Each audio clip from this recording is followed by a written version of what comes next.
Let's go. Let's go. The Alpha Mega Giga Ultra stream for the Alpha Mega Giga Ultra DeFi Kingdoms patch going on right now. The biggest update in the history of DeFi Kingdoms. It's like probably a bigger update really under the hood than even like their whole new blockchain update. It's like it's major. It's such a huge, they've reworked all the contracts. They're doing all this stuff we've been waiting for months and months and months. We got green egg hatching happening already. They dropped that on us. Boom. Friday night. Today's Sunday. I was hoping we'd be attaching our pets to heroes, but that's not yet. Not that I know of. Unless that announcement gets dropped during this stream, wouldn't that be awesome? Okay. And I'm going to give a few hot takes, a few ground rules here. We've got starting at 7:15, this good-looking fool right here on the stream, the legend, the man, the myth himself, Zellies in the house.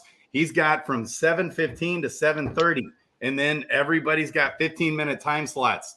Here's what I'm looking for is alpha, like, for example, for Zellies, that's easy. He's going to tell us how it's going to go down with DFK Helper. He's going to help us there. Okay, but if you've got a piece of alpha to drop or a hot take that's a well thought out hot take, that's what we're looking for. If not, that's okay.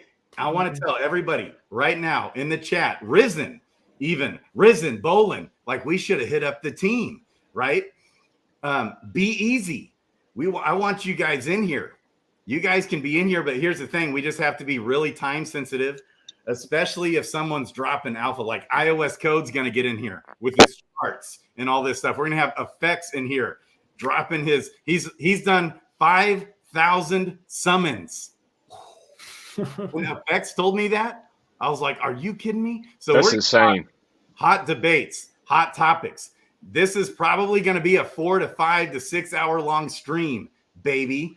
But we're going to stick to these time slots, okay, throughout the process. And then if you don't have a big piece of alpha or a big, hot, well thought out hot take, that's fine. Get in here and get in here now. All of you guys that have the link and like Vibes or Zelf, all these guys, Matty Pesk, where you at? You can get in here. He's got it. Okay, he's coming. Is he a time slot?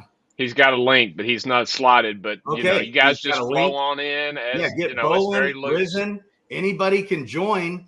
Okay, but if you're talking too much, like if Doug Hype gets in here, baby, and starts waxing eloquent like that man does so well, all right, on someone else's time, we might be hitting the mute button. Just giving you guys a heads up. Okay, if there's too many people in here, and it's okay, don't be offended if that does happen. If we've got 10 people in here, it's probably going to be a forced thing. We're going to have some microphone muting probably happening. But then, okay, and if you don't have a hot take that's a well thought out, high conviction hot take, okay, if it's a high conviction, well thought out hot take, or if you don't have a piece of alpha, that's okay. You might want to just say, hey, let me give up my time slot, okay, to somebody else that does. Like if we run out of time on some of these, we might want to stretch that 15-minute time slot. Others, we might want to shrink it down. No worries. Doesn't mean we don't want you here, baby. If you don't, Doug Hype's not coming on if he doesn't want hype. This is not the hype. This is the alpha drop stream. This stream specifically. But just having your presence in the stream, Doug Hype. Of course. Having your good-looking pure hunk of man flesh in this stream. Ooh, I love it. Yes. Okay. So here's my initial takes. What do we got? We got 7 minutes before Zelly's up. My initial take is we've got an ecosystem that is beaten, battered, bruised, and scarred. And many in the ecosystem are possibly, they're one of two things. They're either overexposed in the ecosystem or they're low conviction. Okay, because here's what I'm seeing. There's like low conviction happening, and we've seen it with DFK streamers. Okay, so a lot of the different streamers, the views, okay, on a lot of our streams compared. I remember when I was getting something like 6, 7, 8, 900 views per stream. Pretty regular. That was the norm. Right away. Okay. And then at different times, okay, when everybody was excited, but we've had people that have been disillusioned, disheartened with all the delays and all the different things that have gone on within this ecosystem. This is what the bear market does. They want to beat you down until you finally throw in the towel. And we've had people throwing in the towel. We got Bob Nothing in here, baby. We've had people thrown in the towel. We've had people, or it could be that they're just overexposed. The bear market will do that to where, I start needing money to live. This happens every bear market. And it kind of forces people to sell. That's part of the point of the bottom. People are doing to manipulate the markets. They're trying to get people out. They're trying to get the price down. They're trying to beat the price down and people get disheartened, disillusioned. Guess what I'm doing? Because when we look at the prices of things at Adventures in DeFi Kingdoms, here's what I see. We got green eggs dumping, which is an interesting. Guess what I'm doing? I'm buying up the green eggs and I'm buying up the tiers. And I'm hatching those because here's the thing. When the rubber meets the road, when we're actually able to use the pets, which is like any day now, literally any day, we're actually going to be able to get with Helper, all right, get with Zellies over here and get our pets attached. That's when reality hits hard. And that's, and so what's going to happen is we've had people waiting to dump some of these things. It's kind of obvious. And they're not dumping it all at once. Generally, they're dumping it in spurts here and there throughout the day. A lot of people, because there's not enough liquidity to just dump everything.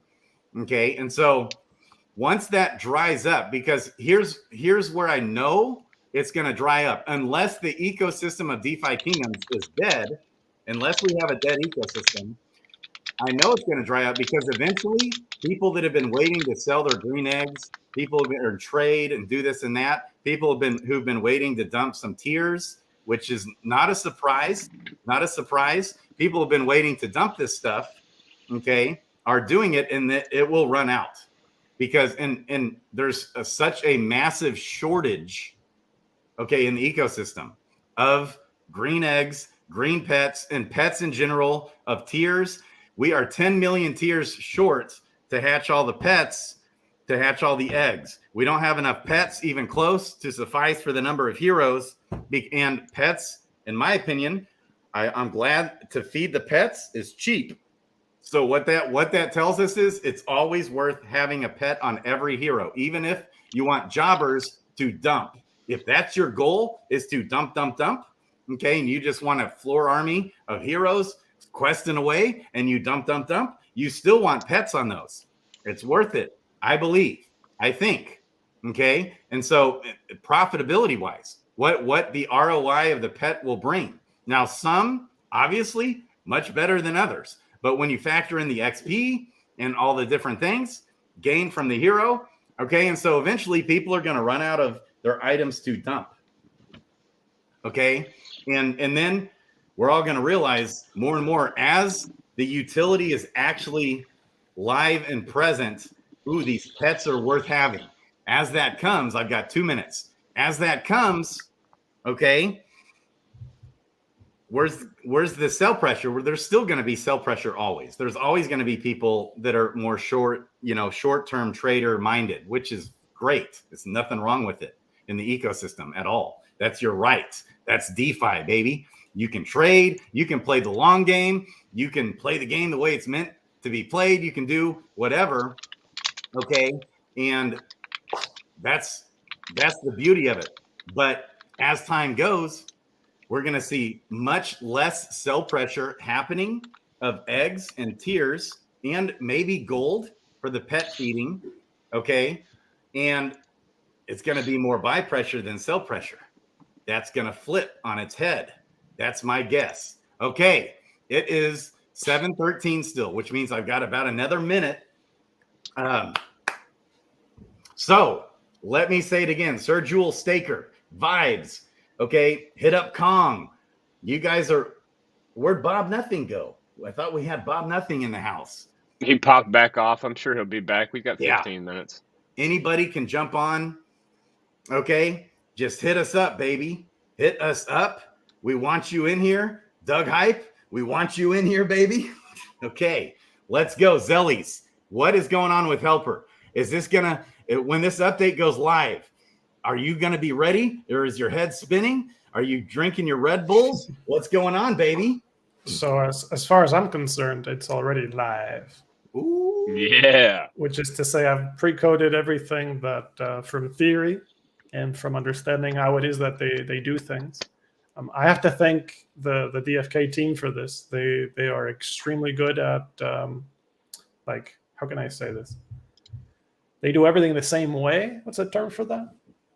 Yeah. They're consistent. They're very, very consistent with their code, with the way they name things, with the processes that they use. So basically, it's ready. It's ready. I'm just waiting for a contract to point to. And that is beautiful. That is a must. So you'll be able to auto feed the pets. You'll be able to, you said you've got a mechanism built into Helper that will auto create the premium or regular pet food and at the best price. So whatever items, whatever's the cheapest way to create the pet food, you're going to be able to do it automatically. We won't even have to think about it or mess with it. Yeah. So basically it's already doing it. So DFK just running through this, as you know, it's kind of like in the testing phase. It's unable to make the treat because the contract doesn't exist yet, but it's doing the whole other process. So what it's doing is it's looking at both treats. It's looking at the ingredients for the treats. It's getting the current price for all of those treats. It's doing a combination of the two lowest total cost for those quantities. And then it's saying, okay, this is, if I had to make a treat right now, this is the one I would make. And it does it not for any random number, but for the quantity that you're trying to create. Because that can have a big impact. Like the cheapest thing could be one item. If you're buying 5, you're making 10 treats. But if you're making 1,000 treats, it could be a completely different item with more liquidity that has a higher price point at the bottom. But because it has more liquidity, it's not going to suffer from the slippage, right? So basically, you want to look at overall for buying, for creating all the treats you need to create, which one is the best, which combination is the best. So that's going to be so sweet. Yeah, so that's ready to go. I'm just waiting for a contract. Wow. Dude, that is beautiful. Well, I still need to get mine going. Bob Nothing's has helped me out. I still need to figure out the same dilemma I've had this whole time, which is what took me forever to get signed up, which is. So at the end of this stream, you're gonna have to respond to Coolio on this. He's gonna be like, "What the heck, man?" Oh, he knows. So, and here's my thing. It's like, my man, but here's the thing. Also, there's two things. There's a bunch of things. I'm gonna share my screen. Okay. All right. Oops. I'll share mine if you share yours. Yeah, and you can share yours too. Okay. So. Okay. All right, so this is what Bob Nothing, the man, has made for me. It's pretty sweet. Easy, yeah, to help make it easy. But Coolio did a lot of this. Okay, when I come get out of here, this is your pet tab, baby. Okay, so Coolio added the active and passive traits, the rarity, the class, and the subclass. That is like a game changer. And he added this view where I can click on each hero and know what's on the back of the card. Shout out to Christian Peter, baby, and DFK today, who's also going to be on this stream later on. Okay, so this is like a mega time saver. Kong, with how much time would that have saved you if you had all this set up already? Quite a bit. Okay, but here's where I gotta smack you around a little bit here, Zelly. You've only got 2 spots here for the auto leveling. You know, you've got not common and common for heroes for the quickie. I want to go the quickie route, which I'll probably just end up doing. This is what we need to do. You didn't understand me last time. So right now you have a configuration file, that ugly notepad looking thing, right? Where you have all your stuff saved. Send that to me. Send that to me or Coolio, because I have a way to extract the data that's on there and create a profile that matches it. So we'll basically extract everything out. So you're not going to lose anything. It'll just transfer over. And then you're talking about the waifu bot config, right? Yes. Okay. Yes. And I almost sent that to you, but it's like, here's my level up spec sheet or whatever. And so I almost sent this to you, and I could just send it real quick. Yeah, that's it. So I can easily pull and make a profile based on that. Now, if as I'm looking at your stuff, I learn a lesson where I'm like, Grady has a good point. A Dark Knight with this, with that. If it's rare, if it has this profession, maybe it should be doing this. Then what I will do is I'll consult you about it, and I'll be like, shouldn't we make like a standardization so that every time it's a Dark Knight, those conditions, those particular conditions, if he's a fisher, if he's got that skill, if whatever it is. So I can do anything, man. We can those transcends and abilities. We can automate all your thinking that you're doing as you're looking at this hero, and you're like, oh, this hero is special, and this other hero, he's special. He needs to level in this very particular way. Like everything you're thinking, we can code that, man. We can code that logic. Right. Can you code the abilities? Yeah. On the heroes, you can. Oh yeah, everything. You could work this because, like, haven't you seen the auto buy? Man, right. So, like, here's a double elite. Wow. With an advance, but he's just a common priest berserker, right? Whoa. And so he's not a floor, he's a PvP, or whatever hero there. Okay. And so I do like being able to classify them by roles. I think that just tunes it even further. That's pretty cool. That's right. This is Bob Nothing. And so Bob Nothing, he's like really good with spreadsheets. So people that are really good with spreadsheets, and that if you've got a ton of heroes, they just make it work for them. Just what I've noticed. The only way. Okay. And so, but on some of these wallets, it's like, oh man, what? And so the daunting task is, okay, I'll probably just cry uncle and just be like, auto level all these bastards. But see, which is what I've already done. Like this warrior priest on my waifu settings is just a floor, So what do you do when it's not a floor? Give me one example. Okay. So I look at the subclass and then which crystal to use, and like the blue stat subclass, if a stone was used. And oftentimes I'm normally just using the stone that best suits the highest percentage chance of leveling in the subclass. Oh, I can automate that instantly. You can do it instantly. Oh yeah, I can put a little where it says stone, in the little drop down box where it has the name of the stone, I can just put like highest growth stat. Yeah, I'll tell you what, all the stuff that you've done with Helper, and I just brought in Bob Nothing, baby. This is his sheet right here. But all the stuff that this thing can do, like Helper can pretty much do everything you can imagine. I would say this needs to be placed on this. But here's the thing. On top of that, we've got the spreadsheet that you're about to do away with.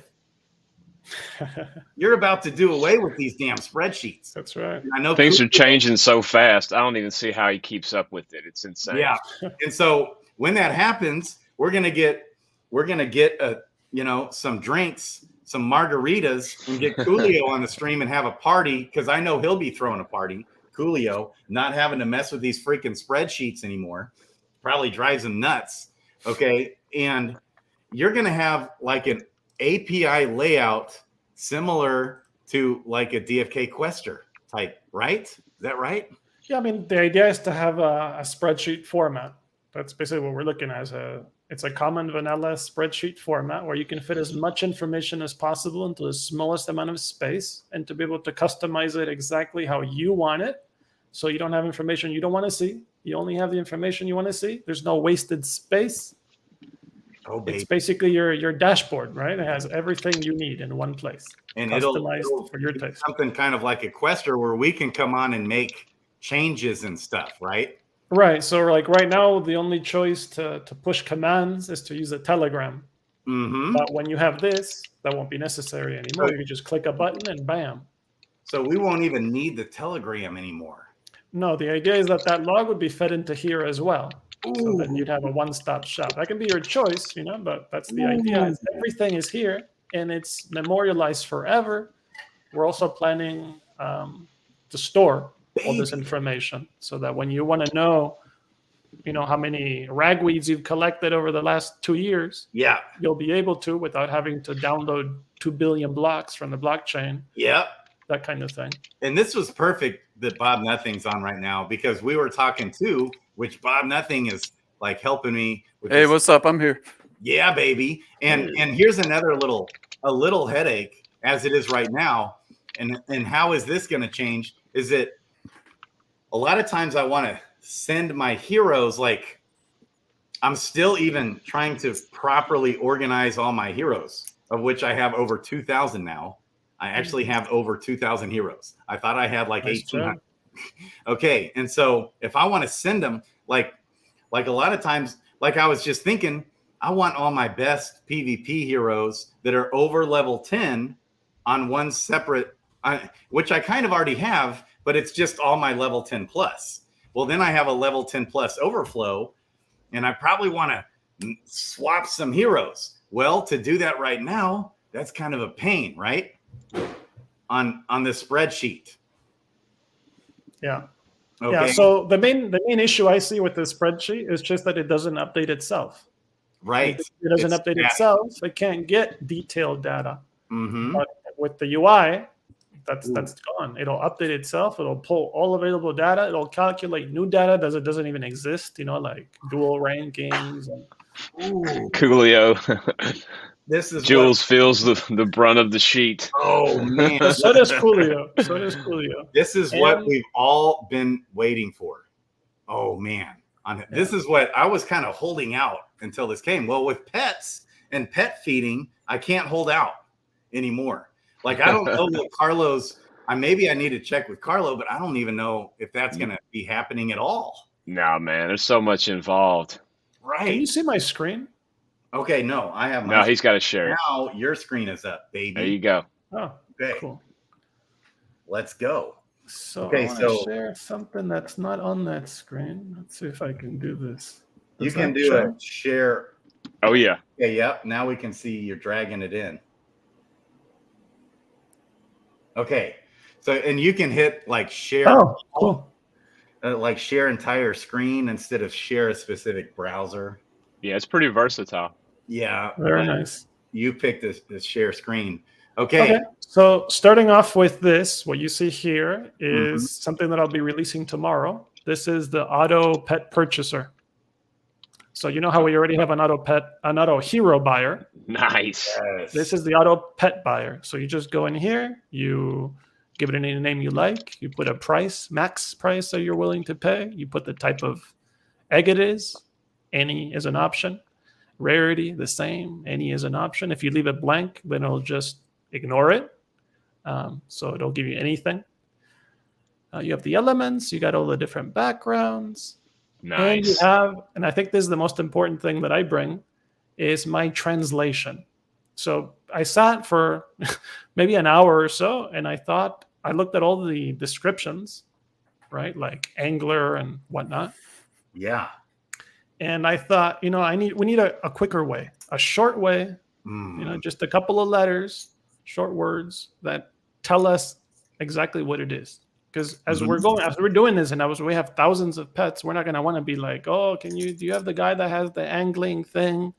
Or the innate angler, innate scavenger. Right. I was going to ask that. 90% of people are going to tell you, what is that? So then you have to explain what it is. You're trying to buy a pet from somebody or whatever. So instead of all that, I thought, let's come up with like some quick way. And so I came up with this list. So this drop-down list that you see is in the order provided by the devs, right? Okay. So the first one is the one that gives you percentage XP. Oh, beautiful. The second one is multi-item. Yeah. The next one is rarity of the items. The next one is value of the items. The next one is eggs. Next one is more runes. The next one, it gives you skill, like additional skill. Right. skill XP. That's where you gain more skill XP. Then you have extra item, and then you have tiers. Super simple. This is there it. you go, This is Grady. everything. Oh my gosh. So you'll be able to set buy orders to auto buy as soon as a pet gets listed for the price that you want it for. Well, I wouldn't say as soon as it gets listed. So you know how my way is, right? I don't want to take away the advantage that a human player does that sits in the tavern and the hatchery. It's just like the hero buying. Like, I don't want to snipe. There's no sniping. No sniping. And you can't, because it's only one transaction at a time. Oh no. We can definitely snipe anything, but DFKH is completely anti-sniping. So what this does is you would put in, like, that you want a couple of these pets, you enable a couple of these options, and then every so often, let's say every 8 hours or once a day or whatever, it'll go through, it'll check the hatchery for those things that qualify, and it will buy them for you. So it's not trying to cheat somebody else out of a better deal because you're using automation. This is just because you want to buy 500 pets and you don't want to go through the trouble of filtering each of those individual things for hours and hours, right? Wow. That's a game changer. So it's just to make it easier, and to encourage people to not give up. Baby. That's what we're about. Okay. You do the strategy, you do the thinking, and then you leave the grunt work. Yeah. DFKH. So DFK Helper can do it all. I can't wait till that API comes out. It's 7:30. Bob Nothing's up. Stick around, those Zellies. Don't go anywhere. Bob Nothing will probably be talking about Helper too. But what do you want to talk about? And first, before we go to Bob Nothing, was there anything else you wanted to squeak in, Zellies? So the things you see here on the screen, can you drag the black screen up a little bit? It's you. Oh, that's me? Yeah. Oh, okay. It just didn't update for me. You have control of the screen. Okay, that's fine. So these are just a couple of things that I coded in the last 6 days. Yeah. So in the first one on the top left is the fact that now there's a pet sheet, and that you can auto sell pets, cancel sales for all pets, and auto bridge pets just like heroes. So if you got 1,000 pets in there and you just change the realm of some from SD to CV, bam, they get auto bridge to the other realm. Right. Just like the heroes. Auto sell, same thing. So you want to sell a whole bunch of pets that you don't want with one of these, low qualifiers, or you don't want runes or whatever. Boom, you put them in here, auto sell, done. What else? So here you can see an example of the floor sweeper. So I don't know if you've been keeping yourself up to date, but in the last couple of days I came up with the floor sweeper, which is basically where you tell DFKH that you want, say, 10 heroes meeting those requirements, and it'll go through your sheet and do 10 of each. So in this case, you can see how it just, boom, 10 together. Wow. So it basically bulks them for you and just sweeps through.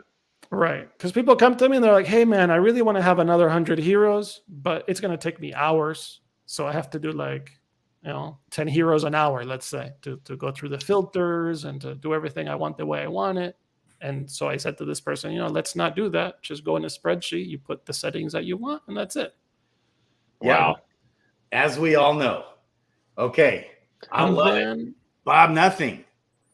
Hey, what's up, Zellies, you got anything else? Just the auto incubate, which now can do cheapest and majority. So if you put for auto incubate, you select cheapest, it will check the market for the lowest priced egg and will incubate that one. Baby. And then majority will incubate the egg you have the most of. Baby. That's it. And plus 50 million other things it can do. As I'm sure Bob Nothing knows. Oh, yeah. I made that sheet for myself, by the way. I didn't just make it for you because I consolidated 7 wallets into 3 big wallets last weekend just because Helper was, where I needed to be. Yep. It's beautiful, your sheet, man. Just so everybody knows on stream tonight, you guys can jump in and out yourself. Don't worry about saying bye. All you got to do is just hover over your name backstage and hit remove, and you'll pop right out. So go ahead, Bob. Sorry, you got the floor, man. And anybody else can come in at any time, by the way. Okay, Bob Nothing.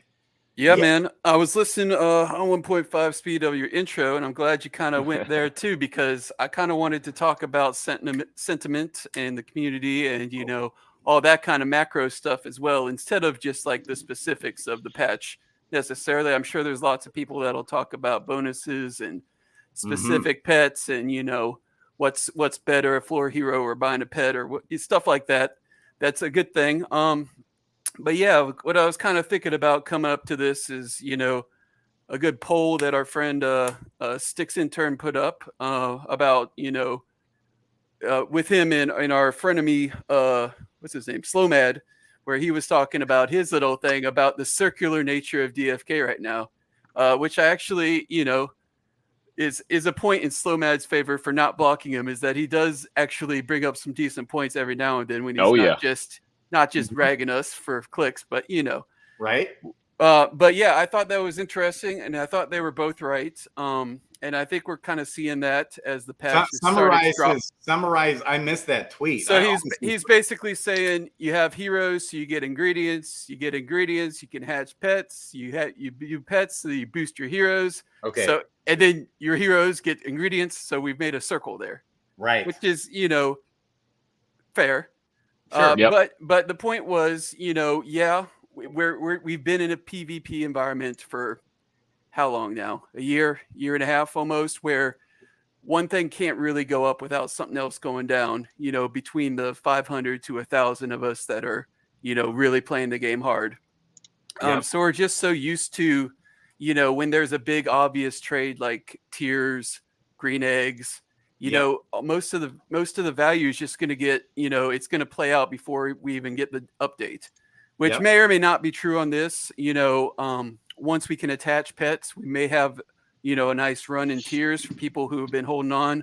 But mostly, you know, it's just, you know, to fill up one side of the boat, you got to, you know, pour out something else.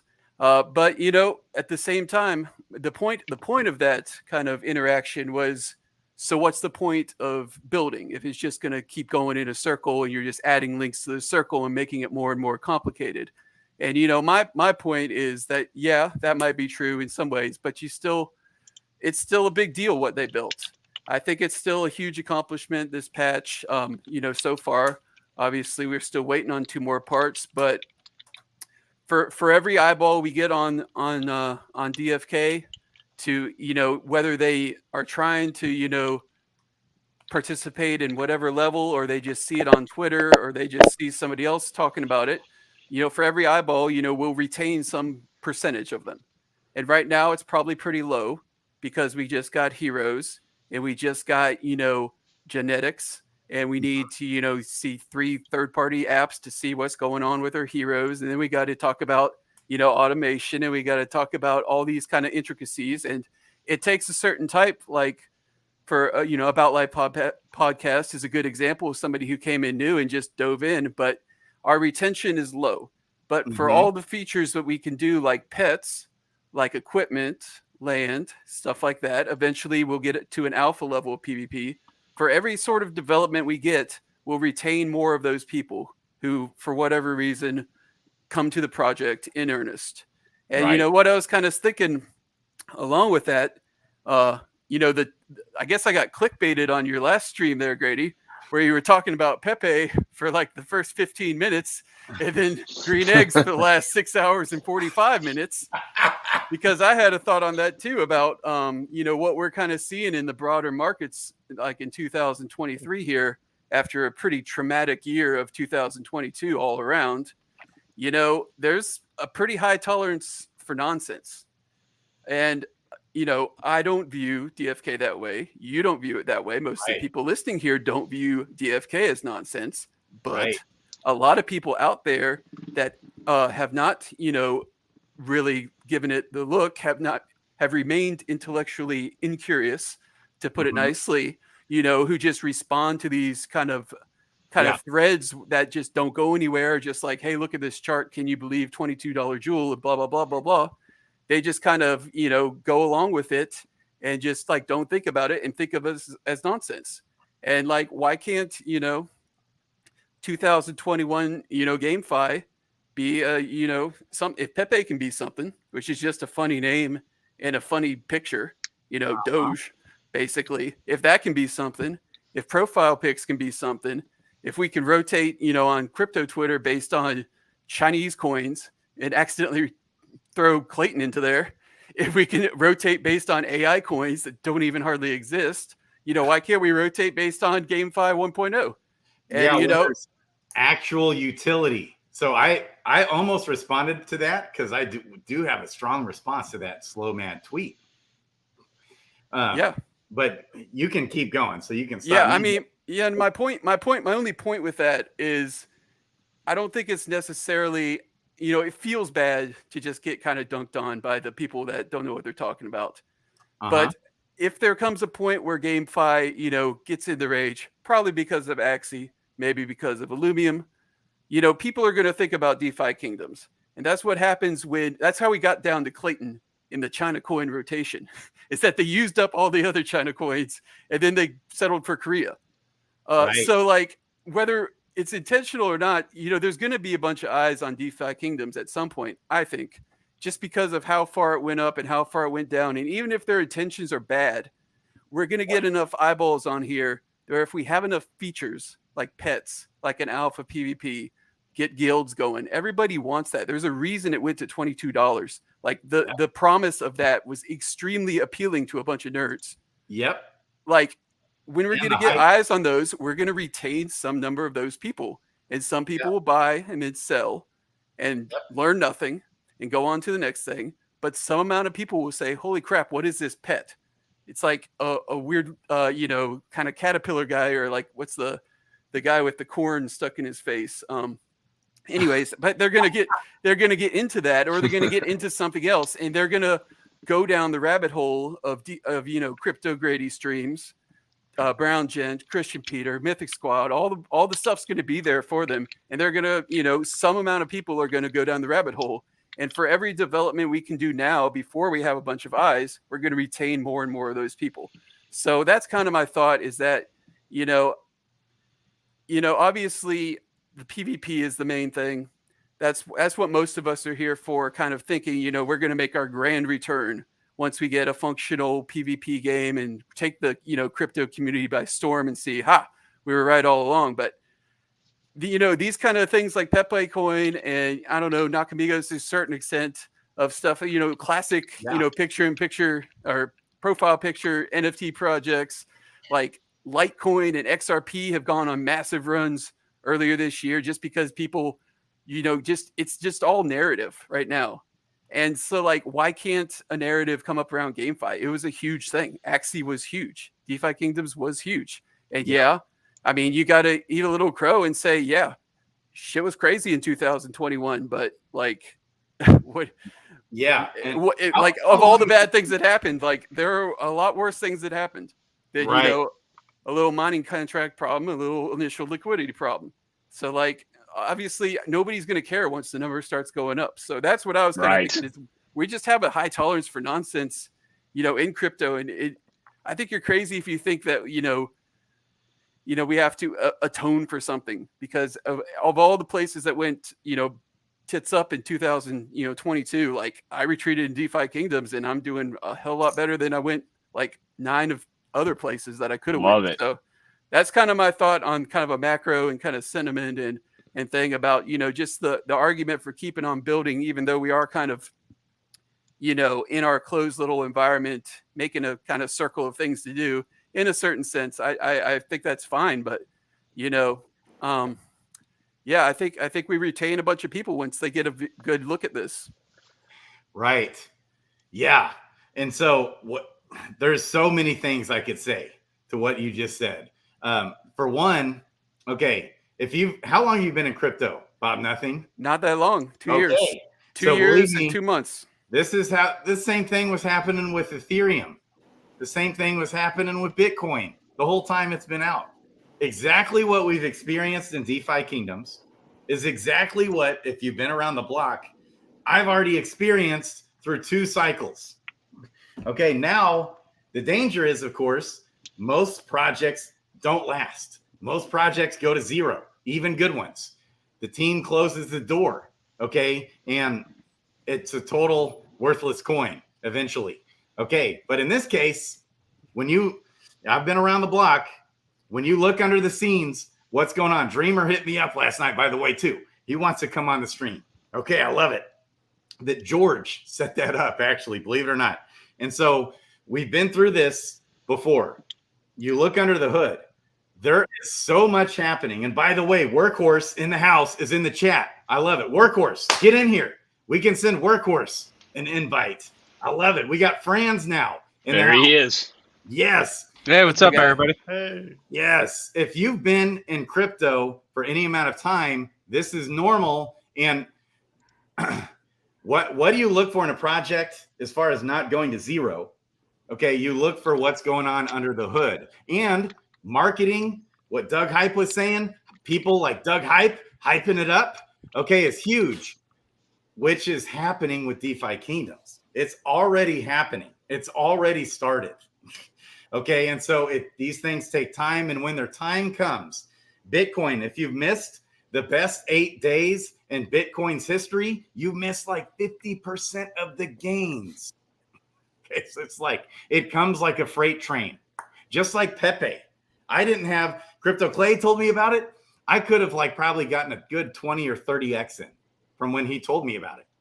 Okay, and it's like, my style is always to move slow. Okay, and think about it. Well, nope, not happening. So I missed it. And I didn't you know, and that's what the day will come when the same thing happened with DeFi Kingdoms. I believe it. Right now, we have a beat down ecosystem. Okay, we have people that are just, you know, been ready to dump. This is obvious. So we need way more. We don't even have half the number of green eggs, less than half the number of green eggs and pets combined to suffice for the number of heroes. Okay, and so people right now just low conviction. You know what I'm doing? 82 cents? Are you kidding me? I'm sending money. I'm sending new money in, and I'm buying up, and I'm hatching. That's what I'm doing. Okay, what time is it? It's time. It's Fran's time. Over. I got to follow that guy up. I don't like this. Don't leave Bob nothing. Any last words? And Franz, you're up. No. Okay. Can I add one thing? Sorry. Yes. Yes. So there's something that I find mind-boggling is the fact that they made these enormous changes so far. Even the changes that have been made so far in this patch have been enormous. This whole diamond structure thing, if you look at it, it's huge. And they did this while also having their greatest minds, you know, attending this conference in Barcelona. So they're traveling the whole time before. And I didn't see any impact. Like, there's pretty much no stuck quest or nothing went wrong. Everybody kept playing the game. Like, it's incredible. Like, in the world of crypto, I don't think you could ever see anything like this. Anybody else tries this, the game is going to crash, collapse. Game over. Right. We'll be back in a week when the guys are back from Barcelona. This is what they've done is incredible. No downtime, really. Like, no downtime. Yes. Yes. Thanks for saying that. I couldn't agree more. Franz, we got Coolio in the house. Franz. What's up? Zelly's just stole my opening there. That's how I was gonna give props to the team about how smooth everything went. Like no problem. I mean, it's been amazing. It's been great. Incredible. I mean, not even like an hour of like, hey, that wasn't right. We got to shut everything down for a little bit. Nothing. So, right. It's been awesome. It's been phenomenal. So, Franz, you have been in the zone. I have to tell you, you have a gift for podcasting. I'm dead serious. I appreciate that, Grady. Nothing like you. So the other Bogside guys will tell you that after about 30 minutes, I start fading big time. If I were on hour 6.5, you know, I don't know if I'd be able to keep it up. Oh, I don't know what it is. When I turn on the monitor, I just come alive. And it's awesome. Like the rest of the time I'm a dead man walking, and then boop, turn this on and I'm alive. Or when I go to a conference, I'm alive too. But so you, Franz, have a gift for podcasting. You just have something special there that I can't even necessarily put words to. Oh, you're making me blush, Grady. I'm dead serious. And I end up watching all of your shows. Like this last one you said wasn't good last week. And And I know partly you're joking because you just you're kind of a freaking Debbie Downer, okay, about stuff sometimes. Okay. But you do it in a satirical way. And I think, people eventually catch on to that more and more. Every time I find myself rewind, watching again, 3 times sometimes I'm watching your guys' streams, by the way, because you guys are awesome. You're a great mix with Guy Kid and Matty Pesk, baby. But there's something about you, Fran, specifically. I play off of them. We've been friends for a long time. I love those guys. So it's the way we started was just we were talking about DFK all the time. So we're like, all right, let's just hit the record button, Yeah, I love it. Nice. Yeah, I remember over a year ago started listening. Who are these guys? So long ago. I get on there and debate you guys, and I still do. I think we were talking about level 10 quests on our first podcast a year ago, but they're here now though. So here we go. And you guys went from once a month. Weren't you once a month at first or something? It was of ADFK. Less common. It was less occurred less often. Mm-hmm. But yeah, we're sticking pat with the once a week now. We need it. We need more people streaming. We need more things to watch. I watch DFK streams while I'm doing my dishes, cleaning the house, things like that. It's great. Grady, you anchor that for me. It's like, all right, I got 7 hours. I don't have that many chores, Just do the 2x speed through. Anyone just coming in 2x speed? Anyone just coming in? You're welcome to jump in. Hit up Kong. We can have anybody and everybody on this thing, baby. Okay. So do you have any hot takes? Because, hey, I want to get you on the stream just mano y mano, by the way. And we could debate some stuff out, baby. Anything? Yeah. I mean, I don't know about hot takes. I liked a lot of what Bob was saying. I think the one thing I'd push back, Grady, you said that we're kind of beaten as a community and things like that. I don't know. I'm not really feeling that. I'm feeling pretty good about where we're at. I bought a lot of Jewel back when it was at like 13 cents. And I know we're not that much higher than it now, but like I'm in a profit on a lot of it. And I think a lot of people that came in, in the past 3-4 months are feeling pretry good. I see videos like with Tad, who I know he's going to be on here later, so I won't steal too much of his thunder, but what he was saying about, the ROI with these jobbers. I mean, you could be profitable playing DFK. The token price might not be where we want it to be, but within the ecosystem, there's just a lot that you can do, and there are a lot of different ways that you can go about it. So I'm happy right now. I'm excited about what's to come. What I like most about DFK is the complexity and the strategy. And with just level 0 quests and summoning, it was getting a little stale, just because time goes by, it's going to happen, right? And now all of a sudden my mind's working again of what heroes am I going to put the pets on? Am I going to have, my foraging pets on my best heroes in Clayton, in Sarandale? What am I going to have in Crystal Vale? I think it's reinvigorating that sense of strategy. And I think the best strategy that you could have, we're not going to know some people are going to figure it out quick. Maybe they tell people, maybe they don't, but it's going to be kind of a working process, I feel like.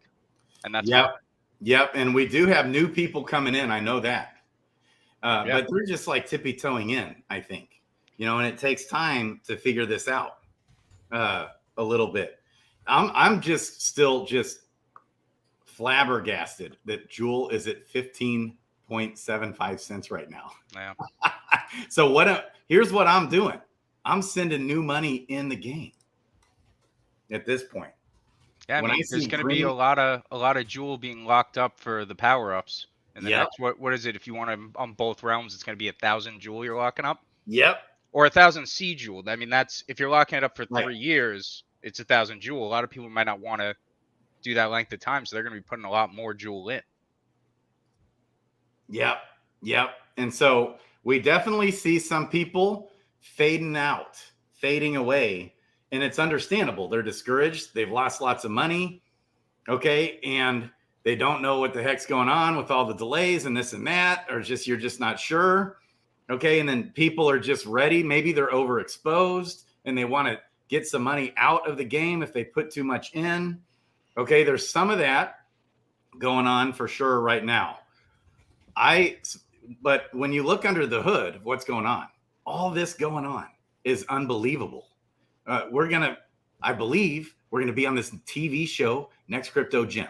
There's more stuff coming. Believe me, there's more. There will be big announcements made at some point here coming up very soon. We're gonna have a sex listing, okay, and which will make life easier for people not having to bridge money in anymore. We won't have to use bridges.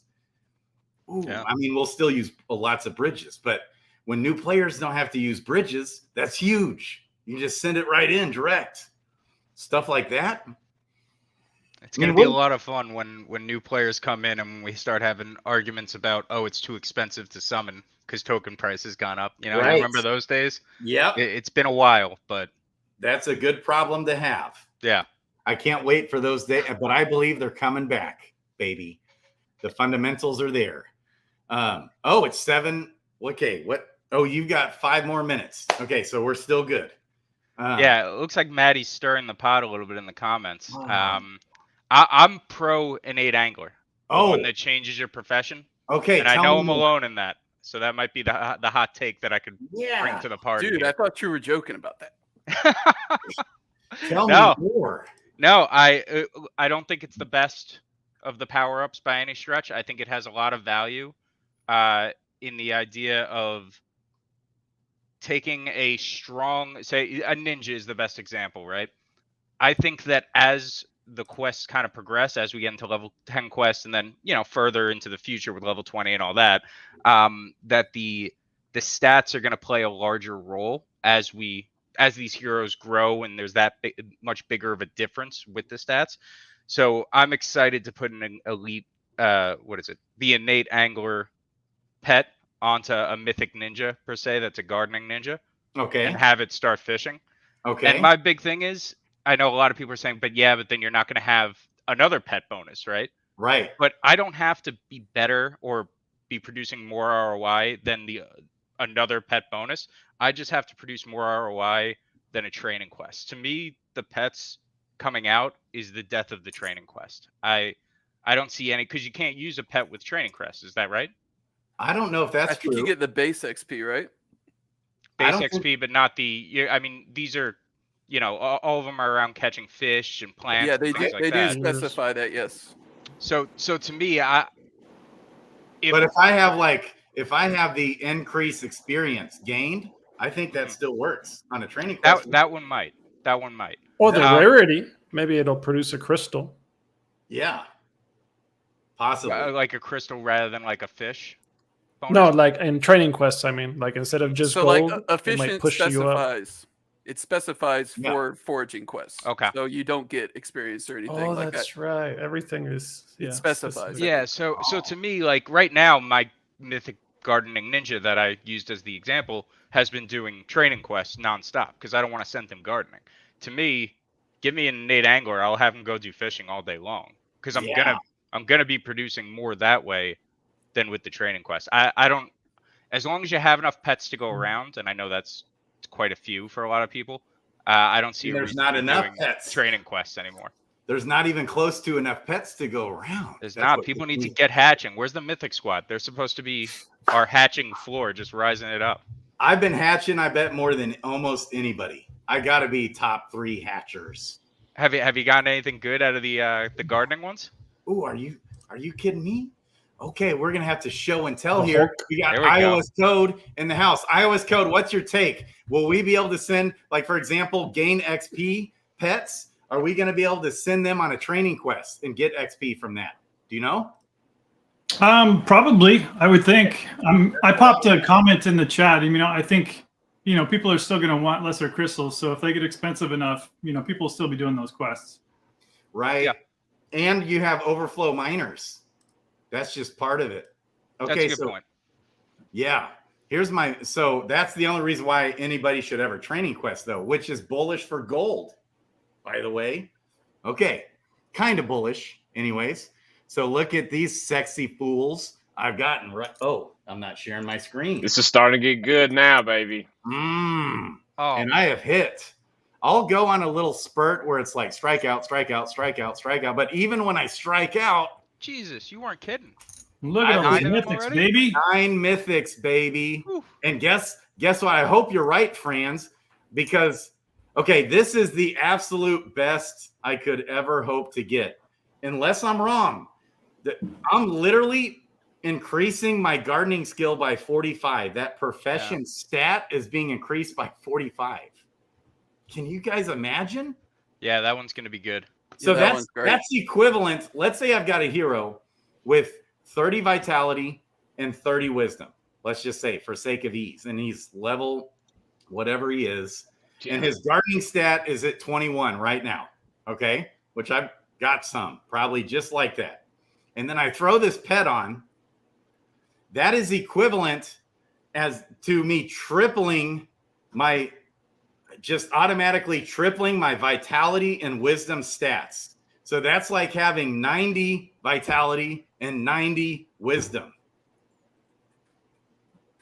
Yeah. That's going to be great. That's more. It's more because it's 45 more added. It's like having 100 wisdom stats and 100 vitality stats on the gardening quest. So I don't know if you want some alpha here, but I kind of I don't know if everybody knows exactly like how the quests work. But Hubert was in chat a few days ago dropping some really interesting information. Ooh. And it's kind of, is I think interesting to people that want to know like how the level 10 profession quests are going to work. And I'll just quote what Hubert said here first. Okay. Hubert, sorry, I said that a little wrong. Hubert. You got to get that Hugh in there. So here's the quote. So with fishing and foraging skill 0 quests, every 5 stamina attempt has 1 guaranteed roll and 2 other potential rolls that could occur that increase in likelihood with higher profession skill. The skill 10 quests add a 3rd potential roll into that mix. So while extremely unlikely, it could be possible to get 4 eggs in 1 stamina attempt on those upcoming skill 10 quests. So that's his quote. Repeat one more time. Repeat that. Let me kind of distill it into like a briefer version. Thank you. I mean, what that means is if you're doing a quest now, every time you spend 5 stamina when you're fishing, you get 1 roll, but there's a really rare chance that you can get a 2nd or 3rd roll for items, right? Oh. And your profession skill is what determines how likely it is for you to get those extra rolls. Okay. And one of the big differences between the current profession quest and the next level is that there's another chance for another roll. Oh. Okay, so the pet skill on the pet tree, is it your turn, by the way, iOS code? Is he up, Kong? Hey, before he takes over and gives much better alpha than I came with, I do have to hop off. I just wanted to say in a half an hour, Fight Club tournament. Oh, yes. 25 crystal entry. We have prizes for full packs of regular stones, full packs of regular crystals, 3 Gen 1 10 of 10s. Just for entering, you could win them. Get in there. Great, Grady. Thank you so much for having me on. Dude, and I was going to give you the floor here back in just one second. Well, I didn't want to interrupt iOS code because, again, he was saying actual alpha, like good stuff that people want to hear. But I saw my opportunity to cut it, so I'll give the floor back now. Thank you very much.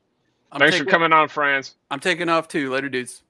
Thanks, Bob. Nothing. Hey, and wait, Franz, did he go? He's gone. Okay. It looks like, the tournament is a light heavyweight. Okay, so I need to update my team. Okay, Franz is awesome. Did Bob Nothing have to run? I believe so. Yeah, see you later, Bo. Love you, man. Okay, we'll see you. Okay, iOS code. Continue, my man. Baby. So that was one thing I just thought like went in well with what you were talking about. It wasn't the main thing that I wanted to talk about though. So I can go into that as well now, I guess. Well, so what you were saying, go into that. I just had a real quick question on the bonus here that is increase. Okay. The only one I had a little bit of confusion about Hello. Okay. Okay. Bonus bounty. Increased chance to receive an extra item roll. Is that per 5 stamina? Yes, it is. And I actually learned more about that today too. Nice. That's actually like a completely separate roll too. So it's like, originally when I saw that one, I thought it wasn't very good because I thought it was just increasing the chances of those extra rolls. Okay. But it's actually a whole new roll. It's just a base chance to get a completely separate new roll for items. Per 5 stamina. Yes. Like, that's phenomenal. So like the mythic level of that is like caps at 100, almost 100%, not quite. Yeah. So that's almost a guaranteed extra roll for items on every stamina. Dang. That's a great It's pretty sweet. Bonus bounty, and I've got a lot of them too. Ooh. Okay. Okay, go continue with what you wanted to talk about. Yeah, so the main thing I wanted to bring up was also some more alpha that Hubert was dropping a few days ago. He was super active on May 4th for some reason. But I have never really understood exactly, what are these gold eggs going to be? What kind of pets are they going to hatch? What are they going to do? And he dropped something that I felt almost spelled it out. I don't know if anybody else saw it, but no. Okay. Well, let me say the quote first, what he shared. Okay. So he said, golden eggs will have access to combat and crafting bonuses like other eggs, but will have their own golden egg bonus category, which we haven't revealed much about. Golden eggs are slated to come out after we have the traveling system in place, so it will be a bit before we provide details on those. So, that's what he said. And I read that, and I'm like, okay, I think I know what these are going to do. Especially considering they're going to come out soon after traveling. And, Dreamer's just been telling us that we're going to be commanding our legion. Yeah. So, let me just speculate that, gold pets are going to have a special kind of bonus which helps you do command functions. So, one example might be I'm moving across the map, right? I've got my party of heroes and I want to move them to somewhere else on the map. Okay. Maybe one of my gold pet special bonuses is you move 25% faster on the map. That'll be an additional bonus. Just a guess. It's just a potential, bonus that it could be to make you move faster if you want. There's other ideas too, like, you could come up with all kinds of bonuses that could apply to that kind of situation that are just, they're not profession related. They're related to managing your heroes better. Interesting, baby. And this could tie into PvP as well, because, I don't know about you, but I think, when we're traveling on the map, there's probably going to be some percentage chance that we're going to have an encounter or get attacked by some monsters or something, right? So maybe one of these pet abilities could be, it reduces your chance of getting attacked or something. Wow. So that's kind of my guess. What do you guys think? Do you think that's possible? Repeat what Hubert said one more time. Repeat that for us. Golden eggs will have access to combat and crafting bonuses like the other eggs, but will have their own golden egg bonus category, which we haven't revealed much about. Nice. So it kind of really paints the picture of, these are going to be pets. They're going to be much like the other pets. The only difference is they don't have a profession bonus. They have some other kind of bonus. Well, it said he will have a profession bonus plus another bonus. Was my takeaway from that? No, it said they will have combat and crafting bonuses. Right, no profession bonus. So it's going to be something in its place, Grady. Interesting. So it'll have a. Okay, just read it for me one more time. I thought. Golden eggs will have access to combat and crafting bonuses like the other eggs. Okay. But will have their own golden egg bonus category, which we haven't revealed much about. Maybe for training quests, for example, too. Oh, Yeah. That's another idea. Could wow. be. There's so many things. I mean, possible. It's crazy. Speed up your travel time. Yeah. What if one could even let you teleport once a day? Like far across the map. Wow. I love it. It could be higher stamina recovery. Yeah. There probably will be some profession bonuses as well, but maybe not. I mean, profession quests are cool. I mean, it's been a really big focus of the game, but like we're moving on to new and big things. Like, profession quests are great, but it's not the focus anymore. Bigger and better coming up, baby. That's what I like to hear. Okay. Holy smokes, man. Dang. Okay, what else you got for us, iOS code? Well, on that topic, I guess another thing to think about is like, a while back they were working on expanding the map. And, that's probably going to be part of this movement thing that's coming. So, we see a very small part of the world right now. And who knows what other possibilities for these pet bonuses could be once we see what the rest of this map looks like.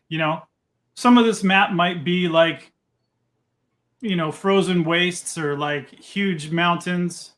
I mean, we know there's a giant mountain that's like north of Crystal Vale. This could be like difficult terrain or something, Maybe these gold pets are going to have bonuses that allow us to travel easier through this difficult terrain. There's so much stuff. Yeah, it's going to be something that we haven't seen yet. I got a feeling. Yeah. What I really don't know is like, what are they actually going to be, from a flavor perspective, are they going to be like clockwork pets or what? I don't know. Interesting. Okay. Because there's not a profession to theme them after. Right. And man, there's so many things. Like do you know how desperately I need you in my life, iOS code? And I'm right here, man. Zellies might be able to have all the same access, guys like Christian Peter, but you coming out with that chart on the number of stones with dark summons used. Okay. Yeah. So sorry to change the subject though. We should have scheduled you in for 30 minutes. Like you should eat up 2 slots. Actually, you'll be glad to hear this, Grady, that we don't have anybody else until Sarge in like 45 minutes. So there you go. Oh, which by the way, anybody else can come on at any time. So get in here, other people, anybody, hit up Kong. Okay. Rock, get in here. We want to hear you speak. We need your voice ringing through our eardrums and our eardrums vibrating, hearing the voice of Rock. We need it right now. Hit up Kong. That'd be beautiful. Rock. Get him a link, baby. Okay. So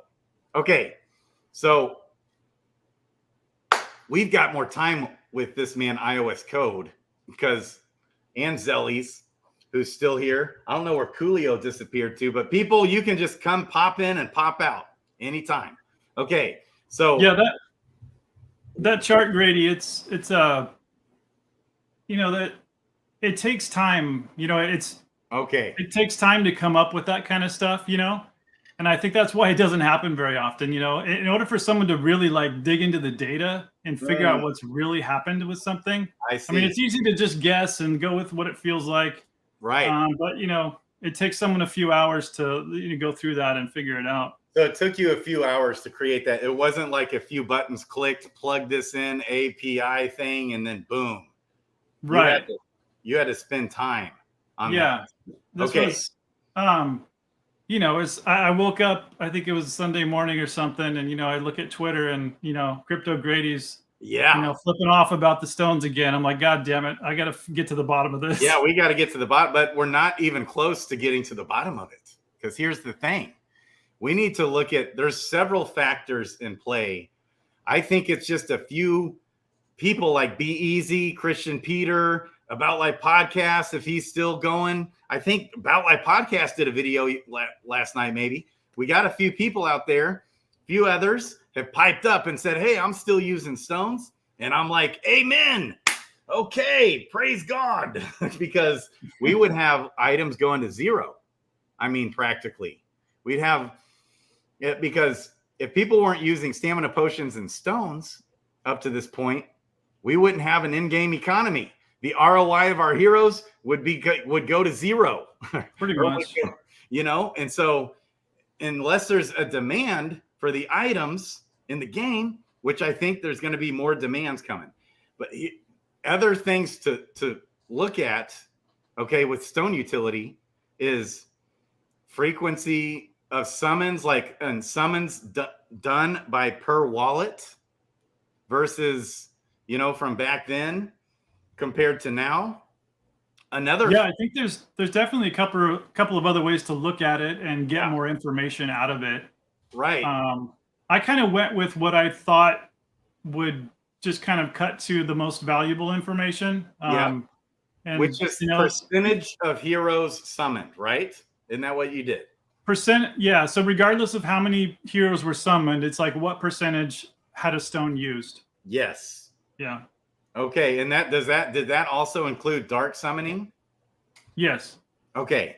Because dark summoning, obviously there's going to be more stones used, which is good. I mean, that's still, but it's like a little bit of a different situation between the two time periods of, because we didn't have the dark summoner back then. And the stone carver was much newer. And I remember I didn't even know what the heck the stone carver was for a little bit. And I didn't really know how the stats affected what, really. It didn't make, and it just took time for stuff to start making sense. And as soon as I put the math to it, okay, I was like, oh my gosh, always use the stone. And so when I first, discovered that, okay, it was like just chaos stones because I didn't care. I didn't realize, like, with crystals and blue stats and this and that, I was just looking at per 100 levels. Okay. Okay. And then I started talking about it. And at that time, we had most of the DFK influencers weren't around anymore. And the ecosystem was kind of dying. And so I was piping up about the stones and got into lots of debates about it. Well, and people started realizing, like when I compare a greater crystal versus a lesser stone in value, it was like 1/100th or something at the time. Greater crystals were insane back then still. Okay. And whereas a lesser stone is like 10 times better, because you get 4 guaranteed stat points plus on average 8 additional stat points per 100 levels. And if you do it right, that can actually translate into a lot more if you line it up with the blue stat, the subclass, and this and that, and then use crystals. Okay. And so that can translate into even being a lot more effective than just that 8 potential extra stat points on average. So I started hollering about it from the rooftops, and I noticed I started converting people to my ways. My soul power was infiltrating people's minds. And then you moved the market. What's that? You moved the market. Yeah. And so then everybody started using stones, and when I say everybody, I don't literally mean more people, but it was like all the influencers were, except like maybe Brown Gent. And I remember we kind of debated it, okay, back then. And so it's just like a whole different scenario compared to now, where everybody knows all the stats like the back of our hand. We get the game, so much stronger now. We understand the game so much more. Whereas back then, I mean, I was new, so I'm kind of projecting, but it just seemed like a lot of people. I remember watching Climb Crypto and Ogre, and Climb, had never used this stone. And he was like, yeah, I haven't even looked at it yet. Like he hadn't even clicked on the stone carver yet. And it was like, I was like, what? What are you doing? Stones. And that's when it was shortly after that, I jumped on here and started going. It was after actually the bridge hack when I actually started going. And a month or so, maybe at best, or a month and a half after the bridge hack is when I started streaming. But anyways, so is the data that you found Okay, my understanding of the sheet was before the Dark Summoner came, and right when the Dark Summoner first came, about 55%, is that right? 55% of all summons were using stones. So it peaked at around 50%. At around 50%. Okay. Yeah, it's hard. I mean, it's kind of spiky, you know, so you just kind of like go with the level amount. Okay. So it's like that was more, if you level out, maybe it spiked up to 55%. I thought I saw, but you're saying like it might have been like one day might have been 55%. Yeah. Okay. But okay. yeah, it wasn't like sustained. Okay. And then it slowly, and you know, this was partly me too, is like it took me a little bit to be like, gosh, dang, it was such a predicament, and it still is such a predicament for me. But I was always using stones still when the Dark Summoner came out. And then I started realizing, oh my gosh, I don't want to. So I would try to find pairs for the pit. And I just kept being like, I can't throw this guy in the pit. So it would ruin one of my pairs, and then the next pair, and then the next pair. And it was like, so then I started saying, okay, new strategy. I'm just going to stop using stones because I'm just going to throw most all these guys in the pit. I want to throw everybody in the pit. You know, it was kind of my mindset. And buying up heroes, didn't care if they had a stone, for the pit. And then it was like, so I started doing that. Okay. And then, but then it becomes hard to know when to stop using the stone. And in my mind, I'm going to stop using, or I'm going to start using stones for the Dark Summoner when I'm attempting to summon a mythic Dread Knight with an exalted ability. That was my mindset. So for example, a mythic, you know, Paladin with my mythic Dark Knight with two advanced abilities lining up. It's like, whoa, wait. And then I hit a Dragoon and it's mythic, or, you know, I'm just throwing out this scenario. That's when you use a greater stone, not just any stone. Well, no, because I still haven't got to my exalted roll. Or for the Dread Knight, I want a Dread Knight, exalted Dread Knight. Like an exalted ability. If you follow your logic to the end, Grady, then only one person would only ever use one stone in their entire DFK career. Well, no, because that'll take multiple rolls. Sense. That's multiple rolls to finally get only on the ultimate. But when I'm trying to roll, if my goal is to get the mythic Dread Knight with an exalted ability, okay, when I'm going for that is when I'm going to start using stones. That was my mindset. And so I would like hit legendary and mythic heroes in my dark summoning questing time, you know, when I was going down that road of dark summoning. Okay. Yeah. And I hit like a legendary, I want to say I hit like a legendary Dragoon with an elite ability with no stone. And it was like, and I was like, oh, dang. Okay. But that's good, right? That's good. Because I still want to throw him in the pit, right? Oh, do I want to throw him in the pit? Do you? Ah! When do I use stones? When do I not use stones? Right? So this debate has just gone on and on and on. And in the meantime, all I ever hear from most of the streamers is that, they're not using stones much anymore.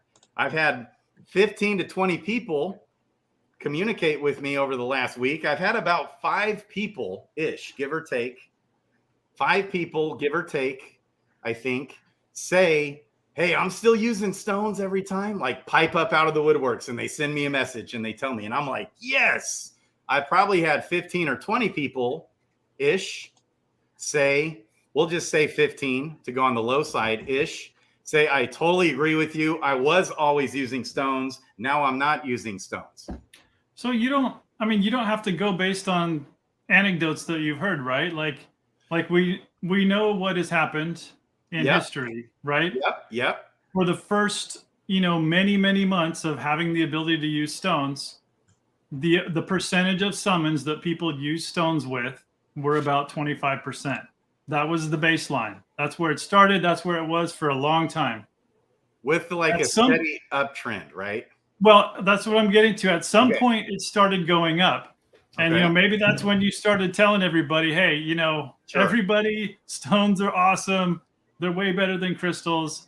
maybe that's when it started ramping up. So, Sure. and it ramped up for a couple months there, and that's when it got up to like 50%.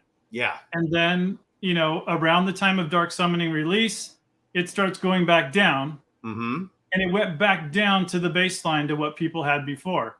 So it's kind of like there's two ways to view that data, right? There's one way to view it is that, people got a little overhyped on stones, and then they found another reason not to be so overhyped about them, and they kind of went back to the baseline to what, they thought originally the value of using a stone was. Another way to look at it would be we got up to 50% stone usage, and if the Dark Summoning hadn't been released the way it was, then, who knows where they would have. Maybe people would be using 100% stones every single time. Sure. I don't know. It's up to interpretation as to what could have happened or where it would have went. But if you're plugged into the ecosystem, we know that stones was like the number one most talked about thing. Period. Stones was the number one most talked about thing happening in all streams. We had, it was like always talked about. It was always tweeted about. We had people like the Bogside Intern, baby. The Bogside Intern he developed a bot that tweeted out right before the stone carver was coming, and then when the stone carver came, and then when the stone carver was 1 hour before it was going away, and then when it finally went away, and then we would talk about it all the time. So the sentiment in the ecosystem.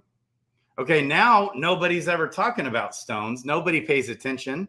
We also can tell one thing that's really obvious, okay, to me, someone who would trade, buy, and sell stones also, okay, that everyone pulled out their liquidity. And with some stones, there's virtually zero liquidity, such as I think the Wit stone, and I hope that's changed. I hope maybe Vibes or somebody threw up some liquidity. But I've gone in there more than once to want to buy a Wit stone maybe, or sell a Wit stone, and the price impact is 33%.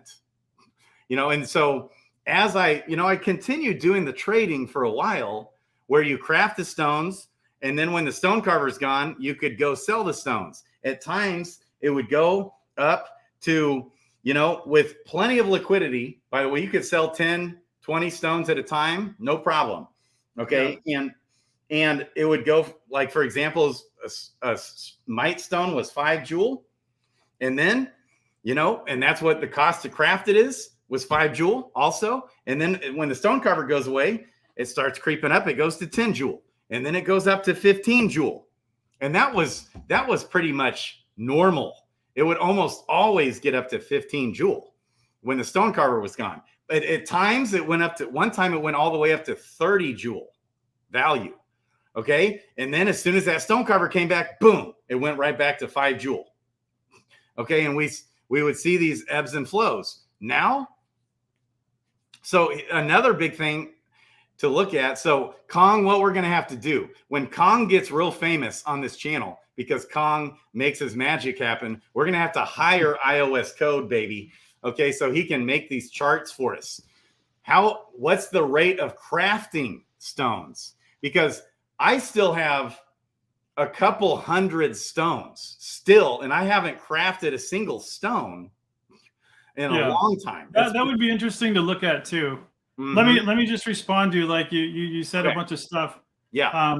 So first, you said about how much people are talking about the stone carver and that, and I mean, as far as that goes, like, people always move on to what's the new thing, right? I mean, people aren't going to talk about stones forever, and I mean, I understand that it got really interesting for a while, but there's always new stuff happening and new stuff people want to talk about, so that doesn't seem odd to me. And the other, the liquidity thing, as far as the stone carver and like how much the stone price would go up. Mm-hmm. I mean, I see that as easily explained by more people being on top of that arbitration. I mean, it seems ridiculous to me that like people would not think ahead enough to game that arbitration when they can get a 4x in a 1 week time period. I mean, obviously people are going to get smarter about that and more people are going to get on it.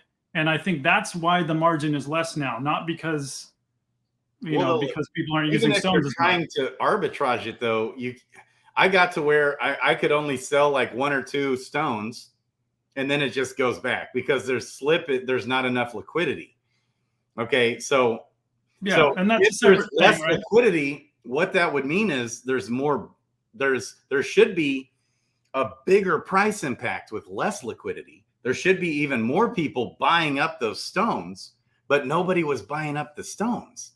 And so we hardly have buying of stones even happening. Because with less liquidity, all it takes is a little bit of buy pressure to send that price skyrocketing. Right? Yeah. Yeah. I mean, there's a lot of things that can impact how much people buy stones or not. Either the people that are still summoning are more better at being prepared and like they craft their own stones more or what. But there's just lots of factors that could cause that. Absolutely. Absolutely. But I know that. I get that. And here's what I'm saying is being deeply plugged in and intimately plugged in to the ecosystem. I just know that there's not a bunch of people buying in stones. And so also how much is a bunch? I know that there's not people crafting a bunch of stones. I just crafted some today. Like how many is a bunch? I mean, compared to what they were, you're talking about compared to how it used to be at a certain time. And also, so like it used to be that I would run out of I was dedicating the majority of my items towards it. And then you run out of items and you can go buy. Yes, I would buy some here and there. Maybe I would buy some items. But when I ran out of items, and so that was always a push-pull issue in the past. It's not a push-pull issue anymore. And so it's obvious to me is all I'm saying. Logically speaking, you are correct. It could be all these different factors. I think to me. Okay. Go ahead.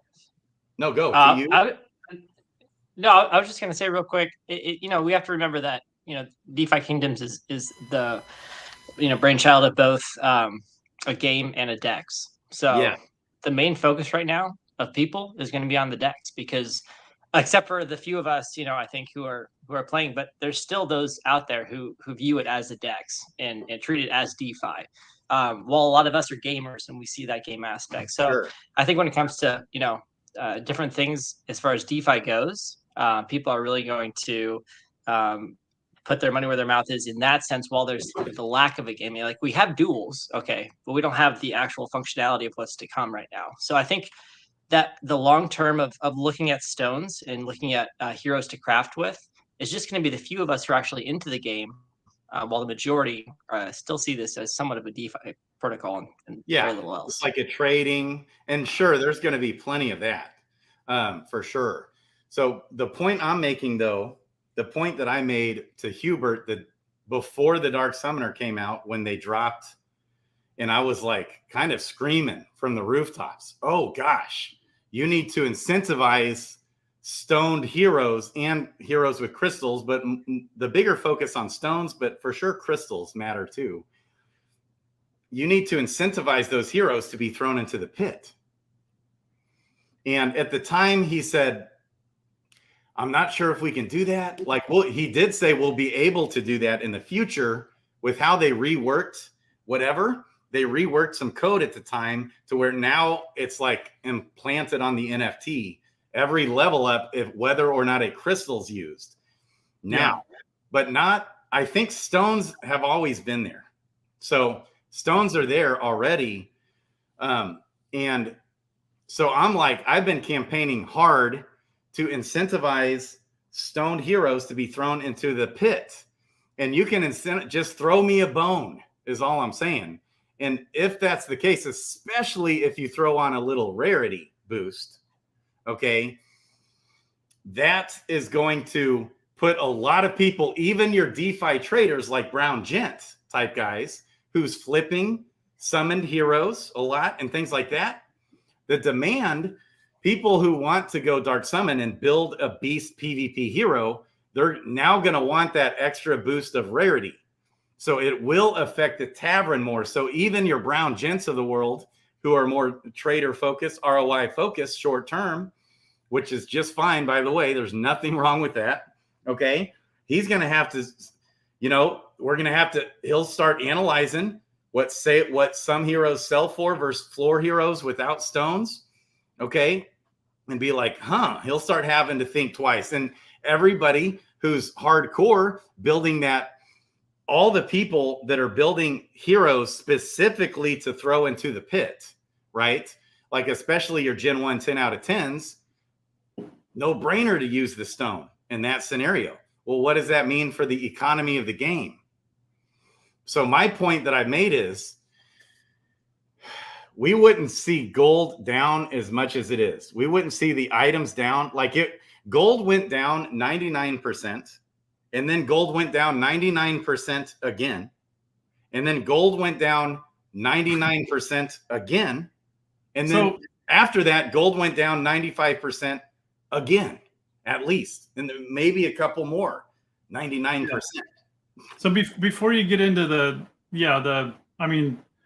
gold market is a huge thing that's impacted by tons of things, including, the legions of heroes that are pumping out quest items. But I just want to, so I totally agree with you. Like it would be a good thing to add a little perk in there to the Dark Summoner to incentivize that. And I think that would lead to more hero burn and a little more stone usage, probably. But I think it needs to be balanced. It needs to be not too extreme, because you should have to think about it, whether you should use a stone or not when you're doing a summon. It shouldn't be a no-brainer. If it's a no-brainer to use a stone on every single summon, I think that's dumb. I think you're missing out on a game. Like there should be choices in a game. Well, and one of those choices in this game should be, should I use a stone on this hero? Which one? How good of a stone? Okay, so I agree with that 100%, but in a healthy way. Right now, it's not, that debate is not in a healthy way. A way to make this healthy is when the items pump to the moon, and now we really got to think twice. Do I want to spend the real extra money for the benefit of the stone? Now, the people that are stoning now, it's purely like people like Christian Peter. He's just a hardcore long-term believer in the game with conviction.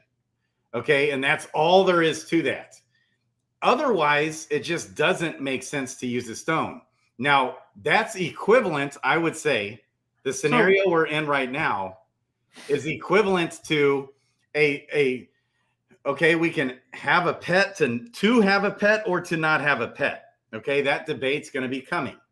Okay, imagine if there was a huge feature in the game that disincentivized us to use pets.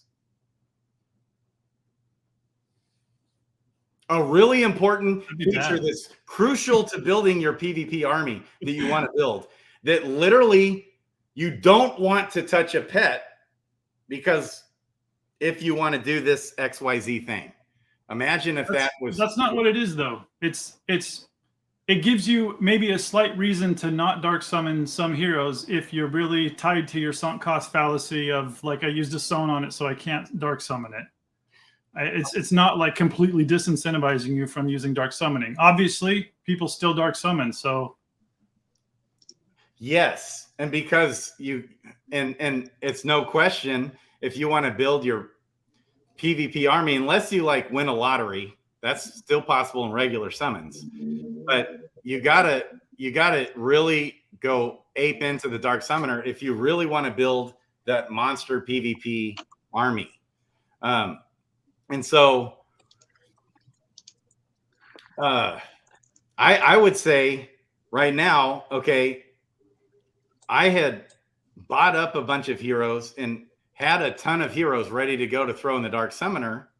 And then Hubert tells me, whoa, Grady, I wouldn't throw those heroes in the pit. That's what did he say that? Not designed for those types of heroes. That's what he told me. Yeah. Okay, so heroes with stones and crystals invested too hardcore. He said I wouldn't throw that in the pit. Now, it's interesting that you called it a fallacy because I debated that myself.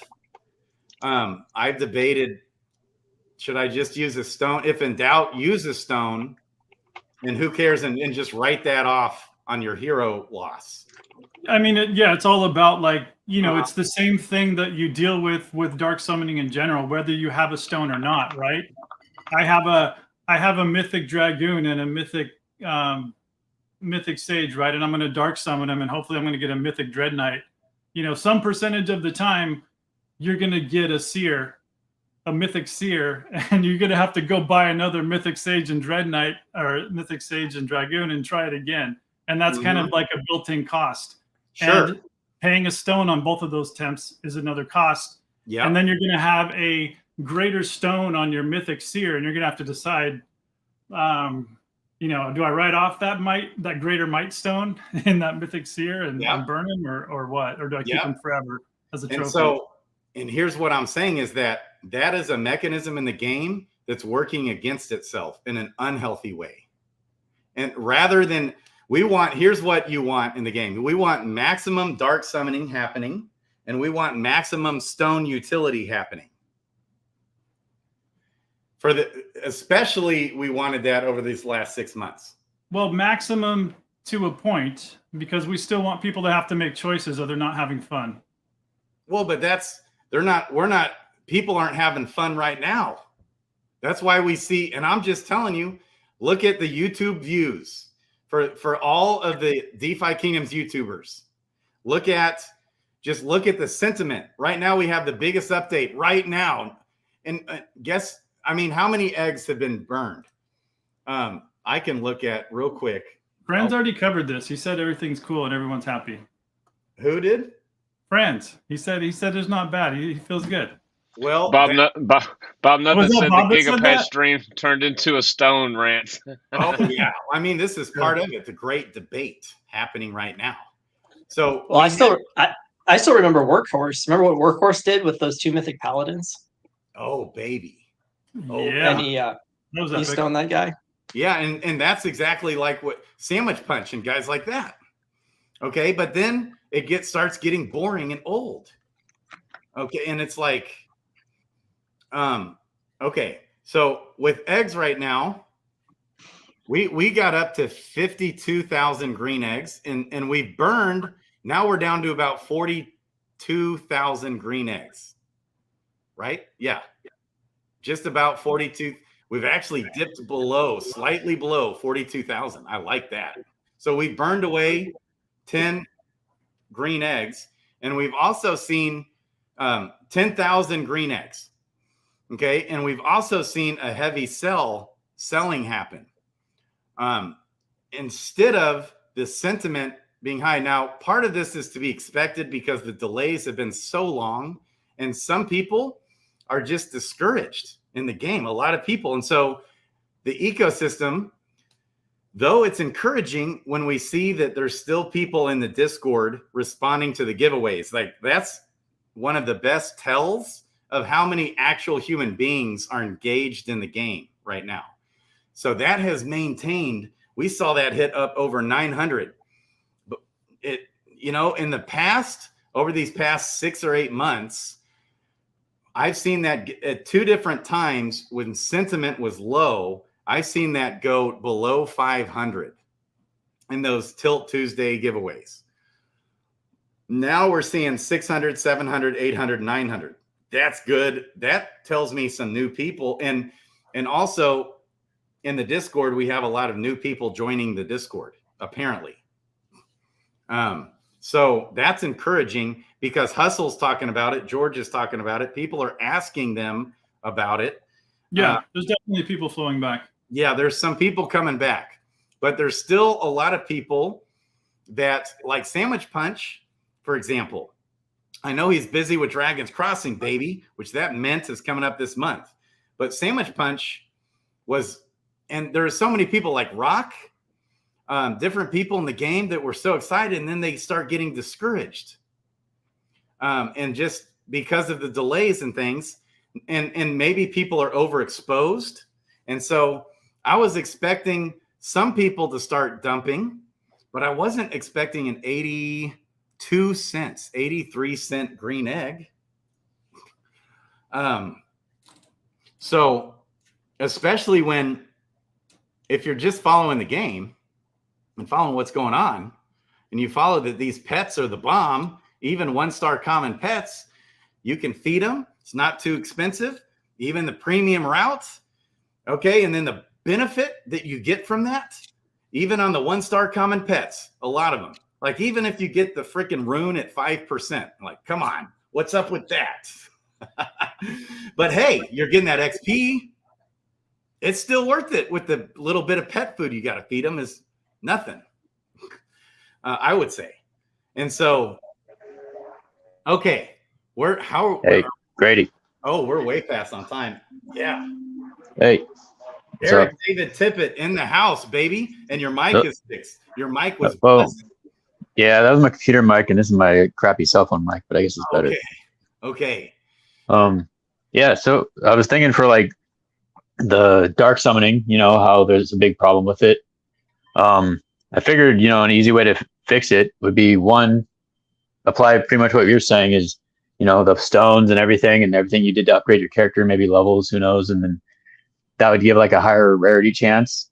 But there should be 2 dark summoning pools. There should be one already where it's made since, you know, Crystal Bill, and that could be like the purpose of that one would be dark summon 2 just like it is, and then try to get a better hero. So the whole purpose of that would be let's try to get better heroes, like the ultimate hero you could possibly get, right?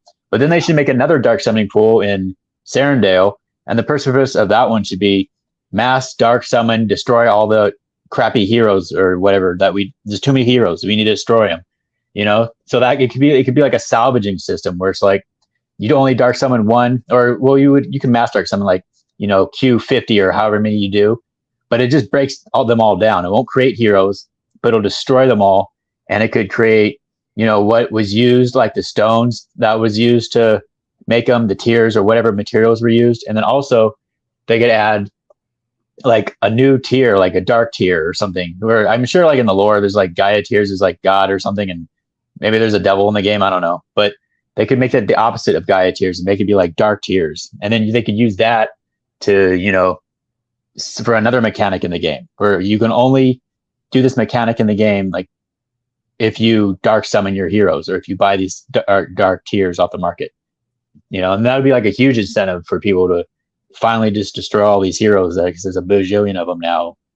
And yeah, and I don't think the solution is nerfing the Gen Zeros or anything like that, you know, like that's like the opposite of what they should do. They already have dark summoning. That was the right track. They just need to make it better, you know? Yeah. I think that's a really interesting thought. I like that idea. Or you could just have like a different dark summoner. Yeah, that does different things. Yeah, like every realm should have a dark summoner, right? We only have 2, but those are like the main ones right now that we need, you know, better heroes, option 1 on that over there, and then mass breakdown of everything, option 2. You know, maybe if there's more realms later, they'll think of other cool ways you could dark summon heroes and do something crazy. Or maybe like a different rarity system or something, a different dark summoning system. That's an interesting thought. Where I was going with this iOS code was that when I said we want maximum incentive for dark summoning and maximum incentive for stones, if those 2 things are true, here's what happens. Tons of dark summoning starts happening, tons of stones starts being minted, the price, the value of items and heroes go way up. Then we have to really start thinking twice. Now that's when the real rubber meets the road. Oh, do I want to use a stone now because it's worth X number of dollars now? Do I actually want to use this stone now? Ooh, that's a healthy push-pull. Yeah, I see that point, but I think what Eric's saying here, some idea around a type of another separate burn mechanic is a really good way to achieve what you're saying, but also to achieve what the team says is their misgivings about changing the current dark summoning, because they're really concerned with the power creep and making that too powerful. So if they add too many perks to that, it's going to be too good. So I think I think something like Eric's saying is going to be maybe the real way to go to achieve both. Yeah, I love. We can explore that idea more. Hopefully they listen to this. As far as power creeping, Dude, they're probably already brainstorming it right now. It's already, my wheels are spinning, Eric. My wheels are spinning. But as far as power creeping, if you add just a little bit of rarity, it's still insane to use the Dark Summoner. Like at the end of the day, it's a little bit, you got to be a little bit crazy to do that. But at the same time, you got to ape into that, like be easy style, to really get that beast hero.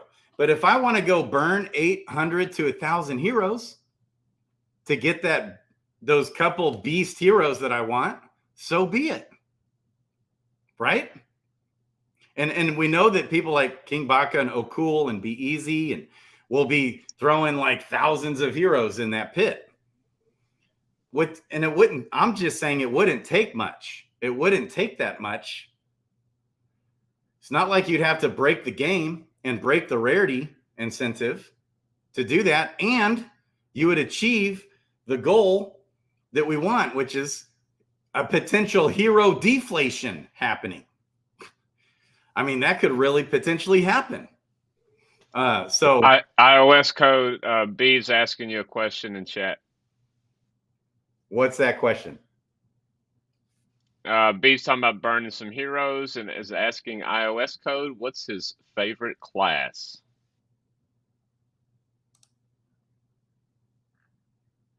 Where is that?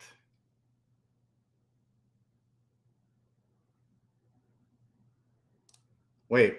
Oh, you're muted. iOS code. Here, I'm unmuting you. Oh, sorry. Yeah. All right, talking on mute. Mute mistake. Yeah. Yeah, my favorite class. I actually don't have one.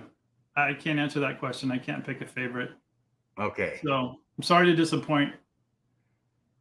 Yeah, see, Rock, I'm on the edge of losing hope. Okay. Rock was doing 8 hours a day streaming, or 6 hours a day streaming, 6 hours a day streaming, 7 days a week on this game. I've had so many people say the same to me. I've gotten countless dozens of messages right here, just like this. And the whole time, he would not be saying this, okay, if just this simple mechanism was in place. That's why I get so ramped up about it, and it's driving me crazy. Without question in my mind, had they thrown in just a bone, it doesn't have to break the rarity boost, but throw a bone, a little extra rarity for stones, like on a scale, for lesser, regular, greater stones. Okay. And for the crystals, lesser crystal. And I'm talking like maybe if a lesser stone was used, a balanced out 1% added. Okay. Which isn't much. Like a lot of that, if it's two commons, would go to uncommon and then rare and then legendary and mythic. And then a little, like maybe 1% rarity for a lesser stone, 2% for a regular stone, and 4% for a greater stone. I don't know, balanced out. And then for the crystals, like less, maybe a third of that or something. And then also a couple other little things they could have tweaked. Okay. Such as 2 mythics thrown in the pit, you got 100% chance to get a mythic.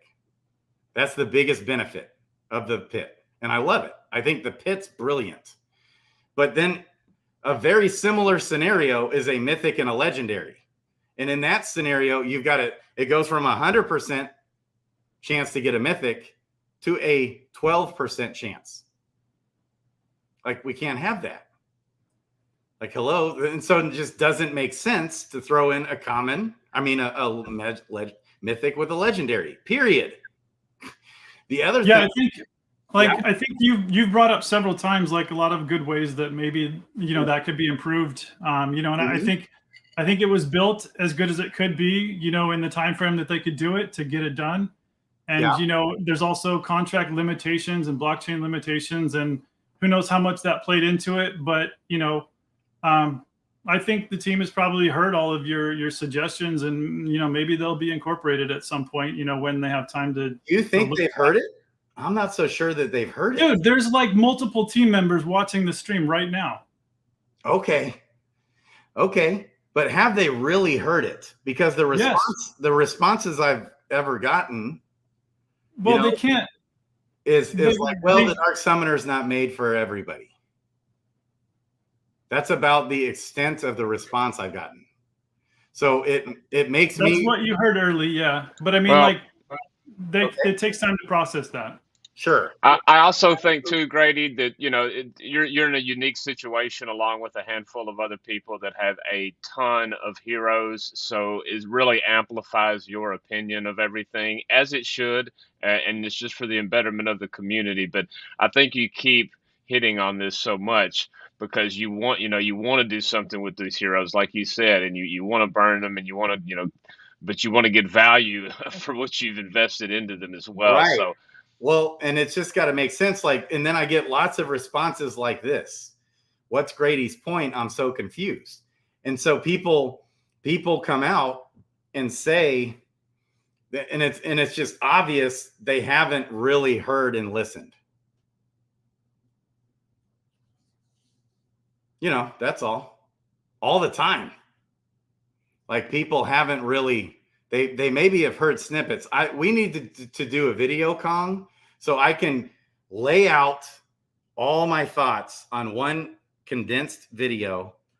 Okay. And that's all the video is. And it's like maybe a 10-minute to 15-minute video. Okay. Because I don't know how you could be confused and how you could misunderstand what my point is. Okay.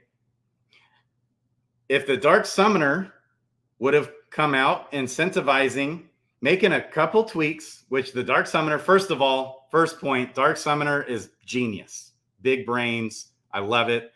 And for the most part, it's very well done. I'm talking minor tweaks, and it would have not made a minor difference, but a major difference. This is my point.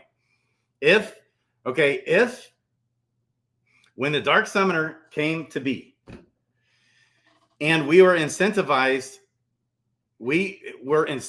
to use stones and crystals, but especially stones for the Dark Summoner. In any way, it could even be a tier rebate, but that would be less effective, but still it would work.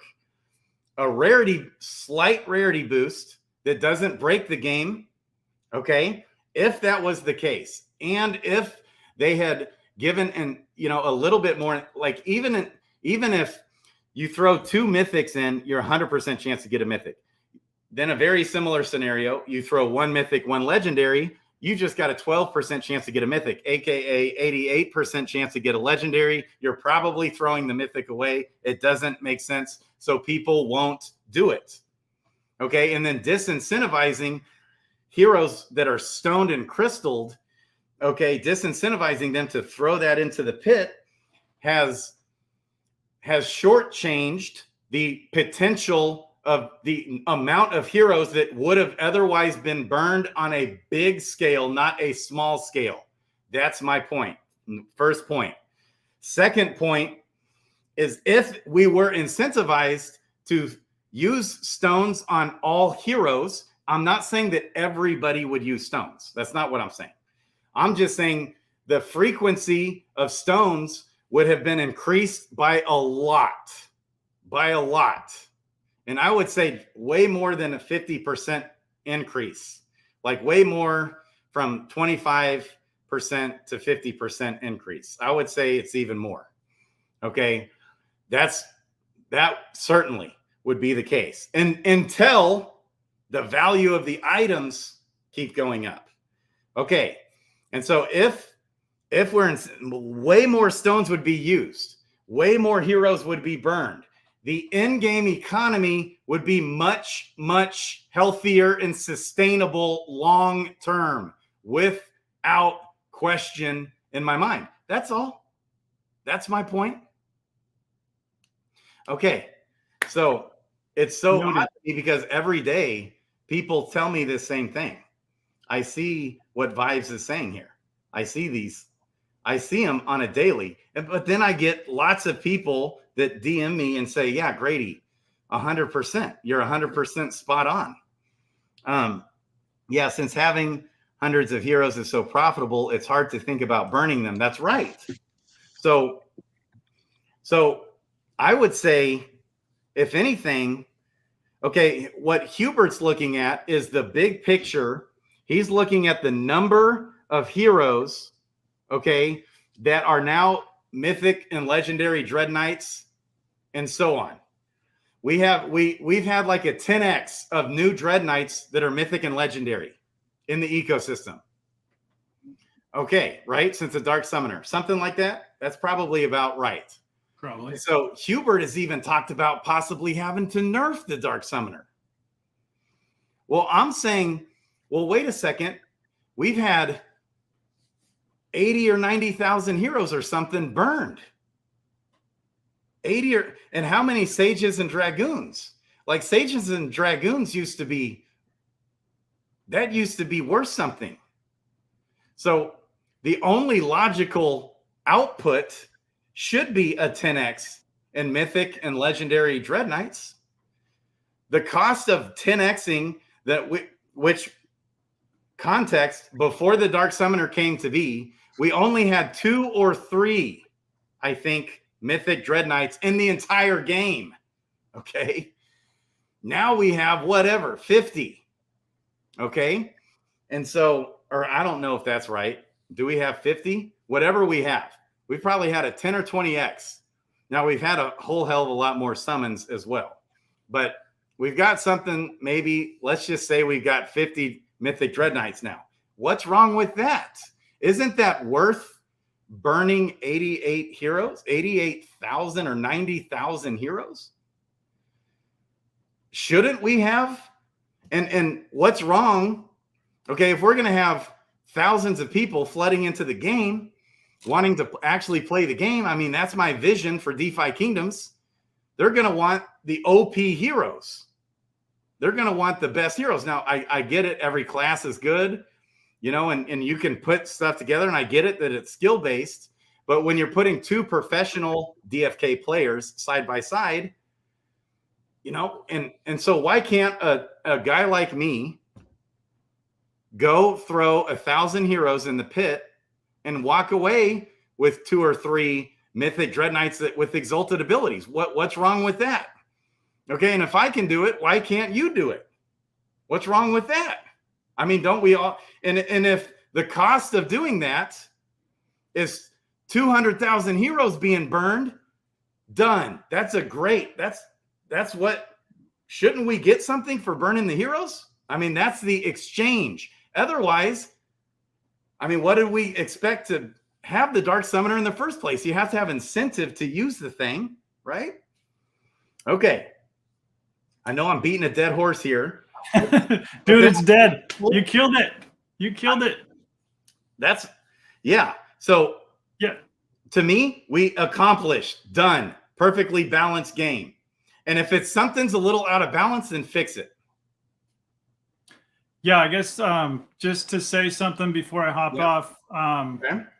you know, I mean, nothing's perfect now, obviously, and I think things can evolve in the future. And for right now, I mean, I think I'm excited for what's about to happen, which is the thing that is currently being worked on, which is, you know, our level 10 profession quests and our pets being equipped to our heroes. And so I'm super pumped about that. And, you know, who knows what the next thing is, but hopefully it's more fun and cool quests and maybe even more burn mechanics. So, yeah, baby. Yeah, thanks for having me on. And I'm going to hop off for now. No, you can't leave. You're the only one. Leave. You have to stay on the stream the whole time. The whole time? iOS code. How about if I leave and come back so I can Okay, yes. just have a short break? That's permissible, baby. Okay. All right, we'll catch you in a little bit. Then. I love you. Come back. I love you. All right. Okay. All right. So Eric, David, Tippett, tell me more. What do you think? Yeah, about the Dark Summoner, or about all the other problems? Anything you want to talk about, baby. Now, I could address this real quick. It's not that I want incentives to use stones vibes at all. It's not about what I want. I'm saying this is what would have otherwise saved, almost like make or break the game. Because at the rate we've been going, everything would keep downward spiraling right on down to zero. And the ROI of your heroes, it would become like worthless. If there's not utility, strong utility for the items, the game breaks. So what we've had happening over the last 6 months is the game breaking. The game has been breaking. So now what the team is talking about is having to figure out a way for people. All these ideas are being thrown out there on how to extend the summoning cooldown period, for example, which has pissed off a lot of people. Okay, so the game has been breaking. I mean, just when you look at the 6-month charts of things, now tiers are what has sustained the game. But I was starting to get worried with the delays. I was starting to get worried that tiers would go on back down to like 1/10 of a penny and beyond. Okay, but now, thank God, we've got a lot of updates, monster updates going. But my point is, with the stones, that didn't have to happen if the incentive to use the stones remained. But the Dark Summoner disincentivizes players to use stones, period. Right? So less stones are used, which means less materials are burned out of existence, and everyone goes dump, dump, dump, dump, dump, dump, dump, dump, dump, dump, dump, dump, central. And then the sentiment in the game drop with delays. So we've all been relying on and waiting for green egg hatching, profession utility, pet utility with profession 10 level quests and these new contracts. Nothing wrong with the delays themselves. I'm used to. That's not a problem. But with a small tweak, we didn't have to just demolish even further the value of the items. Okay. So it's not at all the main focus that I'm saying is to maintain the economy of the game so that DeFi in and of itself is sustainable. So this can last long term, right? It's not that I want to use stones. Yeah, PJ part 2, baby. Okay. Yes. Yeah, I think if they just combine what you're saying and what I said, then for now that'd be the best, what they should do. But also when they have combat and traveling and all that stuff, they should definitely make, a perilous journey like mode, like maybe areas, on the map where if you travel there, you have a chance of your hero burning to death and dying or forever. But there's like a way more rewards, so everybody would take the risk to like, oh, I'm going to go out there and try to do my best out there and get all these cool items and try to bring them back before I die, kind of like Dragon's Crossing or all those other games that are just, just like that, where you go out, you risk everything, go as far as you can, and then try to get back before you're dead, But they could do that with this game if they have like areas like that. Mm-hmm. And then if you die, your hero is gone forever. But there's a bunch of crazy things you could get out there if you just keep going and going and going and risking everything. That would be a really awesome mode if they added that. And I think that would really be probably even like more people would do that than dark summoning, because there's there's skill involved, there's luck involved, and people would get addicted to that. Right. There's so many things we could do, I think, that are big brained. And I did this. I was doing this for months and months and months. I was stacking those tiers. I was stacking those items, baby, and I was doing it. And I was saying, use stones. It's always worth it. And then people pushed back and said, hey, it's actually not worth it using stones if I want to build a dark summoning army. And what is my response back to that? How can I debate that? Is there a debate there? There's not a debate. And so it was dump. Yeah, but we could bring in and that's what we've been waiting on, right? Are some of the more utility, more the genius of the team, the genius of the ideas that we can bring. But this is what I'm saying has brought the sentiment down, because most people just look at the charts. Most people aren't stacking tiers and items. They're not.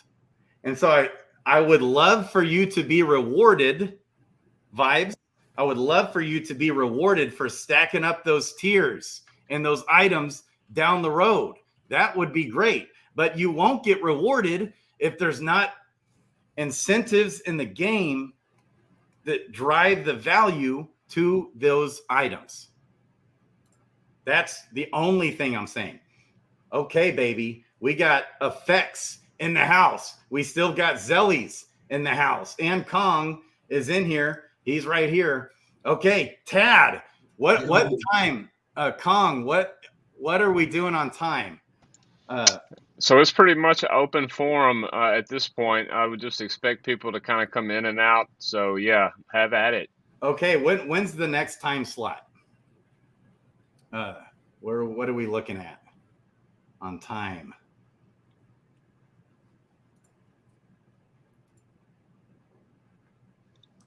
I mean, it's pretty wide open. Zabu and Sarge, they would probably be in whenever. I think Stick's intern, is probably coming up soon. So yeah, I mean, it's whatever. And so we got Effects, Coolio, and Zellies, and Eric. Effects, what's good, my man? What's up, man? Now I could go in until like somebody else comes in or something, until one of the new guys come in. No, you are one that I wanted on this, because I felt bad the other night.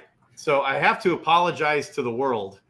Everybody, let me first of all apologize. I know I get intense, and I literally have to hold myself back 95% of intensity. I get so intense on things. Passion. It's passion, but it comes off as I'm coming at you. And so I want you guys to know that I'm not coming at you, baby. I want the pushback and I want the debate and the argument. But what happens is I get so intense with it is that people then don't want to have the conversation. And that's especially with dudes like you, who's done 5,000 summons. Yeah, over the course of, since I got into this game in November 21, I've probably done, I don't know, maybe 3,000-4,000 this year alone. Dang. And we're in early May now. Early May. And you've done 3 or 4 summons. 3 or 4. How many of those are dark summons versus regular summons? Probably I don't know, maybe regular summons probably over 3K, maybe dark summons like 750 to 1K, something around there. Okay. Beautiful. That is beautiful. Yeah. Okay, and how do you deal with this stone usage dilemma personally? How often are you using stones? How does that work out in your world? Tell me more. Well, if I said what I did, it would probably go into your theory of how the stone economy is better if dark summoning wasn't in the game, right? Yeah. Because if dark summoning wasn't in the game, to make stuff, you would have to only use it through summoning, and you would have to go back to the old way of, okay, lessers on every other summon. Once you get into the advanced and elites, then you go regulars, and then when you're trying for exalted, you go for graders, right? That's what people used to do, or they would save the graders for like exalted, or if you know what I'm saying, you're going to take the 7% risk. And so what I do is pretty much now when I have two mindsets of summoning, and I've split up my wallets kind of to do this now. So like recently, as of now, I have a wallet just preparing to make. It's basically RAF strategy from what we were talking about. It's to prepare to make double giant slayers in the passives, and then once I get those, then I'll pass them down to like spell bows, dragoons, sages. You know what I'm saying, dreads. I'll pass them down. So I'm not stoning none of that because I'm just gonna eventually pass them off. Right. Right. And then, that only makes sense, right? Yeah. Like, nobody can argue that. Right. Yeah. And then personally, I never buy floor heroes, right? Anytime I've had floor heroes, I just make them. So in the process of making them, I'll basically build up the sage and dragoon tree, right? And anything I get that's duds, I'll basically constitute as a floor hero, and then I'll basically keep that and throw into my floor hero wallets, right? And as I'm going up the ladder to try to make dragoons and sages so I could basically make dreads, then I'll basically throw those into my floor hero wallets. And then anything good that's like, for example, like let's say I get like a paladin with like a double advance, right? Yeah. And I know I got 5 of those to make with another dark. Let's say I get a double advance Dark Knight. Now those 5/5, that's double advance paladin, double advance Dark Knight, and they match. I'll stone those with a lesser for sure, right? But that's because they're coming out with double elite. If I get a double elite dragoon, that's a rare or something higher, I'm gonna be mad if I didn't stone that, right? But if it's just basic, I'm not stoning that because it just doesn't make sense to me. Because also you got to think, right? A stone is now. Let me check. Because I just got back home. I can check too. I know in the dark summon event, Vigor's got as high as like 46 crystal, and I'm like, there's no way. I'm basically. Are you freaking kidding me? Seriously? Yeah, it was like 3 days into the dark summoning event. Dang, because when I checked on Friday. Like, yeah, that was the last day of the dark summon. That was almost the last day of the dark summoning event. Yeah, it was the last day. I was shocked to see that they were 46 lesser vigors, 46 crystals still. Right now? Yes, right now. Hang on. Seriously? Yeah, that's what I'm saying. That's what I was trying to tell you. I'm like, yo, in the chat the other day, I'm like, I know you're saying that stones are like the stone usage is down, but like when you look in terms of crystal price and you see, I like to compare things. Oh, right? I'm looking at Jewel. I forget. Okay, yes. Okay. So when you look at it, right, it's like, okay, but right? It's only up per stone. It's not even up. You don't even get 1 jewel. What do you mean? The crafting versus the market. That's only because crystal is so down. Oh yeah, yes, but that's what you know what I'm saying. We're playing the game in crystal, right, you know what I mean? So that's how I kind of look at it. And I look at it like, okay, if I'm gonna pay 46 crystal for a stone and a floor hero is 60 crystal, floor hero is 60 crystal now, it was just like 50 crystal last week. But it's like, am I gonna use a stone? Am I gonna use a stone on an extra hero when I could get an extra hero almost for that? That's where it's really hard to justify the stone in that case because it's like are you going to throw away 200% APR to just get an extra +4? Like me personally, I'm going to do that because you know what I'm saying. Like if you look at my wallet, all of my heroes are pretty much stone. I maybe have 5 heroes out of my 300 on my main like PvP hero army that are not stoned. Maybe 5 heroes are like that, and that's because it was, you know what I'm saying, they're from before when stones weren't out. So it's like it's hard to justify that for somebody that's like super ROI focused. I'm ROI focused in a sense, but like for somebody that's super ROI focused, it's like you can't really tell them, use this stone, it's going to give you +4 over the long term when we're level 100. It's like level 100. Are you telling them to think 5 years down the line? When you know what I mean? You have to think long term to use. But it's hard to convince somebody to think 5 years down the line, especially in a bear market. It is hard to convince. In a bull, it's even hard to convince because it's like, okay, 5 years down the line, if somebody's been in a bull before, they know that 5 years down the line, anything could change.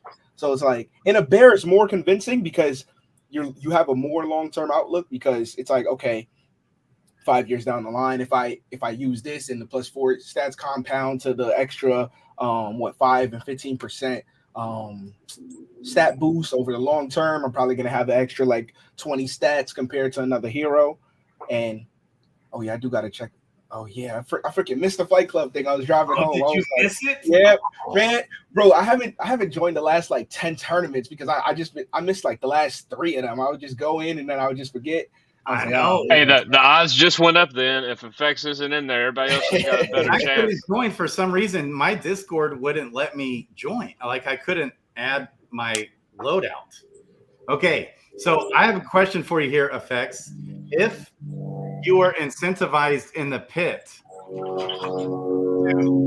to throw in the heroes with the stones on them, would you be more liberal using the stones? Probably not.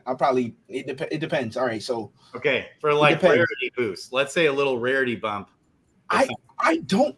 All right, so me personally, as a person who dark summons a lot too, I really don't think a buff to dark summoning is good, and I think this is where I have the opposite opinion on you about this, because I am against rarity inflation. The reason why is because like the rarity of heroes being inflated. And the reason why is because if this ecosystem had just 2 or 3 times the player base, right? I played Steppin', right, for a while, right, and that's even chill at it. But and the most popular thing in that game was basically summoning. Basically, it's minting. It was basically the same thing as summoning. You're summoning new shoes, right? And a lot of people in this game don't even really summon for profit like that, because there's people that don't believe that that's where the profit is, and that's the only place to really pull profit out of this game is summoning, right? And if you incentivized like stone usage, that I'm not saying incentivize it, like if it's a small incentivization, then okay, cool. But if it's anything like when it's like, let's say a 2% or more, that's kind of crazy, because the highest you can get right now is like what with a rare and a mythic, it's like, I think it's, what is it, like 3% to hit a mythic? Yeah, if you put a rare and a mythic in the pit, it's like 3%. It's like 3.5% mythic chance, right? Yeah, without using the summons. Yeah, I don't know, bro. I don't know if that's a good idea, because the rarity inflation is kind of nuts. You already seen that when in the last summoning event, not this recent one, the last one on Jade, right? Okay. You seen there was because everybody was summoning overall and people were just throwing their garbage in the pit. There were so many mythic sages and dragoons on the market, like so many paladins and mythic dark knights and paladins and ninjas and summoners. That floor got down to like 1,300 crystal. Like it was so low, and that's just because so many people were just summoning whatever trash they had. They would just summon it and then transfer it to the CV and then throw it into the pit. Now, I just don't see a world where that is great for the ecosystem long term, because let's say they incentivize it now with like 1,000 players in the ecosystem.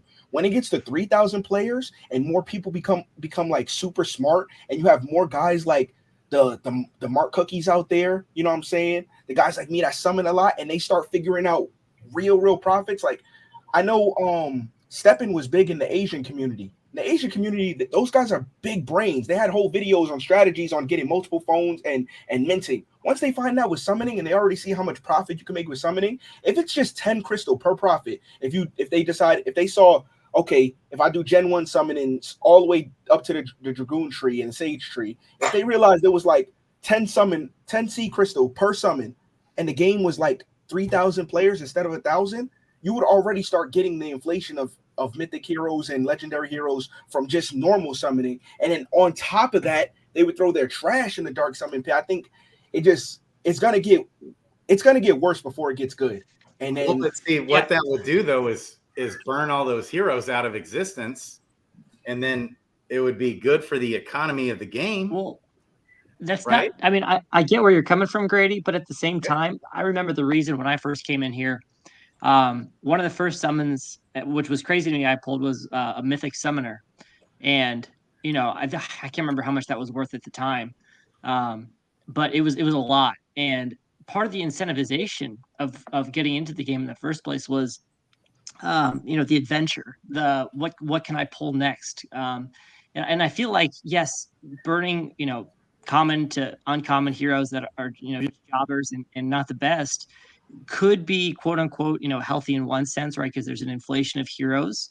the reason that that's a problem right now is just because of the player base. But as we build it and grow, I mean, that's one thing that will change. But also, I think that if you burn them, all that you're going to have left is rare. I mean, not all that you're going to have left, but the majority is going to be rare, legendary, and mythic. And if that's the case, then there's nothing special about those other than the color. So there's that wow factor is missing if like he's talking about the floor just completely dropping. Well, okay, but hang on. That wouldn't be the case unless hundreds of thousands of heroes are burned. Right?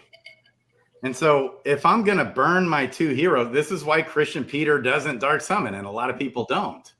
If I'm going to burn my 2 heroes away, I mean, as it is right now, those extra rarity chances aren't that much. It's not that significant. Now, on a macro level, it's significant.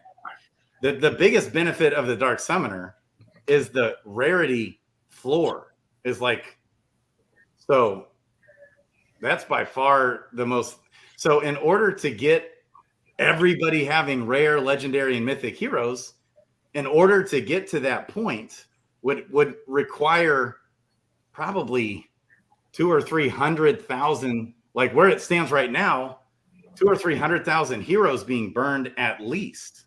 Sure, I don't mean literally. I guess I use that all-encompassing term. I don't mean literally, get rid of all commons and uncommons. I'm just saying in general, there's going to be a much smaller disparity. And for me, I mean, yeah, that's one thing. That's fine, you could say, but part of the reason I enjoyed the game was because of like, for example, pets, right? We have these ultra odd variant pets. Yeah. Okay. That's incredible. That gives us something. And if you have a gambling addiction, you'll understand. Thankfully I don't have that, but there is a certain incentive that comes with that, right? Is that ultra odd is a possibility.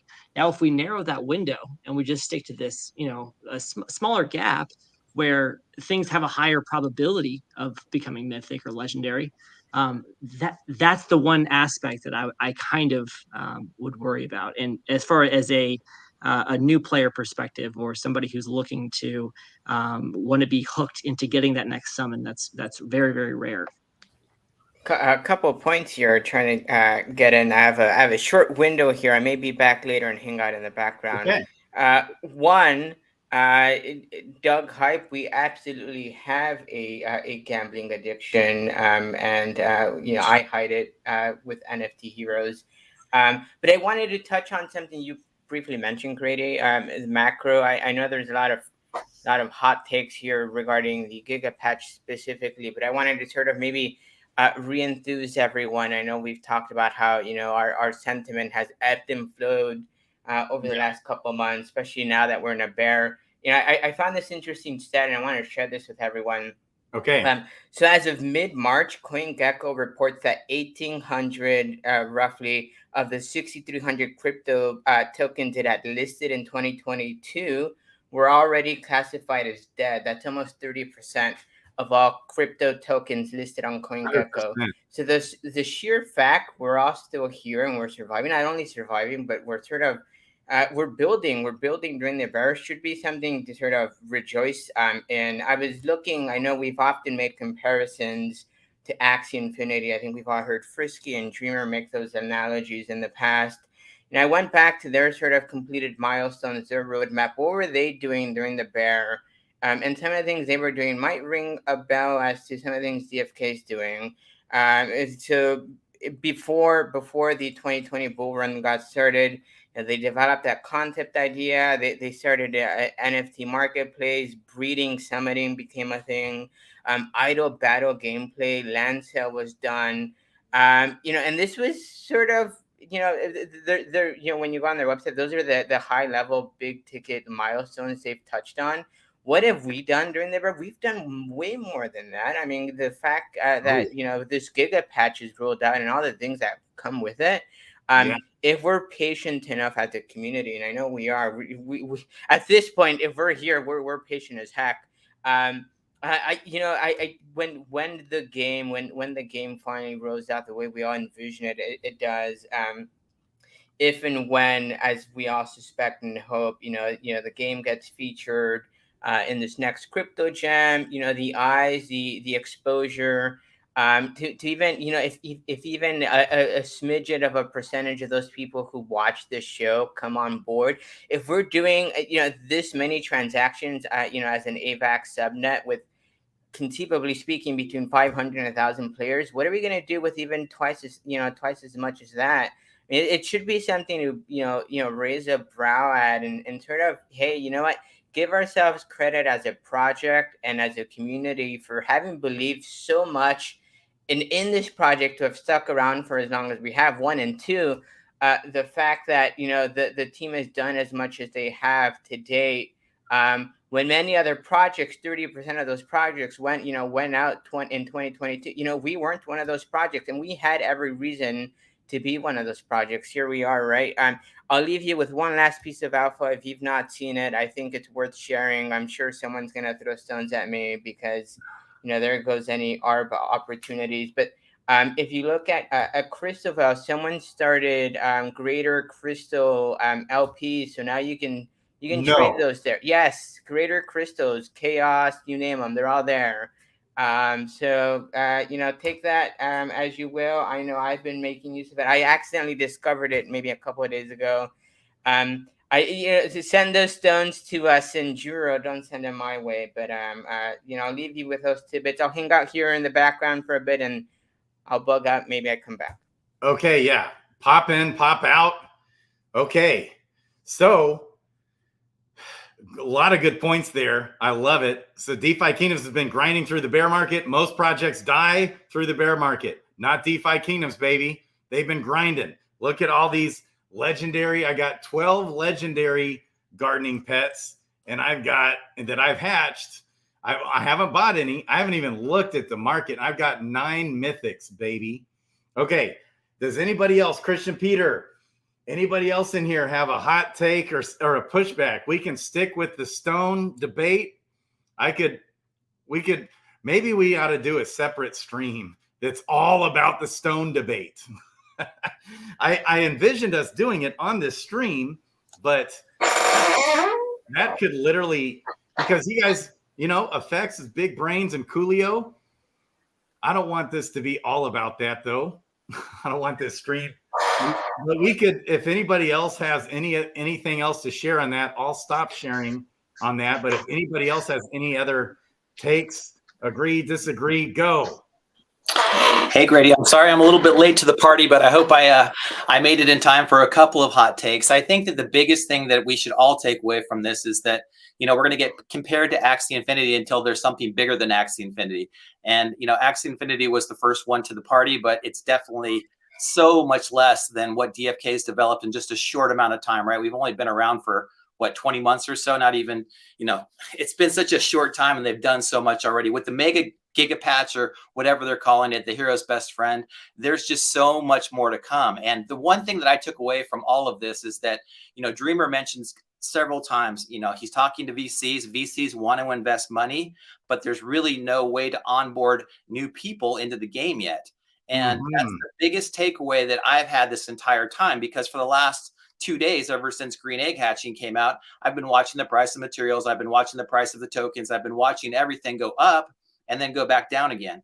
And so we're in that complete player versus player market right now, where everybody who was hoarding tiers or was hoarding whatever spider fruit and was just waiting for that time when they could sell it for a 20-cent profit or whatever it was, took advantage of it. And, we're in that weird marketplace where people think that that's it's a trader versus trader mentality. And, I just always try to take myself out of that and look at the longer term vision. I mean, I've spoken this, I preached it from the high heavens for as long as I can remember now, but it's like, you have to accumulate heroes and you have to accumulate jewel. And now you have to accumulate pets. Those are the 3 things in the game that are going to have the highest value going forward. If you're not bullish on the game, don't play it, but don't sell your tiers and your spider fruit and, all your materials to make 15 cents. I mean, that's just ridiculous to me. I've hatched a ton of eggs this weekend. I've summoned a bunch of heroes. It's great that everything's as low as it is. I think the average summon I'm doing right now on heroes is like $1.72 or something like that. So, I mean, to summon heroes, to summon so many heroes for so little amount of money. And I mean, these are not floor level heroes either that I'm summoning. Sometimes you get mythic, sometimes you get legendaries, sometimes you get advanced, obviously. So it's just it's a different time in the game right now. And I just feel like we're sitting on that precipice of where people actually realize, oh my God, these materials have value. You know, these tokens have value. To watch everything kind of slide down this bear market, we all get into these bear market ruts, but there's just so much to come, and I'm just so excited about it that I'm like, what? You know, even take away 2023, what's going to happen in 2024, 2025? I mean, we haven't even gotten to land yet. I know that probably Raffle will join in on like his you know, ideas as well as some reckless speculation, I'm hoping. But yeah, it's just so much going on. Ogre's got 2 pieces of land. I know the ADFK team's got a piece of land, and crafting's going to come out. It's just going to be so cool to watch this develop over the next, you know, 6, 12, 18 months. And that's what I'm excited about. I love it. You're so right. So I've always had the long-term approach but then just recently it's like, you know, the bear market gets us down mentally in the head. Is Rock, are you still in the house, Rock? The bear market gets to you mentally when you've lost a lot of money in a project. And so this is normal. What all the powers that be out there, they're trying to push you down and get you so discouraged and get out to dump and sell. Okay. I think the biggest thing we had going for us, if I remember, was our community for the longest time. And I think building that community with a lot of different features in the future that I don't think were even there beforehand, where you can DM each other in the UI, or, you know, talk about your different heroes. You can have guilds. All these different things are going to make the community so much better. And I know that Frisky has always had his eye out for developing those kind of platforms within the UI. So I see it as a positive. You know, for the time being, yes, we're in a bear, but he calls it a builder's market because that's what he's trying to do, is I think continue building the community. And the community is really hurt because of, obviously, a long time ago, right, where all the FUD happened along with this bear. But he's still trying to bring the community back together. And I think at the end of the day, if you don't have the community, you don't have anything.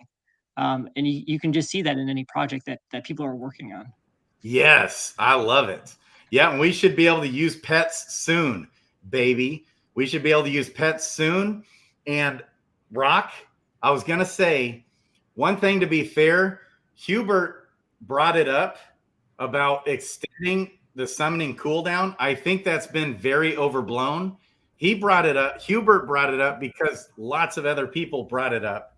And so he just threw it out there as like a community vote type thing. Check 1 2. He did not. Yeah, you're on, Doug.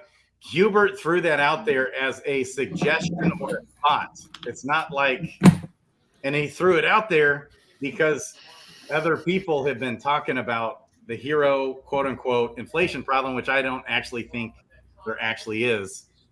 I don't think that's a real issue. Yeah.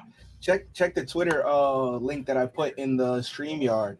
And I kind of want to piggyback off of what, you know what I'm saying, Christian, Peter, and Coolio were saying. It's basically like the ecosystem is actually, it's secretly thriving right now.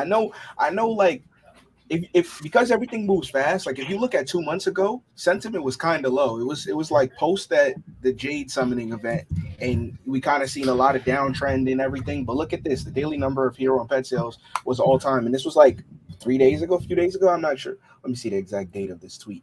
Yeah. And this person, Enrique, I know he's in Mythic Squad. I think he's in Mythic Squad. He posts a lot of data like this. Long's Eye, those the data guys. And if you see this and you look at like the tavern, right?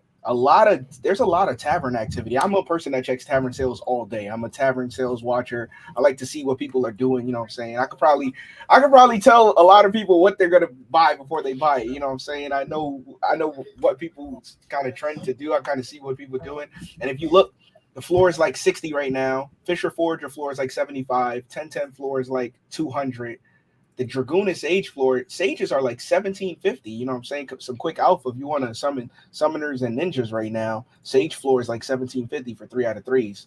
So $17.50. No. 1750 crystal. 1750 crystal. Oh, okay. Yeah, for sage. What is that in US dollars? I don't know the US dollar amount, but it's like it's never been that high. Yeah, 0.0. Okay, $52.50. Yes, and that's a sage. The sage and the dragoon floor is like probably like somewhere around the 1400s. I know sage has been having because monks and pirates been getting bought up a lot, and also thief 1010s are like 400 crystal because there's a shortage on thieves. I know BG talks about that a lot. Yeah, but yeah, there's So I was buying up some sages, like legendary and rare sages and dragoons a few months ago, and man, I feel like they were like $17 or something. Does that sound right? What? How low did the sage floor get to? So right now, 1,750 is the sage floor. 3-3 for 3-3s. Yeah, he's talking about 3-3. Yeah, 3-3s. That makes more sense. Yeah, 3-3s. Not the zero summon ones. The zero summon ones are probably like 350, 400 around there. Okay. It took me a second for my brain to work there. Okay, that is awesome. That's good. Yeah, so it's just like there is like a secret, not a secret, but it's like you can see on the threads, right? 1,672 views on this Enrique post right here. Like a lot of you can see the view count on a lot of these threads now. They're getting a lot of higher. You know what I'm saying? New people coming in, chiming in on these DFK Twitter type threads and stuff like that. I've just been seeing more activity. And even when you guys were looking yesterday, you guys saw a 900 player on the tilt proof giveaway, and I'm like, and that's a lot because I remember when you were doing a stream and we were talking, and I think I was in the chat. I was like, yeah, it's probably around 500 people that's active, and it's probably went up double since then. It's probably went up double since then, and that was like 2 months ago. So I'm like the game in the game, even in the chat, somebody just tagged me and was like, oh yeah, I you know what I'm saying, I'm a new player. Remember when we had guys like Haitian Buffet coming in? Remember him when he was out? Yeah. He was like, oh yeah, I'm a new player and stuff like that. There was still some new players coming in, but there was a lot more people leaving. I think now it's getting to the point where, like what you're saying, there's people leaving, but we're getting, for every one person that leaves, we probably get like 2-3 new players coming in. Yeah baby. You guys mind if I ask something here? Yeah. So I just want to get everybody's input because I've always been wondering how into the lore, how into the the game development and the adventure and the structure around the game were you guys? Because I remember we had Jacksicles, remember? Yeah, baby. So he was awesome. I know that the team couldn't keep him just because we're on a bear right now. But he had so much developed and so much mapped out and thought out. And I know Second Best Dad is kind of taking over that role. But we have the Cradle, and we have all this potential to develop something apart from the DeFi aspect that we discussed with tokenomics and everything. There's a certain sense of adventure and excitement around aspects of the game itself. I kind of feel like that's almost lost sometimes amidst everything else that's happening. Yep. That's the bear market. The bear market does that as well. It even kills that kind of thing, because when price down, it's like what happens in our brain. It's just like low sentiment, and it's hard to get that back up. So, but we just got to hang in there. We see it in the charts too right now, of not the hero chart though. That's encouraging, but the token charts right now, everything keeps crashing. It's wild. But I'm not a huge lure guy, but I really appreciate the lure at the same time. So I like it, but it's not what gets me going. But it's fun when there's people out there where the lure, people are all excited about it, and I'll jump right in with them and be excited about it. But so what's this giant snake doing around a magical tree? And why is it in the UI? What's that? Why is there a giant snake around a magical tree, and why is it in the UI? And obviously there's some detail to it. But I guess that's what I'm saying, is that there will come a time where I hope there's some excitement around the graphic side, around the the UI and the actual aspect of the game itself. Like, Doug, do you see these beautiful, sexy pets that I've hatched over the last day? Doug. Oh, you're muted. Dragon. That guy looks cool. Look, who is this Pedal Buster? Look, he's got boxing gloves on. What? We got the planter gnome. These are all gardening pets, so we can hatch green eggs now. The gnomes are cool. Are these all green eggs? Yes, these are all just green eggs. Whoa, look at that Omega Leaf Dragon. That one's awesome. Yeah, man. And this Golden Hulk baby. He's like a beetle. Yep. And so any day now, we're going to be able to attach these pets, possibly even tonight, but I guess it's probably not looking good. What's your favorite green egg pet right there? I really like that dragon. The dragon is the bomb. I got to go with Golden Hulk or Pedal Buster, though. So, like, these are things you find in a garden because they're green eggs. Is that how that works? Yeah, when you send them on a gardening quest. So you got to have a gardener to do that. I mean, you want to have a gardener to do that. Unless, like with some of these pets now, they've also revealed what the bonuses are. Okay. So what these stars mean. And it could be one of a whole bunch of different things. Well, the one I don't want to ever see is this gardening profession bonus. Like, so basically I can change a hero who's like a ninja miner or a sage miner. I could now throw this pet on him and he would now have the gardening profession bonus, which I'm curious on how Coolio and Zellies is going to work that into their code and send them gardening. But anyways, and Franz made the debate that he likes that bonus. I think that's the worst bonus, even though the team, I would say overall did a great job on these bonuses and on everything on this launch. They've done a really good job. The team has on this, but this one I think could have been looked at because you can only get this bonus on a mythic card and it's like it's a waste almost. But that's my take. But Franz had a different take. He likes that bonus, baby. Yes. So speaking of the artwork and the lure, here we go. Yeah. Well, that's the thing, man. Like that's what we need. If you want new players in the game, let me tell you how to get them. Make cool stuff, right? They want visuals. They want cool pets, right? They don't want math. Like math's cool, but like that's like a secondary step, right? First, they have to be interested in the game. And you're saying that now we can use these pets really soon. Yeah, like within the next day or two. I'm thinking that's super cool. Yeah, or even like tonight. I got it. Come today. I have a few pets. How many pets do I have? Scarecrow with the fire coming out. And the leaf dragon. Okay. Do you want the breaking news, Brady? Yes. Brady. Just FYI, I just made a little tweet about it, but it's all breaking news from Dragon's Crossing. Would you like to know what the breaking news is, sir? Go. The breaking news is the mint is going to be May 27th, baby, and game release on the 31st of May. Baby. 31st, baby. Baby. Yes. I love it. So the mint happens, and then the money made from the mint, or most of the money made from the mint, goes into the liquidity for the DCX token. All right, baby. And the game's releasing within, 3 or 4 days of the actual mint. I thought it was going to be like 2 weeks later or something. It's like right there. Boom, we're going to be playing that game. Yeah, super it's exciting. Basically right after the mint.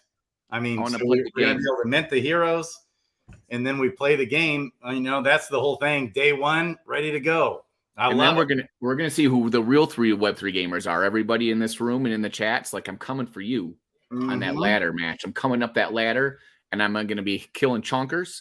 I'm gonna be throwing the chicken bones down, and you're gonna feel them because you're gonna be below the ladder, and they're gonna be raining on your heads, baby. Yeah, I like this petal bloom right here, baby. Yeah, so I'm pumped for Dragon's Crossing. We'll be doing more on that soon. Okay, so. Look at that beautiful pet chewing his bubble gum. Or is he snoring? What's he doing? What's the bubbles coming out of his nose there? Okay. Anyways. All right. So good point, Coolio and Doug, about lore and aesthetics, and it looks cool and fun. Okay.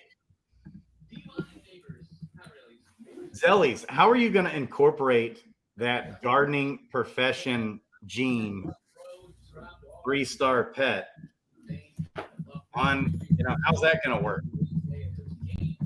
Are you guys there? Coolio and Zellies? I think Zellies said he had to go to dinner, but his profile's still up. Okay.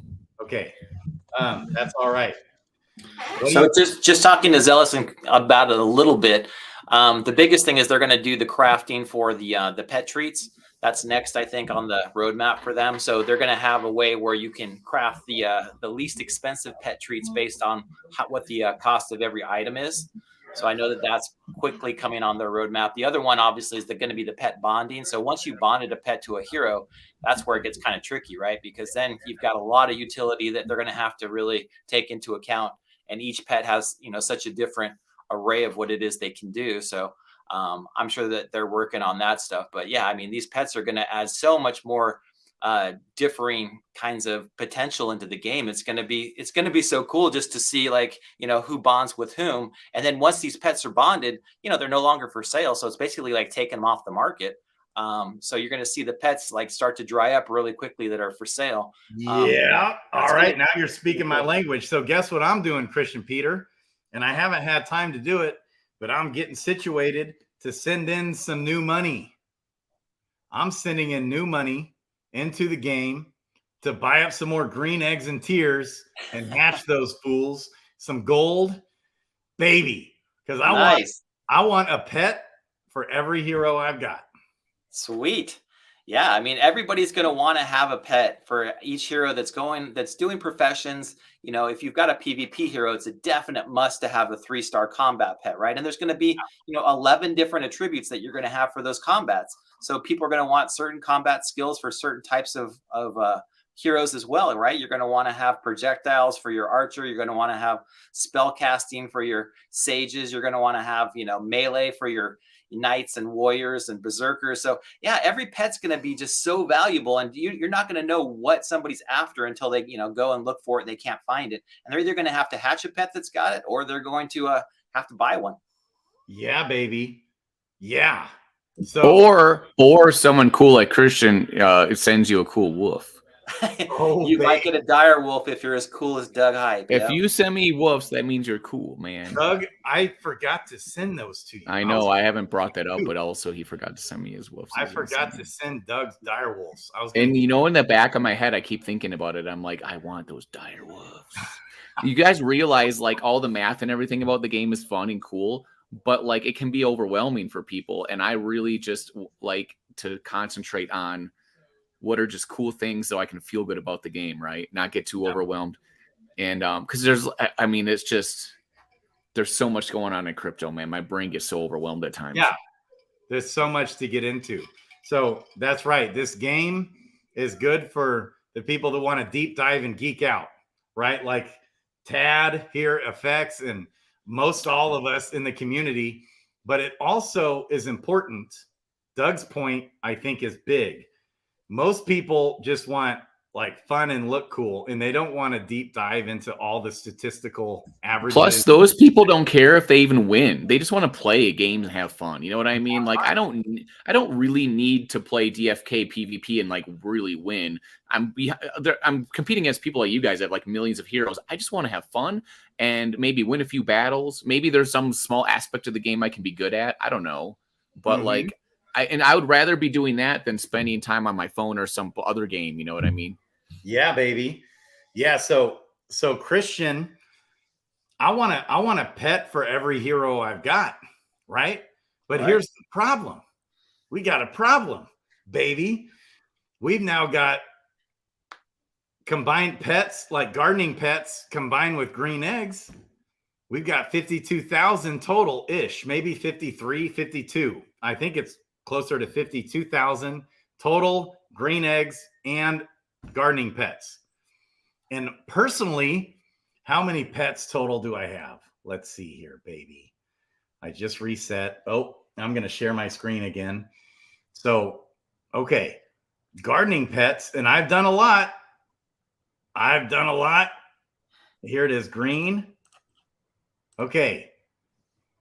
I've got 279 gardening pets. Woo. Wow, 279. You are doing a lot. Yeah, but the problem is I've got like 500 gardeners. So I'm only halfway there. Christian Peter, what am I but gonna remember do? too, Grady, you might want to change some of those gardeners into a different profession. So you might not need that many. You might want some more blue pets, or you might want some more gray pets, or even some gold pets. Well, here's another problem. I've got another problem. I don't know. I might be getting close to where I've got enough pets to suffice for all my fishers and foragers, but I don't think I'm quite there yet.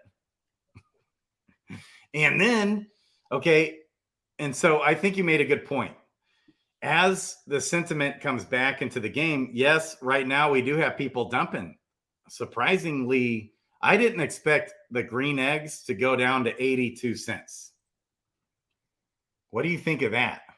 Now, I did expect a potential dump coming, okay, because people have been holding out to dump stuff, right? For all this. I did expect that, but I didn't expect an 82 cent green egg. This is my question, Grady.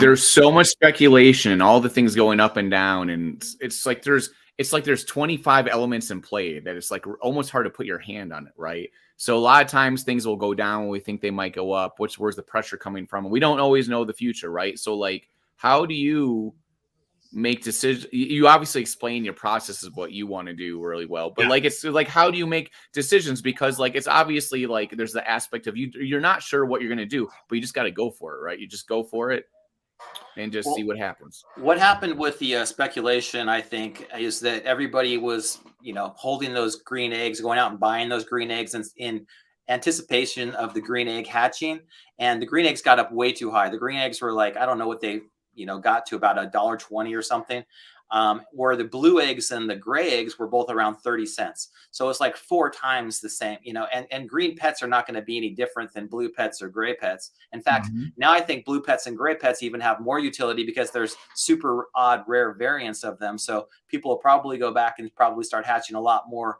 blue and gray eggs. So the green eggs got completely out of whack because people were just speculating. And that's what I was talking about earlier, is that, people are speculating on day-to-day price shifts on pet eggs. So what did you do? Did you hoard 1,000 green eggs in anticipation that they would go up or down 20 cents so that you could make $20 from it?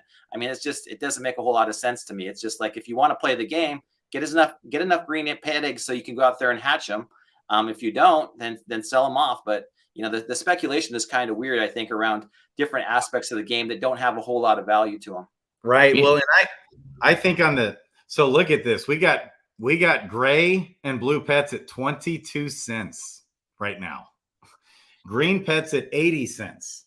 So here's why, though, is because we only have a total of 52,000 green eggs / green pets. So, and for gardeners, there's around about, give or take, 125,000 gardeners. Right. So versus blue and gray pets, there's still a shortage. It's still not enough to suffice, but we just have way more of those eggs combined with pets. And I think that's why. But more people want gardeners and fishers and foragers, because you can have more. You can just have more. Yeah, and they're going to be the first level 10 quests to come out, right? So we're going to probably see them be much more beneficial. And I think that once you look at it too, there's going to be a lot of people that don't attach pets to their heroes. So, there's not going to be one for one necessarily.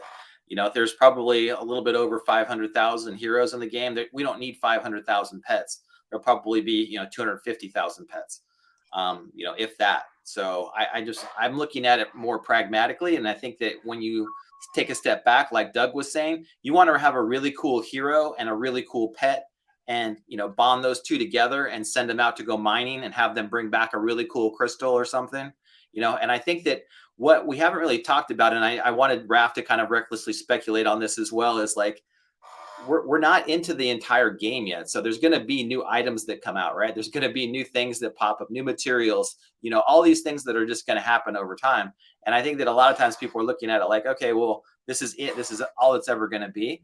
And I'm just looking at it like, wow, what happens with level 10 profession quests when we have new items? Maybe there's one new item that's introduced. Maybe there's 10. I don't know. There's going to be new ruins at some point because we've got to be able to level up from level 20 to level 30. So there's going to be a lot of different things that come along in the game. It's going to be so cool as it happens over time. Yep. And so here's what I'm going to be doing tonight after the stream, and unless I can do it before the stream ends, is I'm going to send some new money in and have some more eggs. You know what I've been doing all day? I've been making a video or planning it to explain to people how to shift and bridge their money around for Dragon's Crossing, because sometimes things in life are complicated, guys. And you know what I'm really good at is messing stuff up and figuring out how to do it the right way. So that's I should help you with that, Doug. Yeah, I'm going to make it really simple and we can figure that or whatever. I want to make one that's really simple, though. That's just basically like do this and this and this. Yeah. And because I know the ways that like are really simple, but there's going to be like 3 or 4 other things that we might have to explain too, of like, because certain things don't work or do work. And I even went through some of the processes today of doing different stuff. And like, there's a lot of people that play DFK that are going to want to bridge from that to Arbitrum to use that liquidity. And there's a really actually easy way to do that. And you avoid gas fees, you avoid like Ethereum mainnet gas fees and stuff, which is really awesome. Yeah. Just Synapse bridge, right? Yeah. And you can just basically switch say Joule to the USDC or whatever's in your DFK stuff. You switch it to USDC and then you can bridge it right over using that. And it's like the gas is very tiny. Yeah. Yeah. And then also doing a video on Binance. Go in there, buy Ethereum on Binance.us. Buy Ethereum, send it right into the Arbitrum chain, sell the Ethereum into USDC or whatever. Right, but you might be able just to get USDC on there. I don't know. But this is the thing, guys. You can't send USDC from either Coinbase or Binance.us. But if you're on crypto.com, you can send the USDC to Arbitrum. That's a great, okay, we should do that too. That's great. Yeah. Absolutely fantastic. But the thing is, I was trying to first primarily think of ways where there's almost no gas fees or very little fees. And there's obviously another way is just to buy it straight with money from a card and use like MoonPay and stuff and go directly into your MetaMask, which you can also do. And that kind of stuff, right? Because what you don't want to have happen is like I went on I tried some routes of doing things and I was getting like $40, $50 gas fees. And I was like, bro, like what? You know what I mean? So the idea is like, how can we find the cheapest, best ways to move stuff around for people? As long as MoonPay doesn't whack you with fees. I mean, there is a little bit of a fee, but it's not terrible. It's not, obviously it's not going to be like the $40 fee. It's going to be like, I don't know. Yeah. Maybe $7, $8. It depends on how much it is, but it's that. And sometimes that's just people's avenue that they have or whatever. Right. But you want it specifically for that to mostly be reliable. Cause I've used Transact and some of the other things today and they didn't work. It's these third-party apps that where you use your card. And I bought it just like a few bucks just to try it, just a few bucks. And the transaction just gets stuck in processing and it's done for, bro. Like you never know if it's going to show up or not. But MoonPay, I've almost never had a problem with. I think I had one problem, but the only issue was that the transaction just got stopped, but I never got money taken out. So they've never actually rugged me. It's only just been because my bank blocked it because they're like, hey, don't do that. But then I would tell my bank it's fine. And then it was fine again. So like I've never actually had a problem with MoonPay, but Transact, the first time I used it, red flags everywhere. So, and then I researched it and found people are having those problems too. So I try to go through and do the stuff, see if things actually work, what the cheapest thing is. And because you don't want to be sitting there on mint day and all of a sudden you're like, bro, I tried to move my money, but there's like a $60 gas fee. And you know what I mean? Like you don't want to, and then you're like, oh, but I'm going to miss this and miss that. You want to be prepared and know the best routes for it. Okay. Yeah, man. Right on. So I'm loving this. Where did Raph go? Raph disappeared on us. We never heard a peep out of Raph. Okay. And Sergeant, everybody has deserted us. Where's Sticks? Sticks intern. Get in here, baby. Okay. Sticks. Yes, Sticks. So was he riding his bicycle?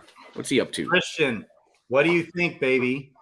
I'm with you, Grady. Actually, I sent in about $6,000 just to buy different things inside the ecosystem because watching Brown Gent's last video. I think it was his last one or maybe 2 videos ago. He does a lot of technical analysis. I don't really do that much, but he showed how Jewel has a really strong base at 15 cents. And so I was looking at that and I'm like, what's Jewel at? Oh, it's at 15 cents. Okay. That's a nice big indicator right there. Plus, it's just like I said, summon after summon after summon. I put a little bit more in the gardens. I did a couple more things. I bought a couple more pets.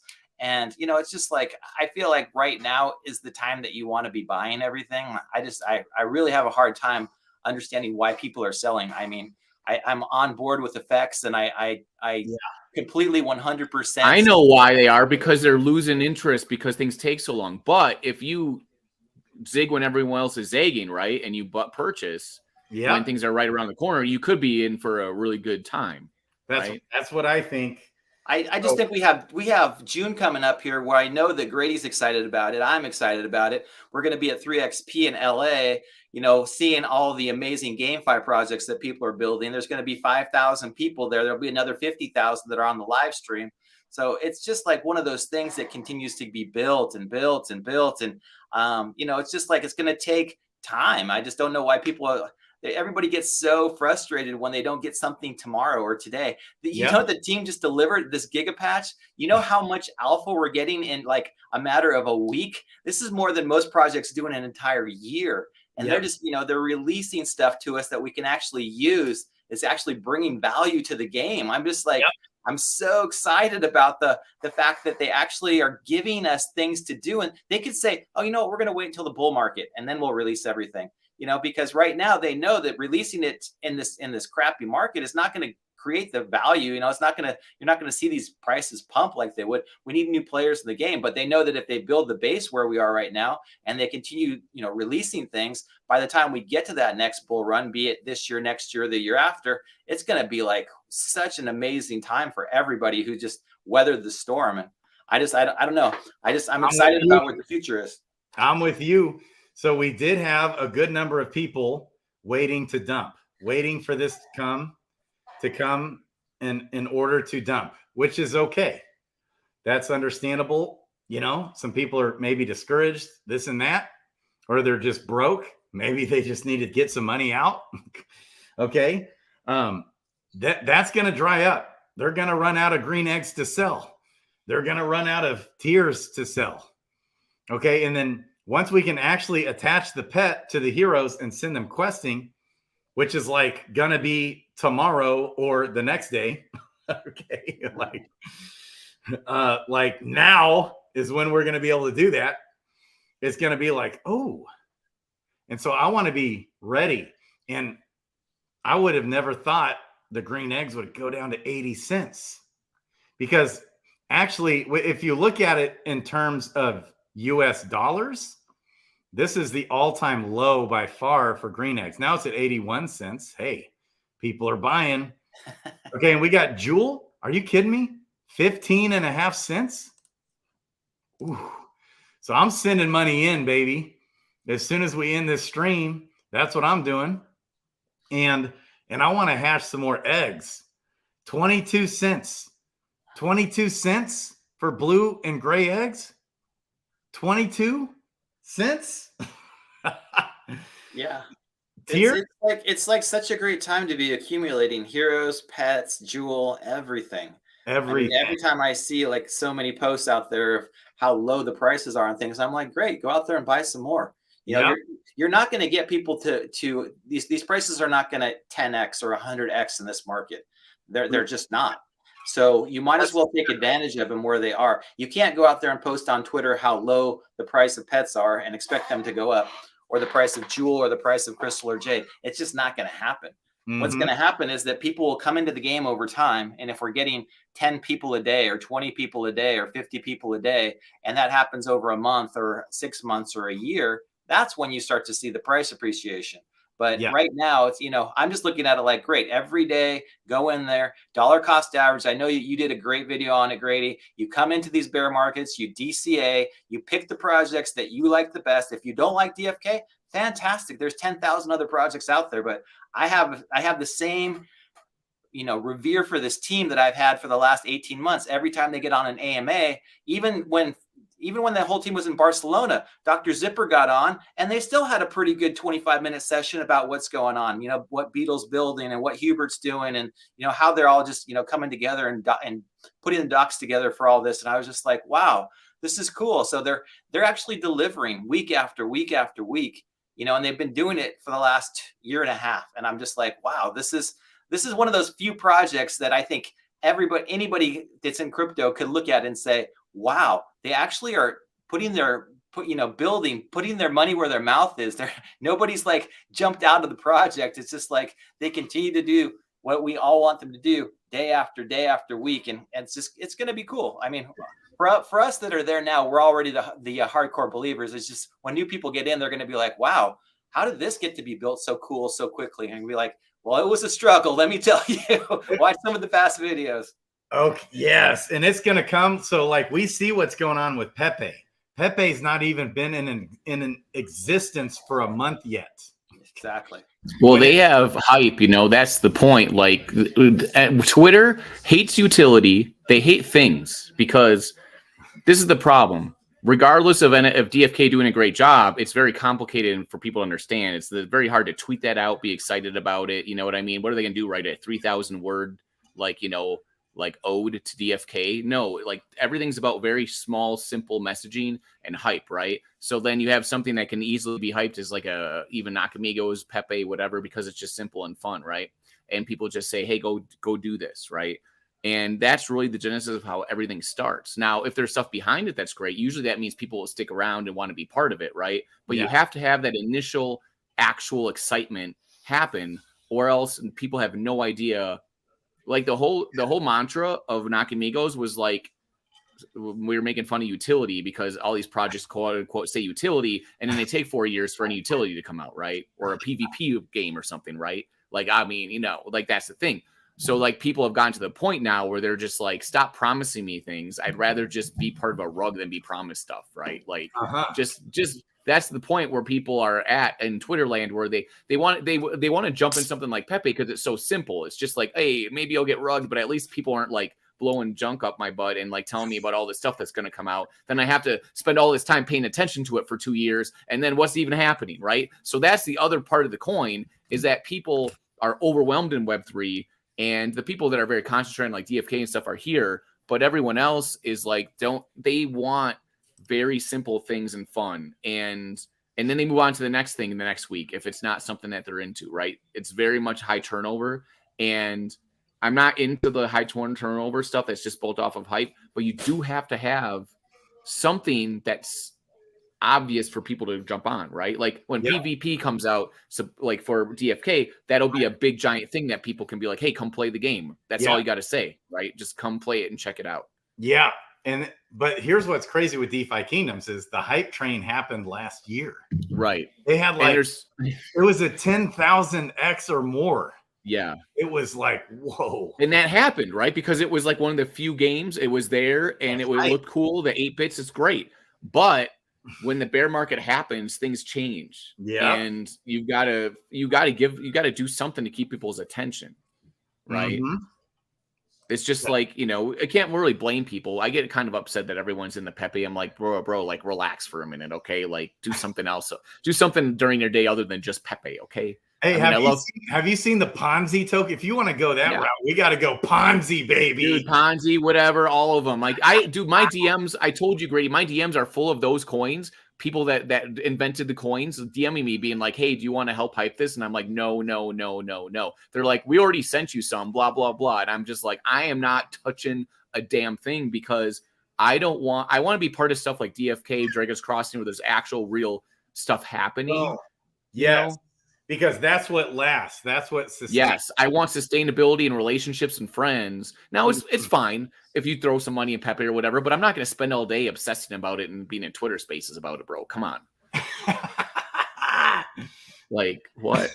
I love it. So, baby. So that's a good point, though. We got to get that hype train going again. We got to people talking about this thing. We got to have more people talking about DFK. Well, think about it. We got mythic people in the house now, but think about this, guys, for a second. Everything that's good helps. If Dragon's Crossing is super successful, that will help DFK because then people can be like, hey, if you like Dragon's Crossing, also check out DFK. And they'll be like, whoa, that looks cool too. You know what I mean? Vice versa. Yeah. This is the thing. The only thing that matters is that you do something that actually gets attention that people like. If you do that, it can turn into so much good stuff. That's why influencers work, because those people that are getting attention just go, hey, check this out too. And next thing you know, boom, that thing blows up. And then this thing blows up. But if they didn't believe that person or didn't like what they were doing, nothing would happen. So you got to have something good happening, right? Because if someone on the street comes up to me and they're like, hey, what NFT project should I get into? And I'm like, well, DeFi Kingdoms, you should go do this thing. And then they're like, okay, well, what is it about? And I'm like, do you have 18 hours to talk about it? Like, that's not going to work, bro. Right now, it's about commanding your legion and fucking claiming your legacy. That's what it's about right there. That's your 6-word response. Usually grab people and bring them in, but we need something for them to do. We need gameplay. We need things. You know what I'm saying? Yeah, yeah. And I mean, like, if I wanted to hear the obvious drum for a while longer, I'd let you keep talking. But I'm going to stop doing that because I got some shit to say. I'll tell you, Grady, dark summoning has been so good for this ecosystem, and it does not create misaligned incentives in any way. And I think the sentiment is more negatively affected by the biggest streamer in DFK coming on every week and spending 5 minutes saying the sentiment is down. The whole community is like a dead body being carried on a trailer in one of those Renaissance fairs. That is what I'm inviting you to come play. DeFi Kingdoms, baby. I guarantee you that has done more to harm the sentiment. I'm not even saying it has done anything, but that has done more than dark. I don't know. I kind of like it, that part, because it makes me interested, because it makes me feel like he's telling the truth. You know what I mean? Like, I get it, but I'm saying week after week after week, it's like, oh, I'm gonna get excited about this, and it's like the same every time. I had to lean in for a second. Let's go, Starbucks. Hey, I had to lean into a second to make sure that you were wearing a shirt. From where I was looking at, it looked like you were shirtless on stream. And I was like, that's new. I'm sorry, buddy. No, sorry to disappoint. Although, I guess it would be more disappointing if I weren't wearing the shirt. Trust me. Sticks, how long have you been in this ecosystem? How long? Since November 2021. So you've been in the whole time? Yeah. I've weekly AMAs, baby. I've missed a few, but like I've been going to them ever since the beginning. And I didn't have level 3 in the Discord till like this past month. So as far as the giveaways, like I've been following the game for that long. I just never talked in Discord because Discord wasn't the thing. I'm like a Twitter guy, you know? Yeah, right. Not in Discord much. Starbuck, how the heck are you doing, baby? Good, long time. How you been? Good. I know it's been way too long. I've been disconnected here from the Mythic Squad lately. Okay. Yeah. Still up. We're doing a lot of good things. A lot of purple a lot of things got some purple in the mix. We got some stuff planned too, so I'm excited for what's to come. I think everybody keeps on talking about this great hope that next crypto gem is going to put some optics on this game that hadn't been there before. But I'm kind of in the same boat as Six Intern. Like I see that, in some pockets there's sentiment down, but in a lot of others, there's people that are feeling a lot more bullish now today than they were a week ago. I'll tell you that much. They better be today more than a week ago for sure. Okay. I backed up the truck a little bit a week ago, though. Not gonna That's fine. I'm just going to wear my new hat. That's all. Oh, baby. You got that new hat. I need it. Maybe it's in the mailbox. Hey, Starbuck, when are we going to get the purple hats? We have black hats coming. You're telling me I can't listen to the Sophie Tucker song and just jam out because like it's to Mythic Squad? Purple hat? Purple t-shirt coming too. I don't know about purple hat. We'll see. I'm sure there's a purple hat coming in the future, but we were limited on what we wanted to test first. So we've got a sweatshirt, a t-shirt, and a hat coming out. We'll see how the community feels about those. Okay. Nice. Okay, so Sticks, I'm going to respond to you here, my man. Yeah. Ever since before Dark Summoning came out, I brought it up a little bit on the stream, but for months, I've kept it at bay.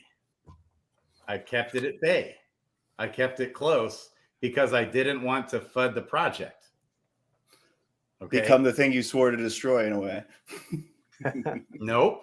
No, you didn't want to do that. You didn't want to do that. And I warned, though, this is a risk. This is like a problem long term, looking down the road. No, but your whole idea is flawed. Your whole idea is flawed because the dark summoning stone impact, it only applies to why people would use greater stones. If you're saying greater stones are down, I think you could have an argument because you're saying that people only use stones because they want to do it when they're going to make that best hero.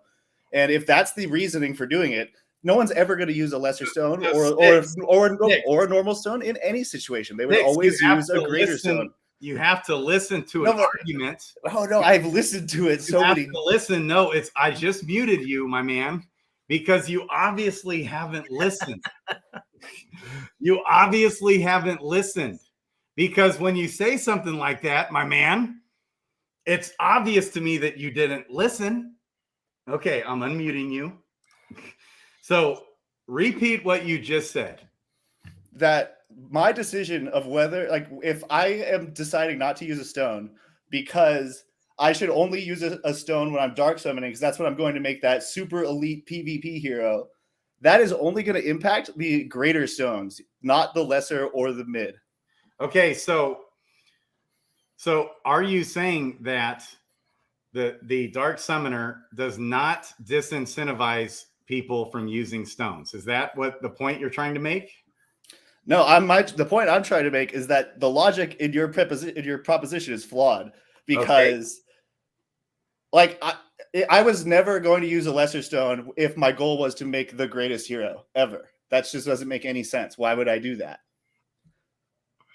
So, I think you would never use what? A lesser or a middle stone, a lesser or regular stone. I would never do that if I was trying to make the best hero, even before dark summoning. So yeah, I don't see how the fact that people are saying that, like, you should only use a greater stone when you're dark summoning in this way, because that's when you're going to make your monster by putting the two legendaries together. But that only should impact greater stones, and lesser and middle should really not be impacted by that logic at all. I think we should hear from Starbuck because he summoned like 18 Dread Knights over the last 3 days from dark summoning, and he has probably the best outlook on dark summoning of anyone in the panel. So what do you think, Starbuck? Yeah, so I mean, I say it all the time. Good shit happens in the pit, but of course, you can step in the shit. You can step in shit in the pit too. So for me, I use stones all the time, and I always have. Not just for me, because if I'm going to sell it, I want whoever buys from me to have a little bit better hero if they side by side me against someone else. I always price my stone into it, so I'm not a floor seller by any means. And if I've got to hold a hero a little bit to sell a little bit more, I really don't. That doesn't really factor into my equation. But in the off chance that I hit a mythic, or I hit a legendary on something, if it doesn't have a stone, I'm not inclined to keep it. And I don't have the luxury of throwing stuff, over and over in the pit for the summoning event. Yeah, I'm gonna pull up a little bit harder than I would otherwise. Right. But outside of that, I wouldn't say that I was the heaviest dark summoner. No, I'm always building monsters. We're very strategic in how we align our heroes, and we put in real work to find those perfect pairs. But at the same time, it works. Sticks in, or like Christian Peter said, I've summoned quite a bit of Dread Knights. I've got the most transcendent Dread Knights right now in the game. And you hear in Mythic Squad all the time, scared money don't make money. You got to be willing to buy a ticket if you want to win the jackpot. That's right. So I'm 100% pro Dark Summoner. I think the Dark Summoner has been awesome. I think it's good for the game. It's burned. How many heroes have we burned? I do too. I think it's great for the game, but at the same time, before the Dark Summoners, there was a lot more finality in when your hero got down to 0. Now it's, a hero, a Gen 1's got 11 summons. Like, that's the way a lot of people that are building monsters like to think of it. There's no more of those. And there's those times where you can have a hero that you have as like a quester, we've talked about it, and I rewound the tape on that very first video that we did together, Grady, back in the day when we were talking about level ups. And I had mentioned, there was someone that had a view of like, you always go vitality, you always go intelligence, you always go wisdom, because you're going to want those long term. Every hero is a PvP hero. And I said, I don't think so. I think you got heroes that are questing heroes. I think in the future, you're going to have heroes that are crafting heroes, and you're going to have your PvP heroes. Will I want high HP on all of my heroes? Maybe. Will I want, a specific in-class skill to be higher than the others in case I'm going up against, mythic versus mythic, and the differentiator is going to be how you leveled up your hero? Yeah, I'm gonna want to have some differentiating factor to my hero versus an opponent. But for the most part, if I'm going to level up my heroes for the best of their ability right now, I'm looking at the crafting as my number one, and then, I'm looking at PvP for number one for those PvP heroes. I'm looking at crafting as my number two for my crafting heroes, and I'm looking at my profession in profession level ups with those in profession heroes, which is an in profession hero for me all of a sudden could be a Florio. Like you keep them on the floor and they're going to be, even if it's a mining or a fishing Dark Knight, it's going to be fishing forever, just because it might be better at fishing than it is at its crafting subset or whatever. But so crafting throws another. I've been looking at that a little bit here lately. When I'm leveling a hero, it's like, wait, maybe I should factor in the crafting on this guy that's leveled crappy. Okay, if a guy is leveled up crappy, now I look at crafting. So that's another thing we got to get with Helper on to figure out. Okay, baby, we got Mosh in the house. We gotta tag out. I gotta tag out. I'm going on Tuanis's stream right now. So Mosh, represent. So one second, Starbuck, before you go. So did you say you always use stones on the heroes, even if you plan on throwing them in the pit? Yeah. So just for instance, I had my Dragoon attempt. I was going for a Dread Knight. I missed on the Dread Knight, and I hit Dragoon with advanced abilities. I used a lesser on that. If I didn't use a lesser on it, it would have been on the block already. But I used a lesser, and I hit the blue with it. And it all of a sudden becomes a keeper just because of that lesser stone on the mythic. And we'll see what that ends up being 10 level ups from now, 20 level ups from now, when we've got side by side Dragoons. Which one's going to be, which one will have, done its best, so to speak. So you're saying that you didn't throw him in the pit because of the stone, right? Is that normally how it is? Or do you still throw heroes in the pit with lesser stones used? I'll throw a hero in the pit with a greater stone used. I mean, it all depends on what I'm going for. Yeah. Okay. And even on our stream last week, somebody's like, you got to respect the stone. Well, like if I get a Dread Knight instead of having a greater on a Dragoon, that Dread Knight is, triple, quadruple the value of that Dragoon. I don't know, I get some of it back. And you can just as easily miss. But like I said before, scared money don't make money. You got to buy a ticket to win. I love it. All right, Starbuck. Love you. Okay, Mosh. Love you, Starbuck. Love you guys. Mosh. Peace out. Okay. So we're arguing, we're debating about stone utility.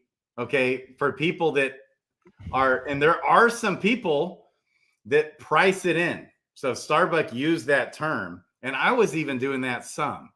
I was just pricing in the stone to heroes when I was summoning.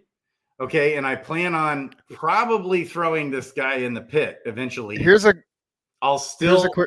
Okay, go. Sorry. Here's a quick question. Like when you're going to purchase heroes and you're looking for matches, and there's similar matches, and you flip the cards, and the card has one has a stone used on it, one doesn't. Regardless of the use, you're looking for the best possible option. Yeah, you're gonna usually spend a little bit more for the one with the stone. Like at least I do. You know what I mean? Too. So, and in my experience, like selling these NFTs and flipping them for more opportunities, it's a lot easier to sell heroes with stones.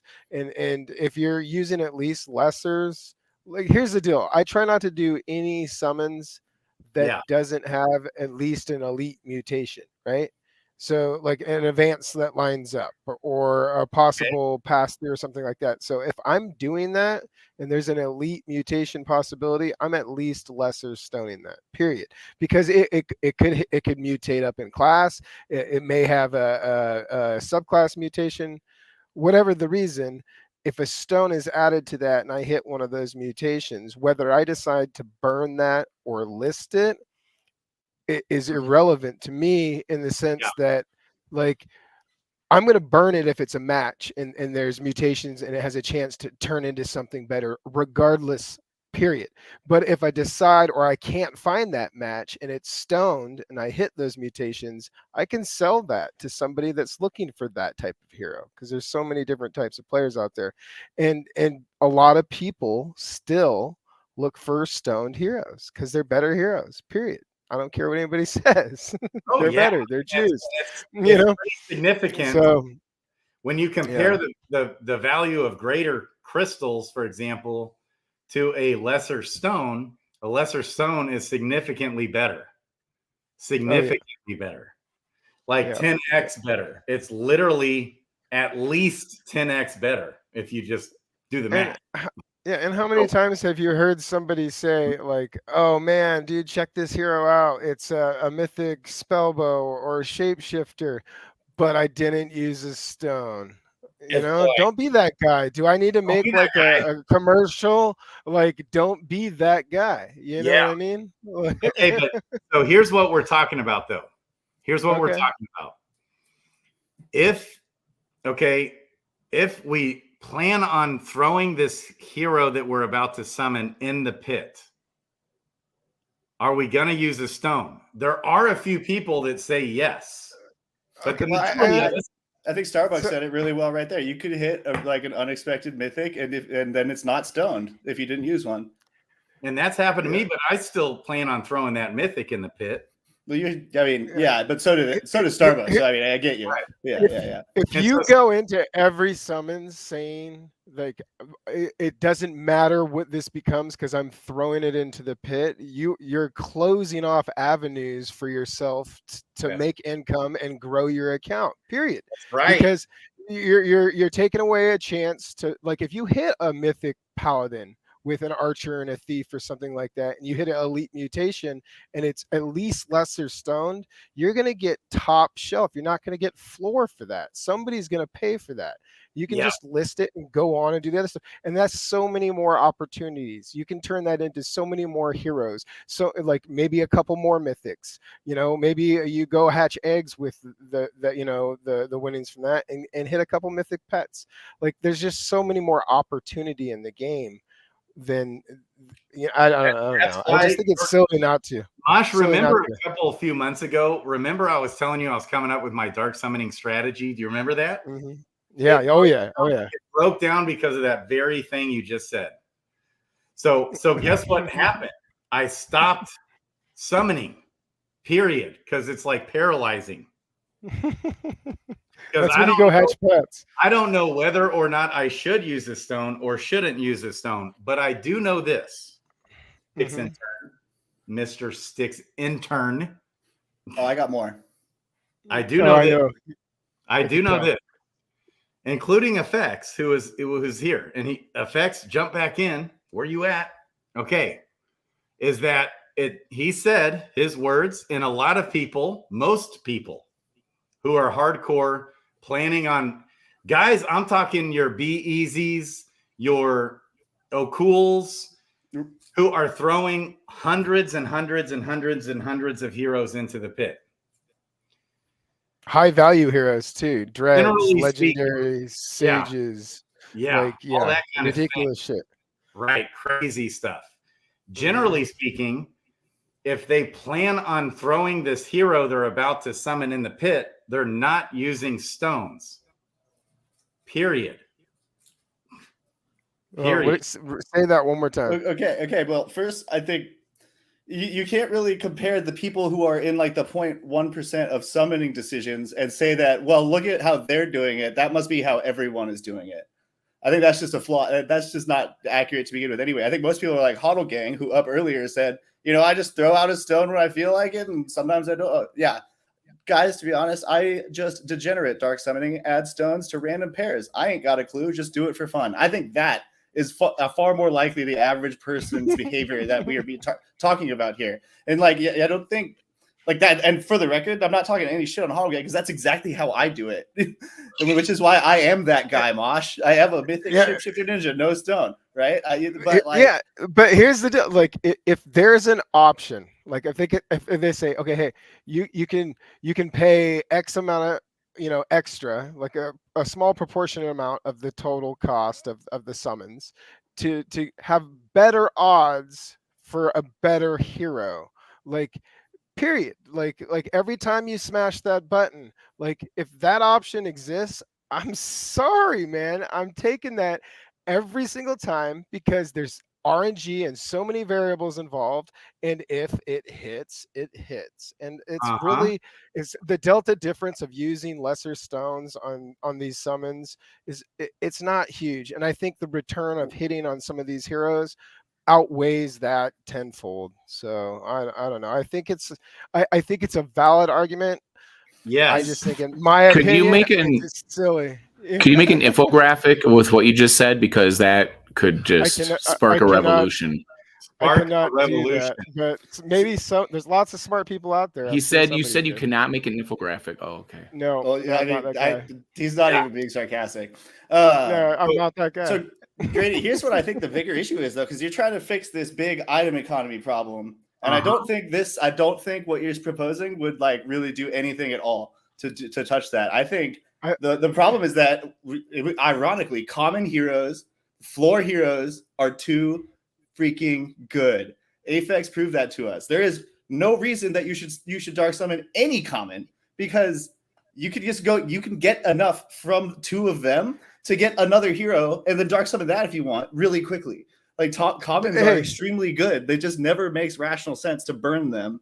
And that is the bigger problem, because we have a bigger number of commons who farm larger and greater numbers of items, which then floods the market. And then not everybody's a warrior. Not everybody's a fighter, though. There's got to be those types of heroes. Oh yeah. I have no problem with them. There's got to be lots of them. I have no problem with them existing. It's just that's why Grady's. That's the thing he's trying to fix. That's the cause of it. Is that there are so many more of those that exist compared to the rate the items being used.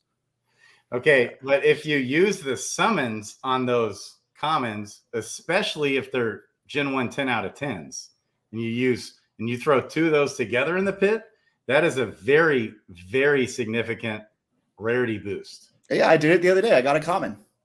Yeah. Try not to do that, because there's KP, I saw you cringe there. Like that just really hurt my soul that you said that, Grady. Right? You threw two 10 out of 10s into the pit. Oh my gosh, I'm fucking crazy. I gotta Don't ever do that. Oh my god. I think effects right now is rolling over. It's just that is oh my god. You just threw that's 10 new heroes that you just gave away that are all like, oh my god. Well, that's more than that, because you're gonna get Gen 2 9 out of 9. You're gonna get good 9 out of 9s. You're gonna get it's gonna be like 40, 50 heroes. That's right. And that's what's so beautiful about it, is because though, if your goal is to make those monster PvP heroes, it might be the rarity boost from that is worth it. Okay. There's a time and place for everything. Absolutely. Now it's obviously you guys can answer this before me, Mosh, because you guys are the mythics and you guys do all kinds of weird shit that I really would never ever do. But I think really the only way that I would ever throw, two heroes in the pit, just hoping and praying, would be a Sage and a Dragoon, both with 0 summons left, both common, both basic. Maybe one of them matches up a gene pair or something, but that would be really the only benefit that I could see, is just saying like, okay, I really want to get a Dread Knight, and I think that these two don't really have a whole lot of value to me. But is there another reason why you would throw things into the pit? Absolutely. Here's a perfect example on a hero I hit a while ago, a couple weeks back. I really like spellbows. I don't do a lot of attempts, but I spend a good amount of time trying to figure out what I want, like how I want to attack it. And so I usually have a pretty good plan when I go for the spellbows. and I made this legendary, like perfectly spec'd foraging legendary spellbow archer, right? And it was like a lesser finesse stone. I was just using a lesser finesse stone, but I hit it and I was like, that's a really nice card. It's probably worth 5,000 crystal, 4,000 crystal minimum floor. And I was like, I'll probably never burn this because it's like I had a blue dex. Like I think it'll be a great card. But I missed on another dark summons attempt, and I ended up with this thief sage subclass, right? And so I thought to myself, I went and looked on analytics, and I realized there was only 3 spellbow sages in the entire game of any rarity. And I was like, man, I have a chance for a legendary floor, you know, like 37% chance spellbow, 37% chance sage subclass. There was some advanced stat mutations. I had a chance for blue or mythic decks, and I had a chance to upgrade the stone from a lesser to a regular. And so it seemed crazy to burn a legendary, you know, spellbow archer forger with blue decks and a sage subclass legendary thief, but like they're very nice cards, but there's other ones like them out there.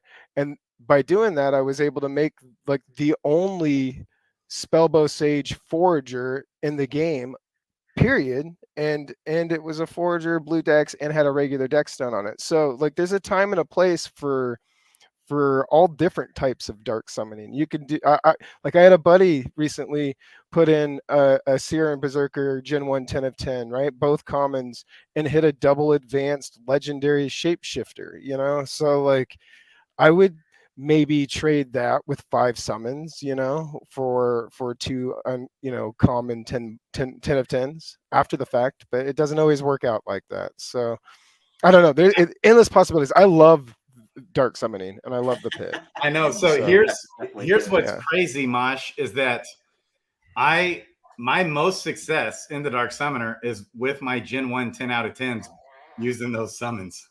The rarity boost. Yeah, I have a is hit for me on multiple occasions. Yeah, I haven't done a lot of that. I try to from the 10 of 10s, I try to build up a bunch of advanced and elites with summons and then let them marinate and just keep doing that until I have dope matches. And then I'll build those matches and results into the pit. The pit's always like if I'm trying to go for like an endgame type hero or something like that, like I'm always going to end up in the pit. It just, that's the way it goes, because that's, you're going to end up in the you pit. Can just, and yeah, so, you can splice different parts of, like you can do rarity with like high rarity with, you know, elite skill. There's so many variables that you can semi control compared to like regular summoning. So it's cool. It's so cool. I love the pit. But my point that I'm making is, and Christian Peter, we talked about this. Okay, I don't know where Sticks just freaking disappeared to. Sticks, where the heck? His wife was calling him. He had to go. Oh man! And that Sticks intern, but you know who's to say they're not the same person? Yeah, right. Well, intern, you need to. Here, we give marital advice on this channel, baby. You need to not good marital advice, but marital advice nonetheless. Okay, so here's the deal. The point that I'm making is most people aren't like as hardcore as you Mythic Squad guys about life podcast out there using stones on every summon. That was in my 10 commandments. You remember, right? You remember that because you either plan on throwing that hero in the pit or it's just a jobber. So you're not stoning. I don't know though. I think you're missing a little bit. Like I don't know. Like at least my mentality. I'm not talking about your mentality. I'm just talking about the overall.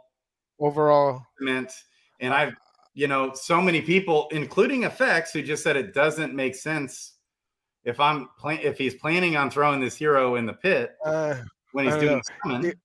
I'll ask this question again, and I know this is probably infuriating to your personality, and I love you, Grady. Oh, it's great. No, but, push back. But is a stoned hero a better hero? Yes. There you go. But if you're going to throw them in the pit, you just wasted that money. If you're, I guess if you're saying like if you know 100%, like 100%, and I don't know how you can know this because you don't know the outcome of the summons. You just don't know. Okay, so and not everything's going in the pit. If I'm so you're telling me, you're telling me my end goal, here's my end goal. I want a mythic Dread Knight with an exalted ability. Okay, but that's not the only end goal, right? Like, are you just going to go into battle? Are you just going to go into battle with a mythic Dread Knight? So once you get the mythic Dread Knight with transcendent ability, right? What's your next goal? But my end goal, okay, so is a mythic Dread Knight. So, and this is the logic of most people in the ecosystem. And Christian Peter, would you agree? If my end goal, if I plan on throwing this hero in the pit, I'm not using a stone, and that's what we've seen in the ecosystem. I think that what you're talking about, I mean, both of them have merits. I think Sticks Intern has a good point, though. I think that Effects has a good point. Everybody that has been on the stream obviously has their own opinion. You know, Mosh, Starbuck, you know, they're going to have different opinions too because they see the value of the dark pit. You know, the pit is like it's a tool, right? So you can be really intricate on how you manipulate that tool to make that perfect hero. And it's going to cost you, you know, you're going to lose the 2 heroes that you throw in, but you might get that one that you really want. So you might get that mythic Dread Knight with the, you know, second life or whatever it is that you're looking for. The problem is that you can't incentivize the pit any more than it already is. You know, we've already seen the amount of mythic Dread Knights go up dramatically. And so I think, and me personally, I mean, I summon all of my heroes with a lesser Viger Stone. That's what I do. I just crafted 182 of them today because the stone carver was finally back. So, you know, I always take a lesser Viger Stone because I know no matter what, I'll be happy when their stats are up, you know, 3 or 4 points, and I get, you know, those additional hit points. Even if the hero is going to be a jobber, just like Mosh was talking about, just like, you know, you put them on the market and they've got a stone, they're going to sell faster, they're going to sell for more money. You know, they're just a better hero. They're just the better hero. They're a better NFT. So I always look at it the same way. Not everybody's gonna burn their heroes. But if I summoned a legendary or if I summoned a mythic hero and it didn't have a stone and I was just like trying to play it chintzy, like, oh yeah, I'm just gonna, you know, these are just 2 common heroes. I'm gonna throw them together and see what I get. And all of a sudden that mythic comes out and it mutates. I'd be so bummed out. I'd probably be like, damn it. Here's the deal too. It is, sorry to interrupt 2KP, but it's so cheap right now. So the dark summoning pit is like super hot. It's the hot thing. Like if and when like the market recalibrates and we're in bull and, you know, DeFi Kingdoms partnerships are pouring in and just, you know, like everything that we've dreamt of is happening. You're not going to be burning $2,000-$3,000 heroes, $4,000 heroes, you know, without really thinking about it. And so stones will become more important again when the you know, the ecosystem balances out, because as prices go up, there's going to be less summoning, there's going to be less heroes coming into the ecosystem, and there's going to be less dark summoning. And I understand the need for it as we're creating this ecosystem and they're building around us, but you know, some people hold assets for a really long time. They might as well be stoned heroes. Yeah. And so I don't disagree with your logic at all. But I know that here's just the brass facts. I'm missing something. What's been happening, okay, is that a lot of people, okay, so a few different things. There were lots of people that were buying Gen 1 10 out of 10s to throw them in the pit leading up to the dark summoning event. Do you remember that? Do you guys remember that? Oh yeah. There's a lot when they figured out the rarity boost, everybody was trying it. And you know, I was summoning more. I mean, I was like aping for that. And I know a lot of people did. And then when we realized that the heroes, like, holy smokes, I was like more with Christian Peter. Okay, you're essentially throwing away like 60, 70 heroes when you do that, like maybe more. You know, like, well, I was planning on throwing away 800 heroes at least into the pit. This was my. I'm just saying summons worth of heroes when you do 2 10 of 10s. Like the potential heroes you can I was make going to from that. actually burn 800 heroes and their summons. Okay. All of them. That was my plan. But then I realized most of these heroes, if not all of them, were stoned. But most of them I had stoned and used lots of crystals. And I was with Christian Peter, like, I can't throw these guys in the pit, right? And I was buying the crystals when they were $2 each. Okay. Like the lesser crystals, even when they were at $6, I was buying a little bit, not much then, but some. But when they went down to $2, whoo, I was like, that's a deal at the time. And so, and even in some, I didn't do a whole lot of like greater this and that, but I was always using stones. And so, and then Hubert says, no, those really aren't for the pit. So I was like, oh, but I bought them to throw them in the pit, you know? And I just assumed that they wouldn't disincentivize stoned heroes to be thrown in the pit. So here's this. So would you do it without blinking an eye if there was some sort of incentive to throwing the heroes that you've used stones on into the pit? 100%.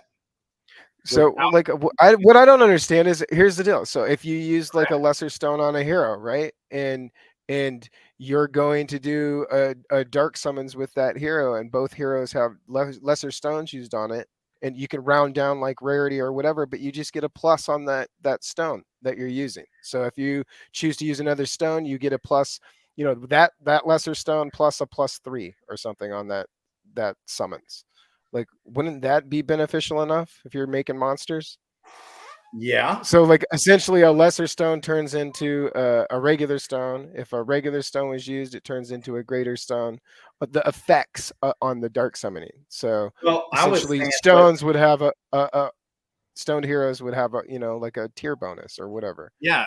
I was, well, that's one way you could do it. I was just saying what seems to make the most sense to me would be a slight rarity boost.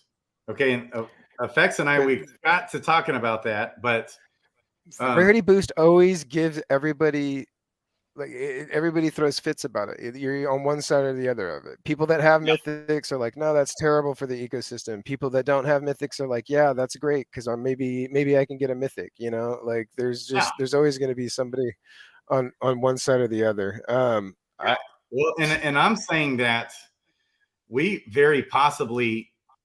I remember thinking that in the first month the Dark Summoner came out, we would burn away 100,000 heroes.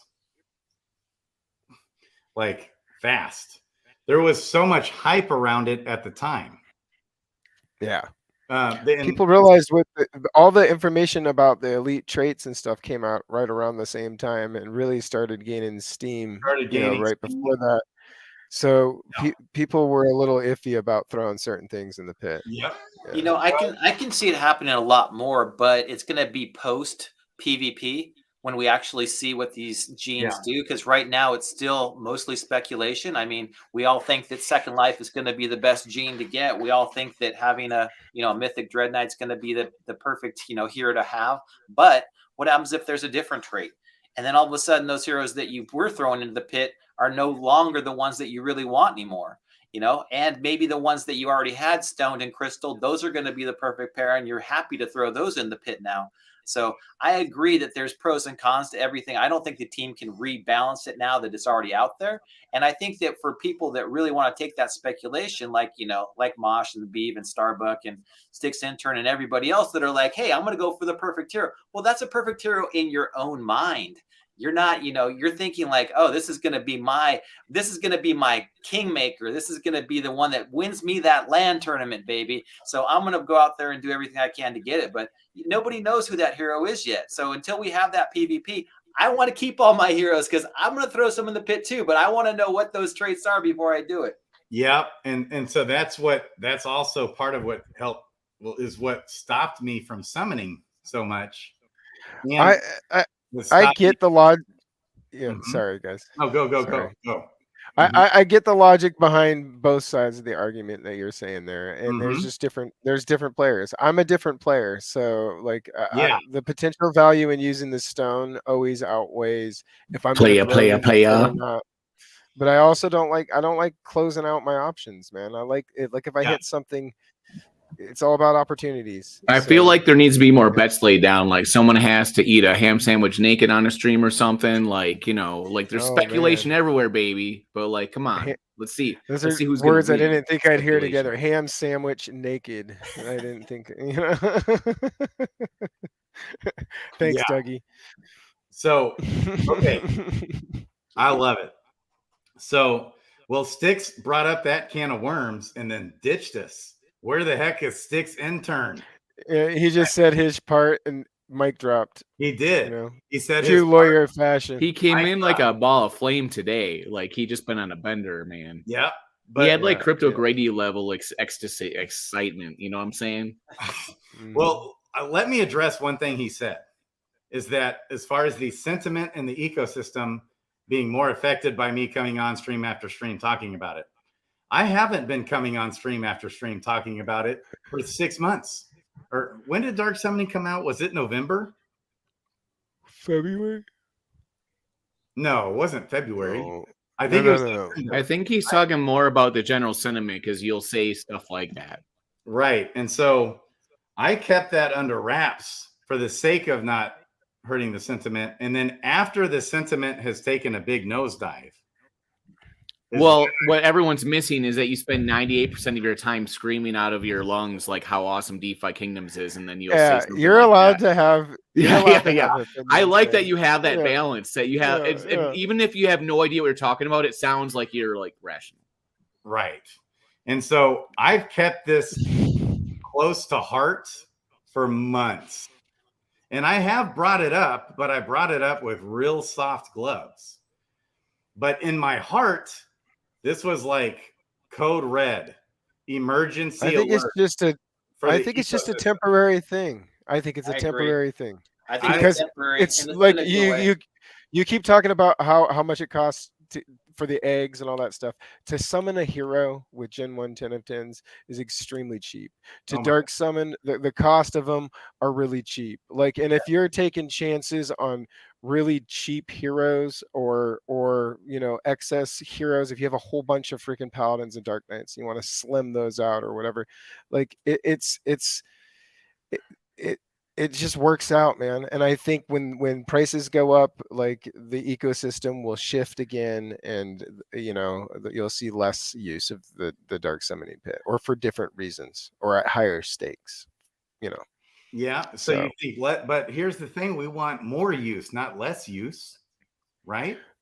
There will be, but as prices go up, how often do you think people are? I mean, like, listen, talking to somebody that I was doing summons at $20 a jewel. You know what I mean? Like, like you wait all week to do a summons like that. You're not popping off 400 summons a day.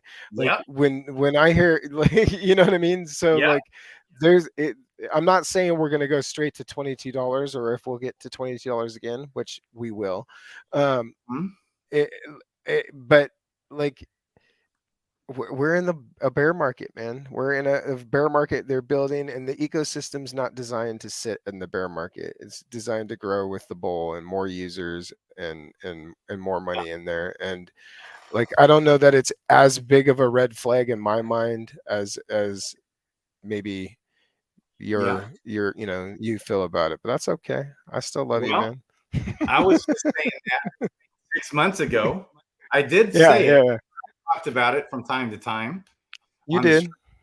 But I wasn't like overly passionate about it purposefully, so as not to dampen the ecosystem sentiment. You also got to realize when you're talking to people, especially people that are lawyers like Matty Pesk and Sticks Intern and stuff like that, like they're passionate and they like to talk, and they get paid to argue. So you're never going to win an argument with them. And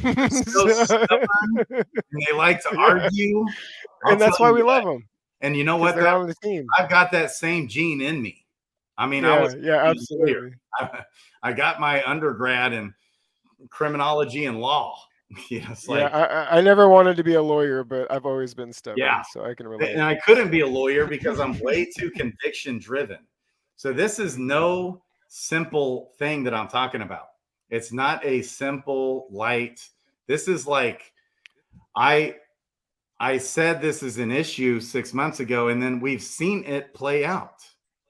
We've seen it play out. I don't know though, Brady, because it seems like, you know, the bear market's going to do that. So a lot of these things too are going to have a negative impact no matter what happened to it. But I do think that we're kind of hitting that point right now where we're starting to see a little bit of an equilibrium. I'm hoping that we start to see, a tick up. And then once we start to see that, just like Mosh was talking about, people aren't going to be throwing heroes in the pit when they cost $20, when they cost $50, when they cost $100. It's just, it is what it is. When they're $1, sure.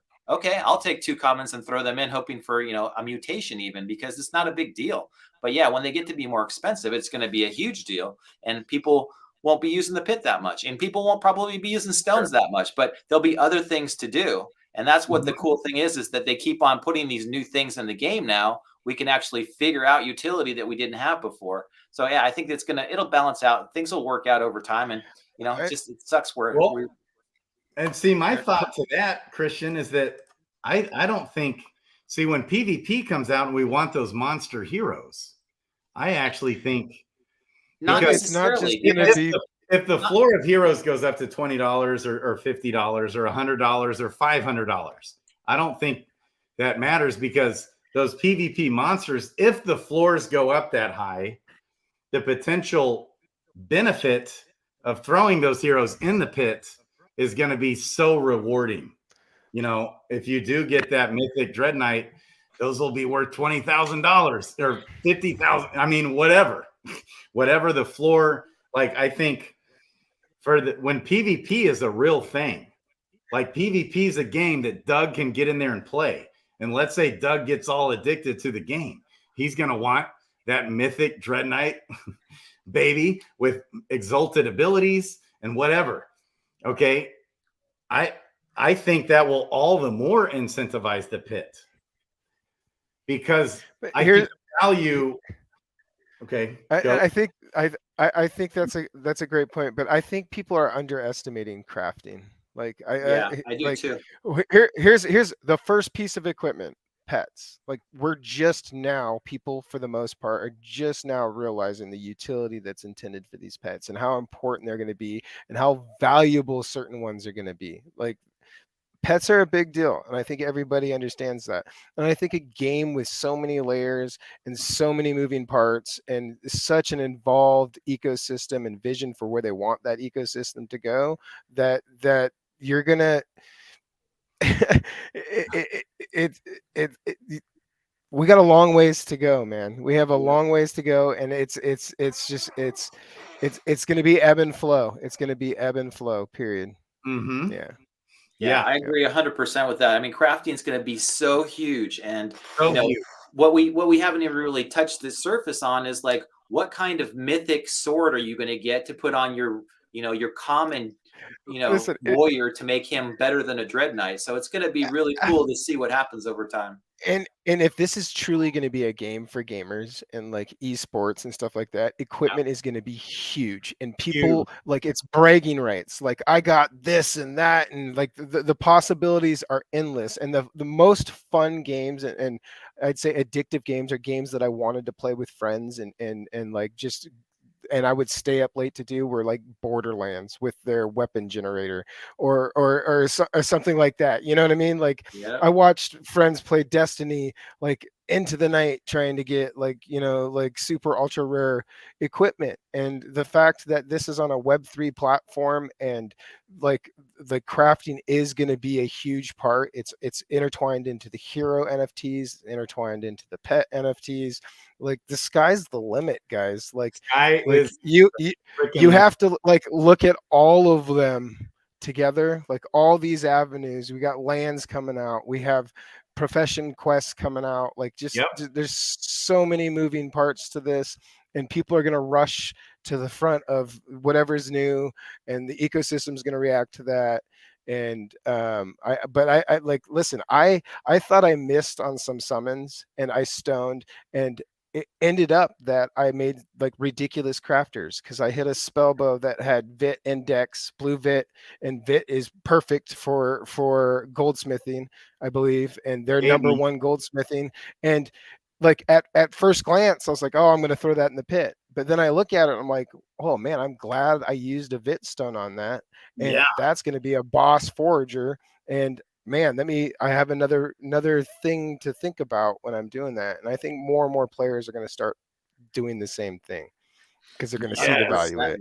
Yeah, that's like so true. And there's, all the things that we're going to be able to craft is going to be just a portion of it. I used to play Diablo back in the day, and I used to love like all the little things you could add a gemstone to your bow to make it so that it got an extra 1 point of, damage, and those little things that you just, you don't think about, and they're going to all come into play somewhere in the game. And then just like you said, having a Web3 aspect to it where maybe you've got this, this mythic armor that's one of one. And how much is that going to be worth to somebody that really wants it? It's going to be worth like $20,000, $50,000, right? Somebody who really wants it is going to pay whatever it's worth.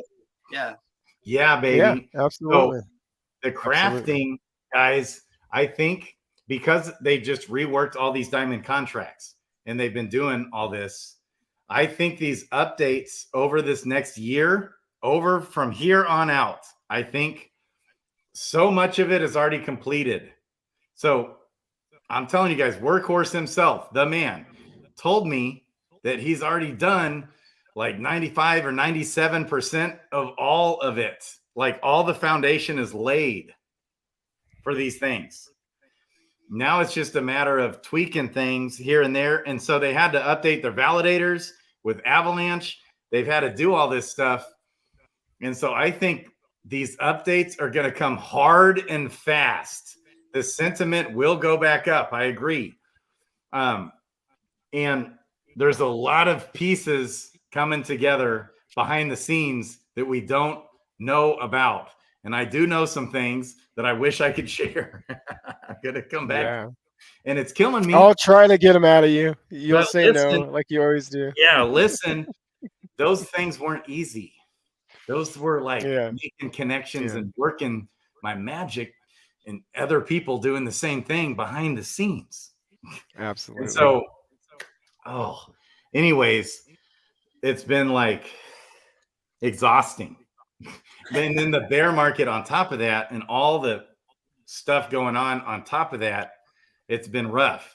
So, and we had Libra earlier. Yeah, good night, guys. Or good night, Peter and Vibes. So Libra said he sold a bunch. And so all the more reason, it didn't affect the price of tiers. He said he sold 15,000 tiers and a 1.7 gold or something. All the more reason, baby.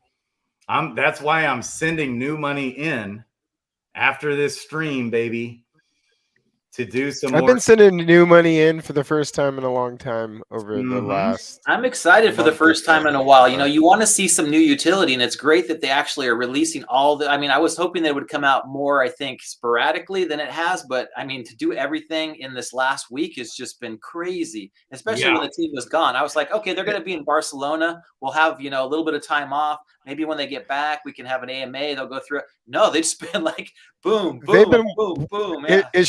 It shows how hard they've been working for a very long time. Yeah, like they and those delays that were annoying, and like we can almost anticipate. When they talked about certain things that we thought we were getting earlier, I think it's going to pay off, and I think we're going to see a waterfall of really dope shit. Moving forward. Just look out. I do too. I mean, it's just like we've barely scratched the surface. I mean, we don't even have a real game yet. That's the hard part, is to like I think Starbuck was saying, or somebody earlier, it's like you want to bring new people in, but it's like even Dougie was talking about it. Like, where do you start? Like, oh yeah, I want to have my best friend come in and start playing.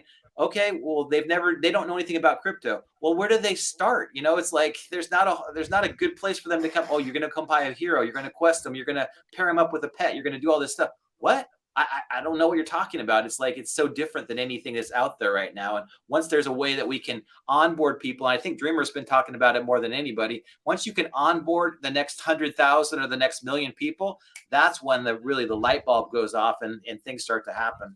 Yeah, baby. So we got Binge Gaming saying the floor price of Gen Zeros have come up. I'm not sure if that's true or not, but isn't this interesting? This is like a little glitch thing going on right there. Okay, so Anam and Serendale. Let's come to Crystal Vale. And also, what else was I just going to say? Okay, I'll buy back and higher. I love it. So we also had Effects saying he sent new money in. Christian Peters sending new money in. I'm sending new money in. Are you proud of me, Mosh? I've hatched over 300 eggs in the last. Dude, when you showed those 9 mythics, I was like, Jesus, man, I got to get to work, man. Grady's killing it over here. Yeah, Mosh, awesome, come on, get on it.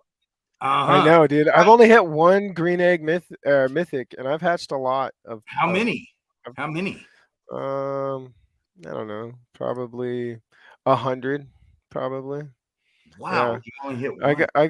I got. Listen, I'll do that, and then I'll go on a run where I hit like a ridiculous amount. So I'm just paying my dues right now, and I did exactly what I said I wasn't going to do anyways, because I usually only do like 15, 20 eggs during like the initial hatching when everybody's all hype and things are going crazy. I usually wait until like 10 or 15,000 eggs are hatched when they released the other one, and then when they released hatching in Crystal Vale. So I kind of broke my rule a little bit, but we'll see. I just like hatching, so I'll just keep hatching. Man. And I've hit. Yeah, man, I've hit. You have 9 mythics now? Well, I got 9 mythic gardening in the last 2 days. 3 days he got 9 mythics. 2 days. Yeah. I think it's just 2 days, right? Is it 3 days? Yeah, dude. Okay, this Gen Zero, guys, these floor Gen Zeros are at $1,555. That's cheap. Wow. Nobody wants the gardeners anymore. That Scholar Legionnaire's been sitting there forever because nobody wants gardeners. They know that they're 99% they're going to have a gardener. Dang. Yeah, it's true. Dang. Well, basic 2. Just get. They've got no matching gene pairs either, so kind of sucks. Yeah. Okay. And that's what I'm always looking for is.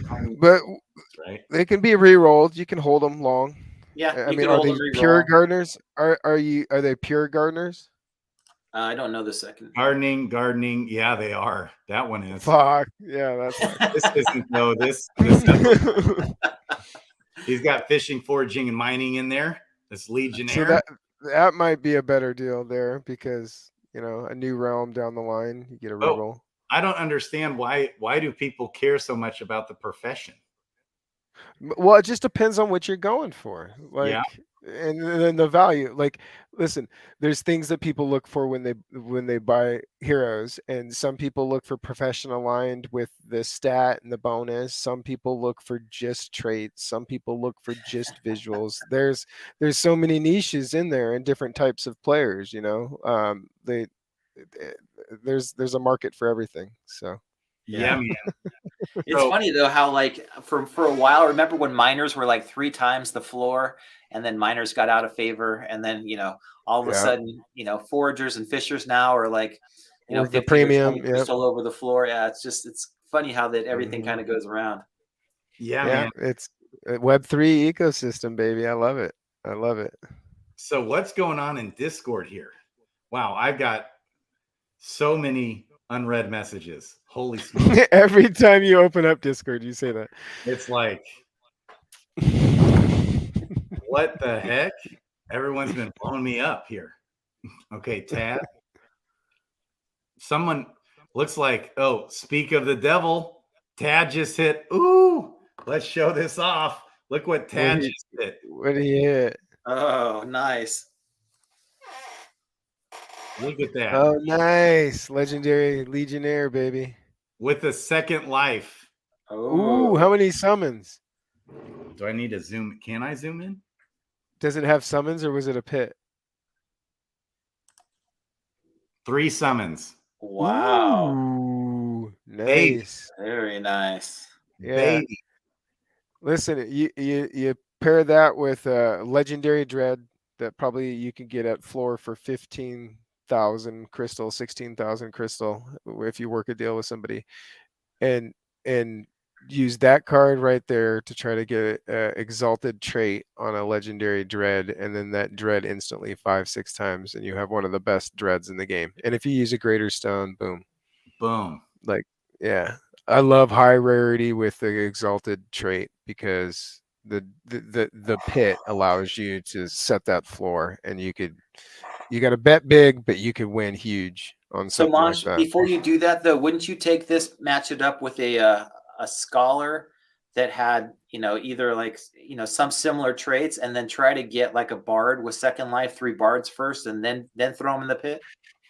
No, you have the rarity right there, and that's your floor, and you can juice it with the 3 summons that it has, and put You'd it with rather a juice it with the 3 legendary card. summons than try to get 3 bards?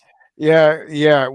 On some this high stakes, like it's.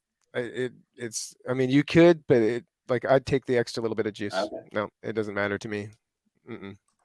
Baby. Yeah. Congrats. And Effects did not use a stone. Well, no, this is a resurrection. My bad. I'm stoned. KP, you're right. I would try to move the resurrection on this before going. I'm an idiot. I'm just looking at it You're like right. I try to get 3 bards with second life, and then I throw it in the pit. Yeah. Yeah, and then throw it in the pit. Or dreads. Like just 3 common dreads with it. Yeah, with the summons. Yeah, 3 shots. For uncommon, for you'd sure. want uncommon dreads. I'm tired.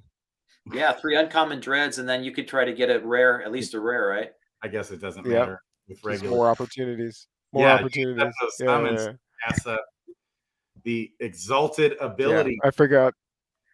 So when this guy dies, he gets resurrected. Doug Hype, and it's a legendary. No, yeah, and if you get that trait on a legendary dread, like when you kill him and you think he's dead, he comes back. So You pop back up. yeah, not great. With half of his hit points. Yeah. And So- dread's probably gonna have quite a bit of hit points. Yep. Baby. And we know from Wowie that Wowie's like so ecstatic over the second life. He's like, the best card you can have is a dual second life card. For real. Yeah. For That's real. the first iteration of what the best is from Wowie, and I'm sure it'll change over time, but it just sounds too good to be true, and I love it. So I hope it stays the same. Effects, baby. Let's go. Yes. Okay. So yeah, there's so one many- of one dreads. Yeah. Effects, why don't you get in here? But what are you thinking, Doug? What are you sitting over there thinking about? Dragons, bro. Dragons, bro. I'm sitting here. I'm gonna use the potty real quick. I'll be right back. I'm gonna mute myself. Don't tell us that. You son of a bitch. Leave it on. Take it to the bathroom with you. Yeah. Just do it, bro. Don't tell us about it. Be about it, bro. Doug, did you see my pets? I got some new dragons. Are you talking about the garden pets? You did show me garden pets with I thought I dragons. did.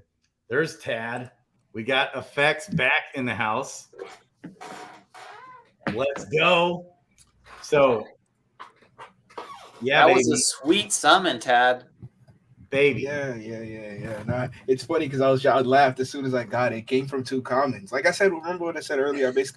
I made a separate wallet basically to try to go for I'm going for double giant slayers from scratch, and I'm going for trans abilities. And so I just have a separate wallet because trying to keep all track of that in your main wallet is literally hell. It's hell. So it came from 2 commons, and I was just like laughing. I was like, if I stoned this, I probably wouldn't throw it in the pit after. I would probably keep it if it was stoned. But then it comes back to the beauty of just not, you know what I'm saying, not doing it because then you could throw it in the pit after with a dread, or you could sell it to one of the guys like the Bakas, or you know what I'm saying, that actually take those big risks. Yeah. And then, but hey, it's congrats. Yeah, no, thanks. That's a good one, man. Wait, I'm looking at these. So you hatched 370 gardeners, right? Gardening pets, right? 270. And you're at and you got 9 mythics from that? 9. That's a crazy ratio. You know, you're that's what is that over? Yeah. 4 or 5%, something like that? Yep. Yeah, I've smashed that. Now I've only gotten 12 legendaries. So I've got that's crazy odds. Mm-hmm. Let me see. Yeah, that's really good odds. The crazy thing is you have almost as many mythics as legendaries. That's so insane. Yeah, that's what was crazy. But on 2 of my mythics, you know what I hit? I hit change the gardening gene into gardening. Don't knock it yet. Okay. Yeah, we're not quite sure what that's going to do yet. I think it's going to have more power than we think because it's only for mythics. Yep. You didn't see what Three Wolves was saying? He kept saying it earlier when when you guys were bashing that pet trait. He was basically saying that when travel comes, you have the ability to probably travel somewhere and do 2 different quests in one day. Oh. Because he was saying you could basically switch it so you could do. I think he was saying something in the chat you could do 2 different quests in one day. He was basically saying don't knock that one. Yeah. Oh, okay. Yeah, I think Three Wolves is on. I think there's going to be some really big benefit to having that because it's a very, very difficult trait to get. Yeah, and I didn't get a whole lot of 3-star questing mythics. So out of my 9, let's look at this. There's 1, 2, 3. Okay, 4, 5. Hang on. 6, 7. Okay, 8. Never mind. For some reason, I thought I got more 2-stars. 8 out of 9. 8 out of 9. We'll take that. No, those are good. Now, what's so awesome is increase effective gardening skill by 36. That's a huge one. Yeah, and Franz was making that same point. He's saying he likes that. Franz was saying he likes it when it changes the gene. Here's the gain the gardening profession bonus. This one's Gaia Tears. We like that. My biggest thing, though, that I'm most pleased with about this, okay, and I got this increased. Oh, the power token. That's my favorite. Yeah, baby. That's 61%. That's a good one. Yeah, power surge is crazy. I know. Power surge is great. I know Ben Friend, he's gonna like that because he has the Sage, the mythic Sage with what is it, 60 plus wisdom and 85 intelligence or something it's something crazy. I remember he was going for that for months and it finally hit it. Dang, really? Yeah, he has the level 20 Sage. Look it up. I'll show you. Okay. It's the level 20 Sage. Dang, that is wild. And he basically made it for his pools because he has it was designed just to garden for his pools to basically get the max amount of rewards from the pools. Yeah, but this one made me jump out of my skin when I saw this one. 45 extra gardening skill. Wow. Now that's a lot. I'll put that on a gardener with already that has 21, and then so this thing is going to have 66 gardening skill. You know why I like these? Because what it kind of means is that remember how some people back when it was the bull market weren't leveling their heroes? Remember that? Because she cost me $20. And it was people were saying you should level it because you're going to basically be able to get more of the skill to do the profession. But if we were to get into a bull again, you could basically not level the heroes, but get a pet that could basically attach and give it gardening skill. And then it would basically be you basically sacrifice not leveling it and selling the Shivas runes or using the Shivas runes for, to transfer into other items. And then you could basically use the pet that gives the skill bonus.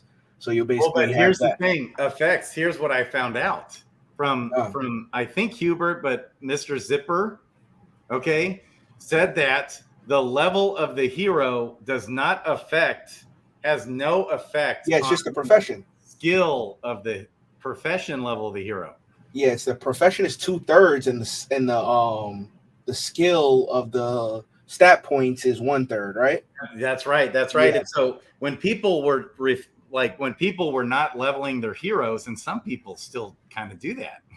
Okay, when people weren't doing that, some people were giving the reason as to not level their hero in order to gain this skill for the profession faster.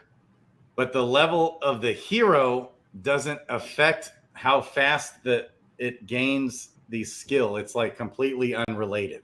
Okay. Yeah. Yeah. So one question.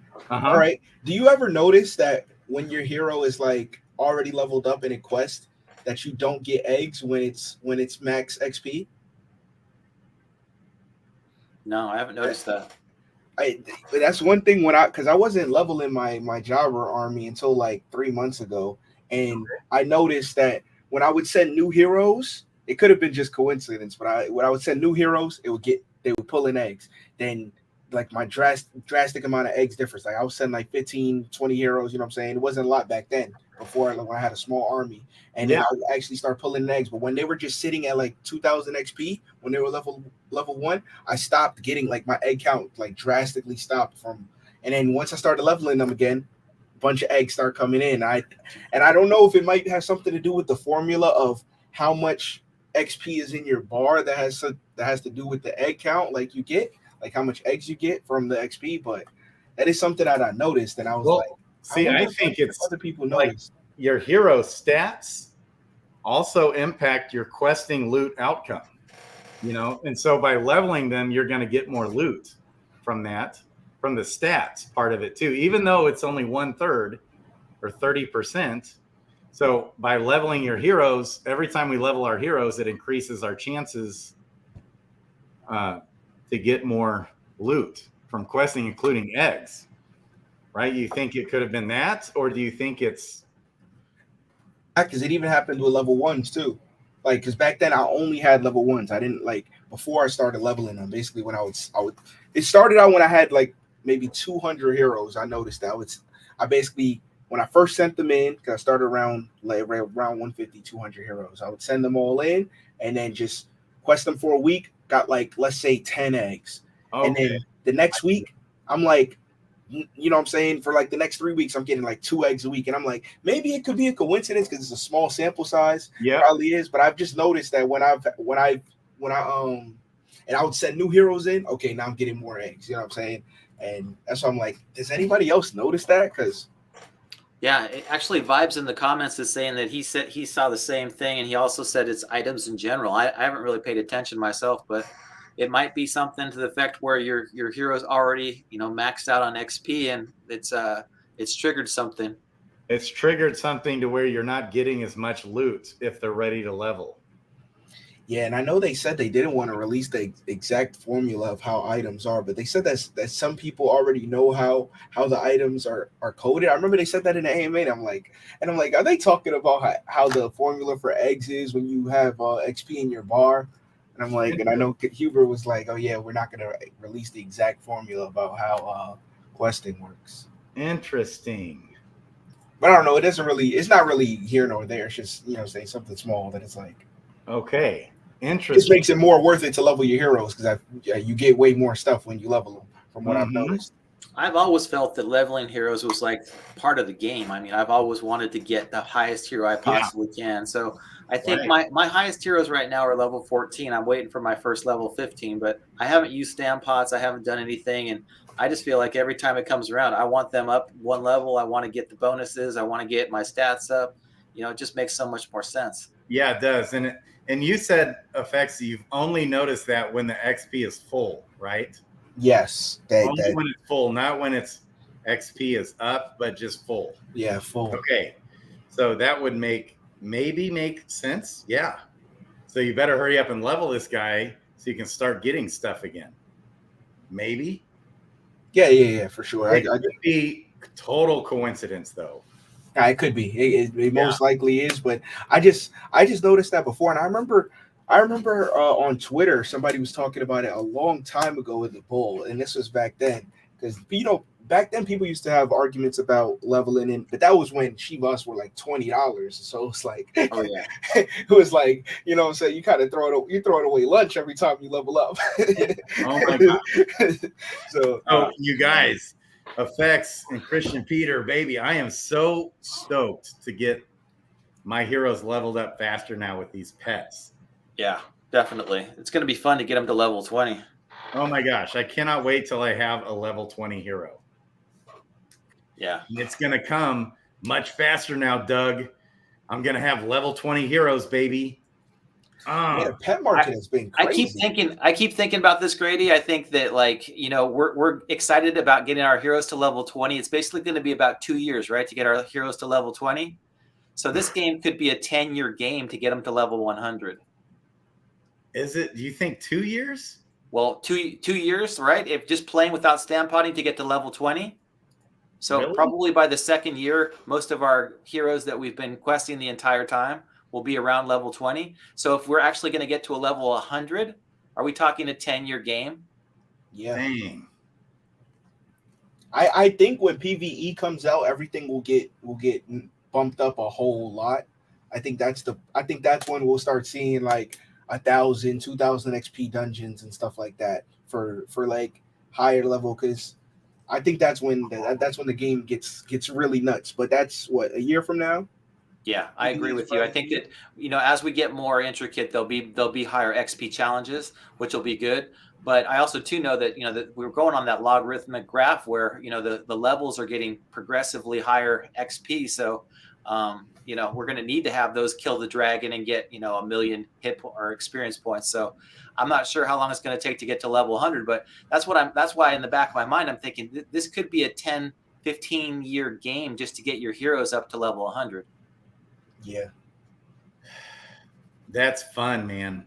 Yeah, I think with all the pets now and the power-ups and this and that, hopefully, but it's not as fast as I was thinking. Like I thought maybe, it's from what my takeaway has been, they kind of nerfed the rarity pet rarity of the card itself. The XP gotten from that. If you've got a mythic, it's 20%. Yeah, the way they made it seem was like the numbers were going to be on the edge of like 70%. It was going to be like a roll from like 50 to 90. That's what 70 to 90, and he's even said that. And so my kind of take is that they nerfed it. And maybe they don't want to move too fast. Yeah, it might be right. It might be just right. So I think it gives them the ability to introduce new pets. So I don't think that by far this is going to be the end of the pets that we see. There's going to be, you know, pets that come out for special occasions. There'll be different kinds of pets, I'm sure, that are introduced later on in the game. Mm-hmm. Mm-hmm. So we got the floor of a mythic pet here in Serendale, $43.99. Okay, that times 0.02. What is it, like 2.25 cents per jade?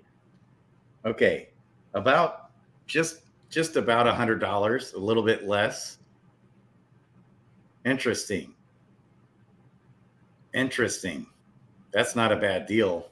No, not at all. I was looking at some of the pets. I mean, I've bought several pets. I don't go after the mythics very much unless it's a 3-star that I think is a little bit undervalued, but the legendary pets have always been a great deal. The uncommon pets to me are by far the best deal. You can go out there and get uncommon pets and find really nice ones for, you know, a couple bucks.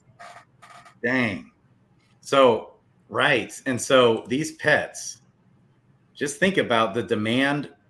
So Effects and Christian Peter, I was asking you, are you hatching your eggs yet, Christian Peter?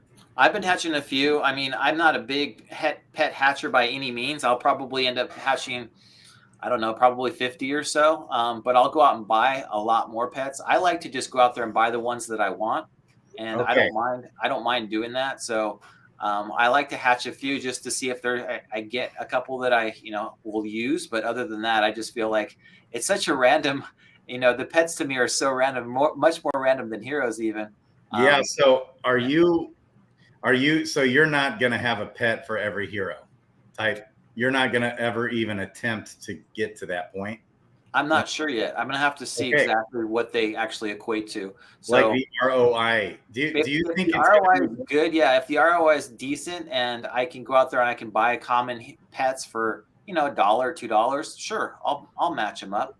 I mean, especially right now because the values are so low. But I feel like hatching the pets and buying the pets right now is about the same. I mean, it's going to cost you the same for materials and everything. And you know, if I get a common, I'd be bummed out. So I want to maximize the value of when I'm hatching things, what I want to get. That's why I like going to the uncommon pets. I can go get an uncommon pet. I can figure one out that I want and buy it for about the same price as hatching it. Okay, I see. Yeah. So when we look at this, iOS code is back, baby. So what do you think, Effects? Are you gonna try and get? How many pets have you been hatching eggs? I haven't been hatching recently because I did a bunch of my hatching pretty much before. So I have, for my main 300 heroes, I think I'm at like 240 something pets. So I've been selling off some pets right now because right before we get because all right, so let's say tomorrow when they drop this, they're gonna drop it in a few days or something, and I know people have been speculating. You can see the pet sales. People are speculating on certain boosts, but if certain other boosts give more than the boost that people are speculating on, then that could shift the market. Like really, like I just sold a rare pet the other day for like 2,000 crystal. I'm like, what? 2,000? Yes, and if you look at the pet sales, see, I'm always watching the sales, and I was just like, yo.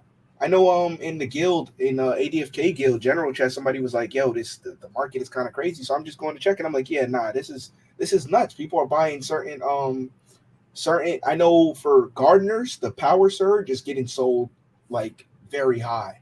There's certain there's certain pet the little innates with the efficient scavengers, those ones are getting sold for like way more than others, and I'm selling uncommons for like 150 that have the I think it's the efficient. Is it I know it's Gaia Chosen 2-star rares. Yeah, I just sold a bunch right now, and I'm just like, hey, you did? Yeah, and I'm like, I can't justify keeping a rare pet that's 2,000 crystal. Like, was it a 3-star? Like it was a 2-star combat, 2-star 2-star foraging. Here, I'll check it right now. Interesting. And then what hit? So what do you guys think are the best things to have? How about you, iOS code? Are you hatching eggs? What are you doing? I did hatch a bunch of green eggs. Yeah. It's interesting. They made, I mean, the pet market was just made a lot more interesting, right? Just based on what Effects is saying there. You know, there's all these different kinds of bonuses to speculate on now, and maybe not even speculate. Just, you know, people will want certain ones more, and now it's like it's harder to price a pet. But yeah, I've sold a couple. Okay. Yeah. I haven't even thought about selling or buying any. Interesting. There's not a single common or uncommon 2-star questing pet, 2-star profession questing available for sale. Not one. Yeah, I know. If you look in the in pet sales, Scoopy has been picking them up the last few days. That's where I've been selling mine to on. I've just been posting for like 120 to 170, and he's been picking up the 2-star ones a lot. I just look at the sales and see what other people are selling and what people are buying, and I just go see if you know what I'm saying, this is sold for 2,000. I have the same one, same exact pet right here for 2,000. I posted it and it sold, and I'm like, there's no way I just sold a rare pet for 2,000 crystal. I'm like, I'm not saying it wasn't mythic. It was a mythic foraging and a 2-star combat. So, but that still shouldn't be worth the same price as a freaking, you know what I'm saying? Yeah. I mean, it goes back to the whole, like, you know, you guys were talking earlier about kind of how it feels like the base pet rarity is kind of nerfed, right? And people are giving a lot more weight to that mythic 3-star bonus type thing. That's right. It's true. One thing I was thinking too, though, about, like, I don't think they necessarily nerfed the XP thing for rarity, because I feel like it was just more of a misunderstanding of, like, back when they said it was going to be like 70 to 90 max that was back before we really understood how the card bonus would interact with the star bonus. Yeah. And if you think about how the best star bonus can combine with the best card rarity bonus, that is in line with what they said before. It's just we didn't understand how it would stack together. From what he said like 2 to 3 months ago in an AMA when he had a big pet alpha, and I went back and read it. Yeah. And I was like, okay, this actually is consistent. But prior to that, he had also said something that could have been a misunderstanding, and I couldn't find that one. It was like maybe 6 or 8 months ago where we thought that just the rarity alone would be 70 to 90%. But that could have been a misunderstanding also, because that was my takeaway from what I think you're referring to, iOS code from 2 to 3 months ago in an AMA when he was dropping all the pet alpha. And I actually pulled up the transcript and read it carefully. And what you just said is correct. Yeah, maybe 6 or 8 months ago, they didn't really know how it was going to work even. And it was like the best info they had at the time. And yeah. But, and so when I went back and read that, I was like, oh, he was, for some reason, I had initially thought he was talking about the stars, but then I thought he like changed and was then talking about the rarity of the card, but he didn't. It was like a little confusing when you read it. So I think you're right. It was more of a misunderstanding. He was talking about the rarity of the pet combined with the rarity of the stars being 70 to 90%. If it's a mythic 3-star pet, he was giving that example and said it'll be between 70% and 90%. So yeah, you're spot on. So that's interesting. Effects, Christian Peter, iOS code. So Christian Peter, you're not doing a whole lot of hatching. You want to buy. That's kind of like Brown Gents style too. He wants to buy the pets that he wants. iOS code, what are you doing more of? Are you going to, and what is your strategy? Are you going to maybe want a pet for each hero? How are you going to handle that? I don't think I want a pet for each hero. Okay. I hatched 15 green eggs so far. Just, I wanted to hatch some and it's fun. But I also am not buying any because I think the market's weird right now. So I'm not going to buy any. I just sold a few of the ones I hatched that I knew I wasn't going to use. Okay. And, but yeah, I don't know. I still struggle with, the whole, I could go whole hog and try to get a pet for every hero. But I mean, right now there's, pets are kind of expensive and they're expensive as another hero. And, it's not always going to be the case that just putting a pet on your hero is going to give you double the return. So you're better off buying more heroes without pets. Yeah. So there's a balance there. Yeah. Eric David Tippett was making that pushback saying, isn't it better to have another floor hero than it is to have another floor pet on the hero? Yeah. So in the current market is the way the market is now, I feel like the best thing for me to do is to use pets on my heroes that I actually care about, because it'll be giving them other stuff like, leveling them faster and or leveling their skills faster or doing that kind of stuff. Yeah. Wow. So I am blown away. Okay. So the floor of all pets, is right here. This greenhorn. Of all pets in the entire game, the floor for a 2-star questing, unless I missed one, is this 150 crystal. Okay. Dude, Grady, they have a filter for it now. If you go to the gathering tab, go to the top, there's a tab. It says gathering. Okay. Bonus rarity slider, go up to 2. Yeah, I did. Here's the reason why I had to scroll. Oh, wait. There you go. But that's what gathering bonus rarity. Hello. It's kind of weird. It's like on not the default Taya. Okay. Which is kind of annoying that the other ones are on the default tab, the ones you don't even care about right now. Right. So I had it here. Okay. That makes more sense now. Okay. How did I miss these? I just scrolled through all of them. So the floor is actually 140. It's nuts. Interesting.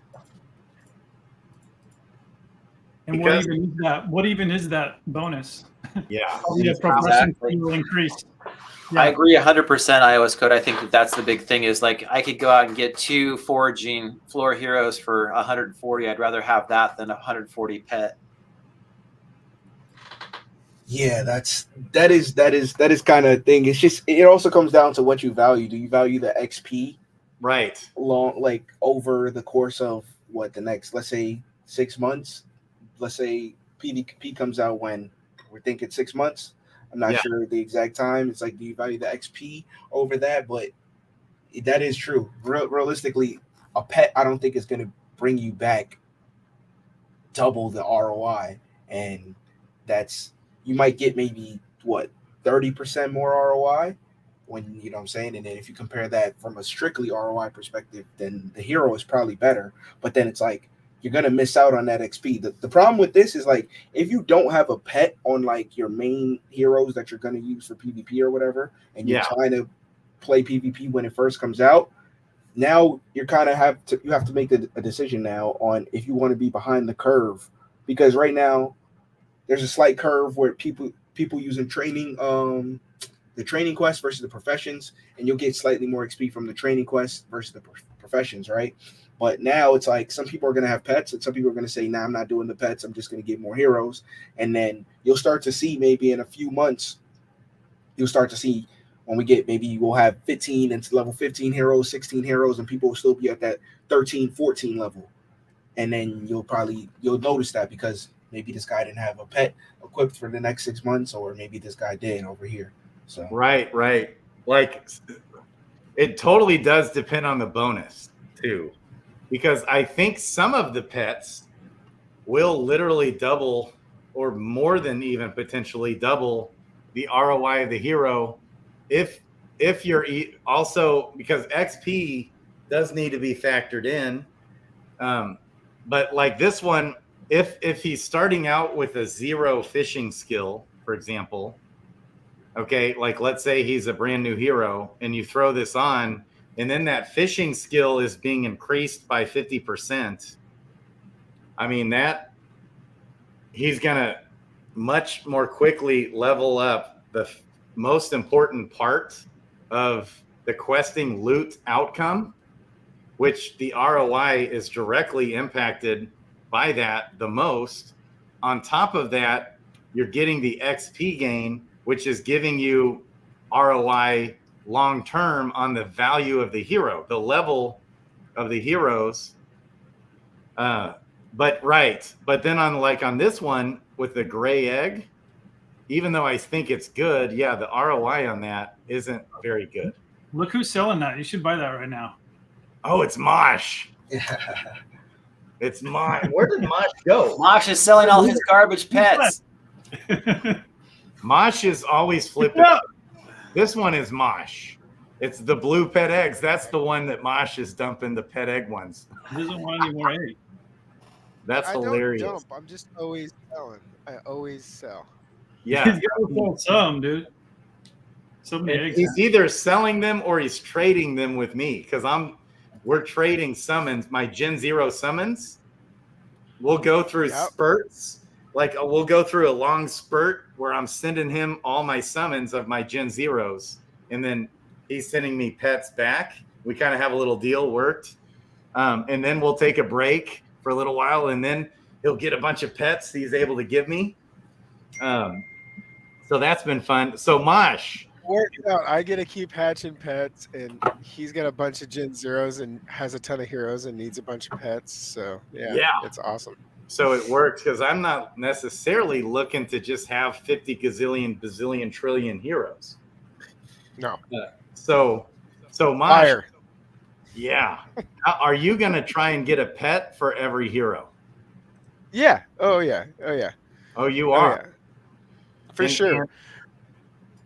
And now there's going to be different levels of pets that, like they're, yeah, I'm essentially yes, depending on what I want that hero to do. Yeah. How many heroes do you have? It fluctuates. I think I'm probably at like 200 and something now. Okay, right because you're like Mr. Flipper. You are flipping I galore. flip and I burn and I go through ebb and flows of doing that. But yeah, I just like to keep trying to make dope shit. And there's a few things that I've sold that I wish or kind of have regrets of selling. But for the most part, we're so early and we don't even really know what the traits are gonna mean fully yet. So yeah, you got to take advantage of taking profit still and selling. You sell it when there's less of them, and we're early. So that's why I sold. Many things I've sold. That's why I've sold it. So I have it's a okay question to take for you, profit. Mosh, because you're the pet king. So there's a couple of pets that I always look for, and they're legendary, I think, or above, which are the kind of the one-off rarities, like the renewal pets, and the there's like the shadow ones, and there's the emerald ones and stuff. And I think that those ones are going to have such cool utility somewhere down the road. I think the renewal obviously is going to add to some type of a hit point regeneration during fights and stuff like that. Are you still keeping like that in the back of your mind when you've got pets like those?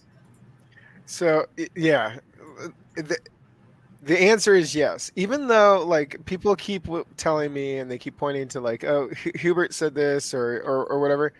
Yeah, like they have to right now because otherwise people would be disappointed if they said anything else and they would be on their ass all the time. So like if you ask me that question, my heart says yes. Yes, eventually down the line they'll have some sort of special intrinsic value or perk or something. They'll come into play. But for the devs' sakes, probably not, or not right now, not currently. So, but yes, it would be dope. I think like a poison axolotl, that has added poison bonus if you have like a toxic trait or something like that. Like, why not have something dope like that?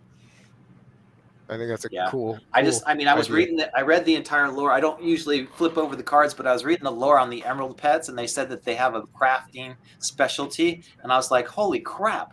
So I started like putting that in the back of my head. Now I'm like, okay, so if I find an emerald dire wolf, it might be really good at armor smithing, and I might be able to use it to like craft something emerald, armor that's going to be like the bomb. So I just totally was like, okay, I got to get myself an emerald pet with like a 3-star mythic bonus.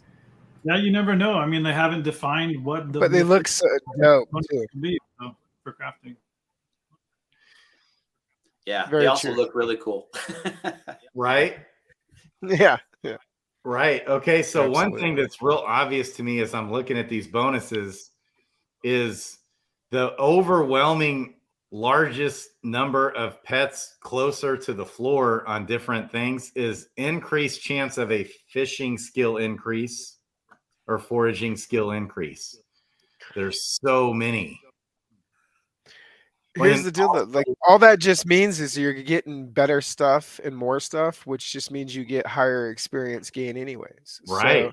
So they're just different ways. And I think everybody's gonna have their favorite off the get-go, and I'm sure there's gonna be some that are better than others. But I think they're all gonna be beneficial. I do too. I'm gonna use them. I'm just gonna keep them and throw them on my heroes. Is my plan. Yeah. So I think the thing is if you get higher on the spectrum of each of those roles, like for example, I got a mythic gentleman's crab that got 180%, which was the max roll on. I can't remember exactly which one it was, but yeah, like that's going to be the difference maker, I think.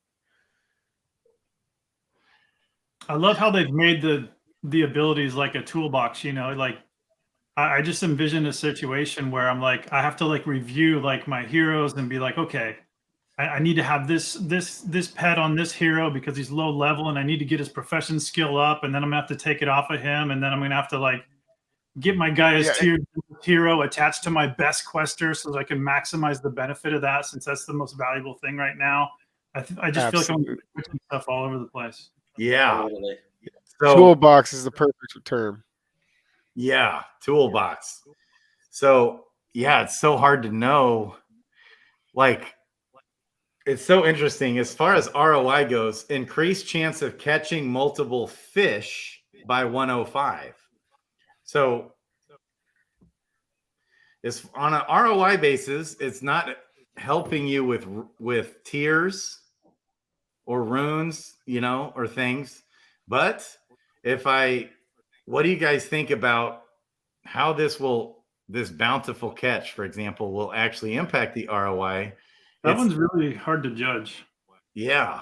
Because I don't think anybody totally understands the exact formula that goes into how likely it is that you get that special hit to cause a multiple fish catch, and even what the multiple number is multiplied to, or the range of it. So I don't know, you have to just see how it works after the fact and see if it's giving results. Right. Yeah, totally. And then also too, there might be a different level 10 profession quest that you put this guy on where he's getting multiple fish, and they're different, more experienced fish. And so you use this card with the higher profession quest hero. Plus it's a rare card too. So you're getting that additional 2 XP. So yeah, I like this card. I think it's good, especially for those higher level heroes. Right. So I do always like seeing that. Of course, my favorite, we can even search by the skilled ones. Okay, what do you guys think of my take on the skilled? Would you guys say this is the best? Getting the higher skill, increase effective foraging skill by 20, for example. I'm kind of saying this is like the best one, but I don't know for sure. That's my take right now. And I'm trying to dig a little deeper in that. I feel like it's really good, especially in the short term. But yeah, eventually we're going to have heroes where their skill is so high that they'll already be at the cap or whatever. Right. And this will be useless for them. Right. But right now it's early enough. It's probably going to be awesome for a while. Right. I think, yes, this is. And then later on down the road, we might actually appreciate those ones that increase your chances of getting more skill points on your hero as those open up to higher skill levels.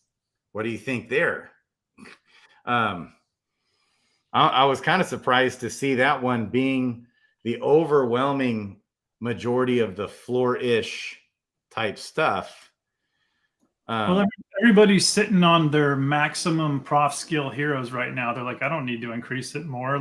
It's already at the max. So, well, but so isn't your takeaway iOS code on this? If I'm at 21 or even 22, I've got some heroes that are just about to 22 profession skill. Yeah.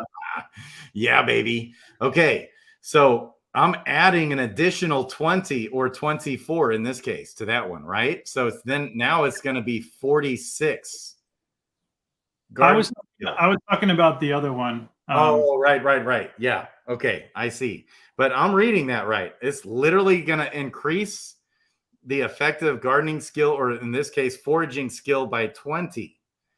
So if I've got a forager with a foraging skill of 20, this is adding 20 more on top of that, which is 60% of the questing loot bonus outcome. So that's effectively 30% comes from the stats and 10% comes from the profession gene. Okay, so that's already kind of built in. If you're sending a forager foraging, that you get the 10% bonus from that. Okay, 60% of the bonus loot that we get comes from the profession skill stat. And so if you've got a hero with, let's just say you've got a forager with 50 dex and 50 intelligence, let's just say. Okay, And that same hero has 20, foraging skill. Well, by adding this card to it, it's literally equivalent to adding, because it's double the foraging skill is double the effectiveness when questing of the stats.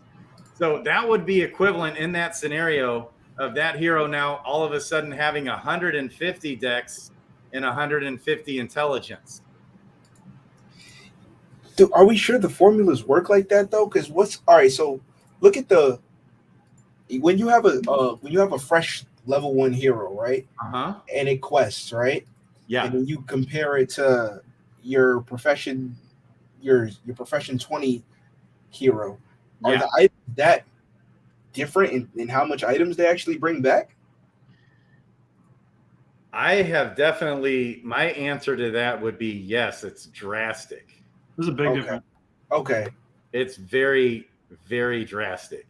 So Yeah, like your is. hero, like 2 times as much though? Oh yeah. 3 times maybe. Yeah, I'd say you get from a level 20 or from a profession 20, you're going to get like 2 or 3 items almost every single time. Whereas with a level 0, you're probably lucky to get a bloater or ragweed. Right. It's a huge difference in what you get back. Yeah. Yeah. You'll oftentimes when a hero's brand new, just born, he just goes out and strikes out and gets nothing and gets your base, XP. Yeah. From the quest. Only if they're not stunned. What we don't know is how that adjusts as it gets closer to the cap. If they have a cap on the formula, right? There is a cap of 300 for profession skill for the current level of profession skill quests that we have. But I don't know how as you approach that cap, how the benefit scales down. I don't know how that works. Okay. But guaranteed, if you get up to 300, there's no benefit going past that. Nice. I just won this raffle, baby. Or home run. Let's go. Okay. And so I don't know if someone's going to try and front run me on buying that pet. I just saw a pet that I cannot pass up on. Okay. Hang on. Go get it. Oh gosh. Okay. I've got some tears. Can I buy up some crystal? Okay. 350 or I guess I can do 340. Let's go. Someone's probably going to beat me to it, but it's like, holy moly. It's that legendary Hydra, baby. Oh, and I shouldn't have done it that way. That's okay. Okay. So hurry up. Pending. You probably just wasted. This is the worst part about it. Like you're always racing to it. Right. Everybody's I'm not trying to incubate. I'm trying to buy. That's muscle memory right there, baby. That's right. Okay. And what was I was looking at the skilled ones. That's right. So skilled. This is a race, and we want the 2-star. Okay. Apply. All right. Whoa. Look at this. 350. And what's this? Oh, see, 489. Okay. I want this one. Come on. Hurry up. Get him. Aggressive. Confirm. Because this one is baby. It's actually adding the 20 skill points. And it's a legendary. That's good. Yeah, it's cheap. I like it. Yeah, man. Okay. Who was selling that?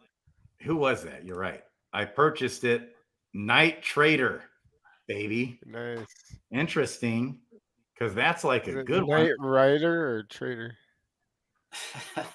Michael Knight. Knight Rider. You got it. There you go. Okay. And see, like even this 22 forging skill. But it's uncommon. But this one is almost as good as that legendary I just bought. It's like, okay, that's a difference of 8% XP. What do you think, if effects? Like So this is what I feel like is the best. You say what? What? That was on Twitter scroll. Okay. So this is what I feel like, and we can wrap up because I'm getting tired. But all of you guys are here, so how could I possibly wrap up? But this one, okay, what else do you guys think as far as speculating on what the best skills to have is? Hey, go back up there. Okay. Let's look at them. They all have their place. Right. Like the bountiful catch there, the increased chance of catching multiple fish. Like if you have a high level hero that's already going out and catching multiple fish, and then you get 185% chance to get more, and then the value of the fish come into play as the ecosystem. I mean, I just think like all these are going to be good. Right, Like, I all agree. of them are gonna be good. So, and I'm going to use them all. Keen Eye, I like Keen Eye, Fortune Seeker, Clutch Collector, like more pets, big like one. more opportunity. Like there's some cool ones, man. Look at Gaia's bonus Chosen. bounty. I think that bonus bounty's dope. It's Yeah. underrated. I've looked at that, and the reason why I think that's underrated is because you basically have a chance to get an extra tier, and because it's kind of like the tier one without being the tier one, because an extra item can roll a tier. And or an egg or something else. Or an egg. Like that's what's so crazy. What's so crazy about the bonus bounty? iOS Code dropped the alpha on this at the beginning of the stream. Oh yeah, he said this is per like every single in the case of a fisher, every 5 stamina used, every quest. Oh yes, I was there for that with the egg thing, right? Yeah. So the bonus bounty does not include tiers and runes. Just okay. Oh man, yeah. See, I had a whole theory about this. I was like, damn, this shit. I was like, oh man, this basically what Kevin Guy is chosen. Okay. Those are separate roles. Okay. But still, that's every single quest attempt, every 5 stamina, right? iOS Code, right? Every 5 stamina, every quest. So if you send a hero out on doing, with 30 stamina, and he's doing 6 quests, he's getting an extra item roll every quest. That is OP, dope, right? Yeah, that's big. That is dope. That could be 3 or 4 extra items per quest. But effects, here's what I'm saying, baby, about this skilled angler. The one I was just talking about, that one does include tiers, runes, eggs, anything. Yeah, you know what? I would say, remember when I think you were talking? I think we were on, and you were talking about, will common pets be worth it? I think the best one you could get on the common is the one that does increase the your skill. Yeah. Because it's basically like you're getting so much for so little. You can increase your skill for a common pet, and you can throw that on like a fresh level 1 and basically turn him into like a 20 score professional hero. Yeah. Or even just adding 10, like at the floor. You're right. You're adding 10 more profession stats. It's like freaking awesome. Yeah, it is.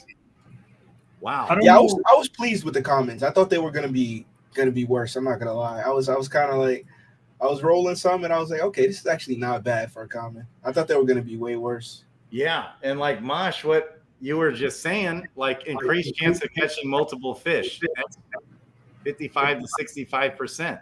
Increased chance of catching rare fish. Like on these common pets, you get 30 to 35% increased chance. Increased chance of catching high value fish. And I feel like those bonuses too just get better as your hero levels up.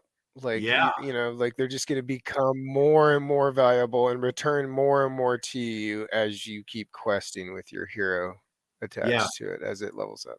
And the rune one is It does, right? I agree. The rune one doesn't seem. It seems like, whoa, that's low, but again, we're gonna have new runes here soon. Oh yeah, absolutely. Yeah, so that like, one, I think they all are going to grow with the game. I really do think so. yeah. So I agree with, excited. and of course, we love the Gaia Tears one. Like, Yeah, we absolutely, that's an awesome one. Okay, so The I'm egg like, one- I'm the gonna, egg- yeah. The egg one feels weak. The egg one feels weak, and the rune one feels weak. And Listen, though, like, if you got like, just think about like if you have some of the tier ones and some of the egg ones, and those extra eggs and extra pets that you're getting, like, it's just more opportunities. I think 50% or more chance. Right. I'm just trying to like understand the get impacts eggs. on a low drop rate, you know?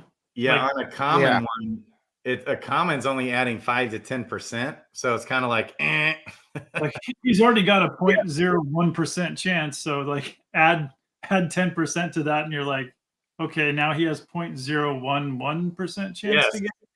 And it's like, it's not, or a 0.0105. I don't know, everything counts. So it's, yeah, that's not super impactful on that one. Well, runes are higher too. They're like, well, I guess if you're talking about moksha, yeah, that's really low. But runes, my bad. 1%. Right? Okay, you're right. I'm sorry. I thought I was looking at the egg one, but I was looking at the rune one. My bad. But yeah, same with the egg and rune one. Even though I'm still using them. At least you're getting 6% extra XP. Yeah. And then the one time that the egg actually does hit, here and there, once, however long that actually helps, that's a lot of XP. I'll take it, but it's definitely not the best pet by any means. And what the market is saying also is that the astute angler is not a big time desired pet. Yeah, I think people just see it as a more limited use case than the others. Right. But I love, and of course we like the increased experience gained, but this is the reason why I far more like, for example, the skilled angler, is that you're getting more XP already. I'm echoing somewhere with somebody out there. Yeah, I'm hearing that. It's bugging. Yeah. So I'm getting more XP already with a lot of these automatically. What do you guys think of that? Like on most of these, I'm already getting more XP. Yeah. I'm thinking my favorite two are still bonus bounty and Gaia's Chosen. And if innate angler, if one of these innates turns out to be better than we're thinking, I think the innates could be by far the most powerful. Right. Okay. Interesting. The innate, but I like the Gaia's Chosen a lot. Right. And I like the skilled angler, the fortune seekers type. I like the bounty one too. I like Kenai. I mean, I just think some of these get better as your hero grows. Like, I just think the returns are probably going to even out over time. Maybe there's going to be one or two of these that are better now. The bonus bounty is very good. Yeah, that's cool. That's cool. Is very good. But Christian Peter, do you like that one more than the skilled angler and skilled greenskeeper? And well, I think that, like what iOS Code was saying is that the skilled angler, the skilled ones are going to be good when you're low level. Right. The closer you get to the higher levels, like the closer you get to 100 or whatever the final is going to be, the lower they're not going to have as much utility. Right. They're not as But right now, yeah, definitely. Like if you had a skilled that added 50, can you imagine that? And you have 20 already, so you've got a 70 for your for your questing bonus. That's crazy. That is like bonkers, maddening, crazy. Yeah, like bonkers. And even if you've got the 20 to, if you've got a 20 to 50, it's still always going to be good. Yeah. Like even once we get all our profession levels all the way up to 100 or something, you're still adding another freaking 20 to 50 on that. But yeah, and so you like bonus bounty and guy is chosen. Okay. I wonder what on the bonus bounty. Let's look right now at the floor of those. Bonus bounty, baby. Is it just, they're all bonus bounty? Okay. I think it's actually the bountiful catch, the bountiful harvest too. Okay. We can look at that in a second. Yeah, those are definitely going at a premium. This one's at 450. That is a pretty good deal for a legendary pet, man. Oof, yeah. Yeah, the Hydra. That's a good one. Another Hydra. And you're gaining 44% chance to receive an extra item roll while fishing. That's per quest attempt. Yeah, so you get 5 or 6 of those. Yeah. So that's pretty dang good. Interesting. Yeah, okay. that just gets better as that hero levels up too. Yeah, and then what did you say? You also said bountiful catch. Oh no, I was looking at there. I think that you got it. I like the bountiful catch and the keen eye as well. Yeah, see, I like all these increased chance of catching multiple fish, catching more rare fish, catching increased chance of catching high value fish. Those are all some of my favorites, those 3. And then the effective fishing skill is my favorite. I like the skills. Yeah, and then I like the astute angler one too. It wasn't my favorite, but and of I course, like them all. Yeah, the bonus bounty and guy is chosen. So, but my top 3 have to be this skilled angler, bonus bounty, and guy is chosen. Yeah, probably. That's the top 3. Yeah, I don't know. Astute angler is so weird because they should not have put it right next to skilled angler. It's just it just look like it's just a big slap in the face when you just look at that. It is. I don't know. It really is. It's a little troll. It's kind of trolly. I don't know. It's kind of trolly. Yeah, you're right. Oh yeah, here. Let's put the great one right under. Yeah. Yeah. Somebody told me, they thought these 2 were the best 2. They thought they lumped astute angler in as being one of the best with skilled angler, but yeah, I agree. I don't have them even in the same hemisphere, but I do like it better than like the rune one and the fish one, or the egg one. The egg and the rune do seem like the 2 worst ones. But even like if I've got a common 1-star pet, okay, and I'm getting a 40% increased chance of catching high value fish, 40% increased chance. I mean, isn't that freaking awesome?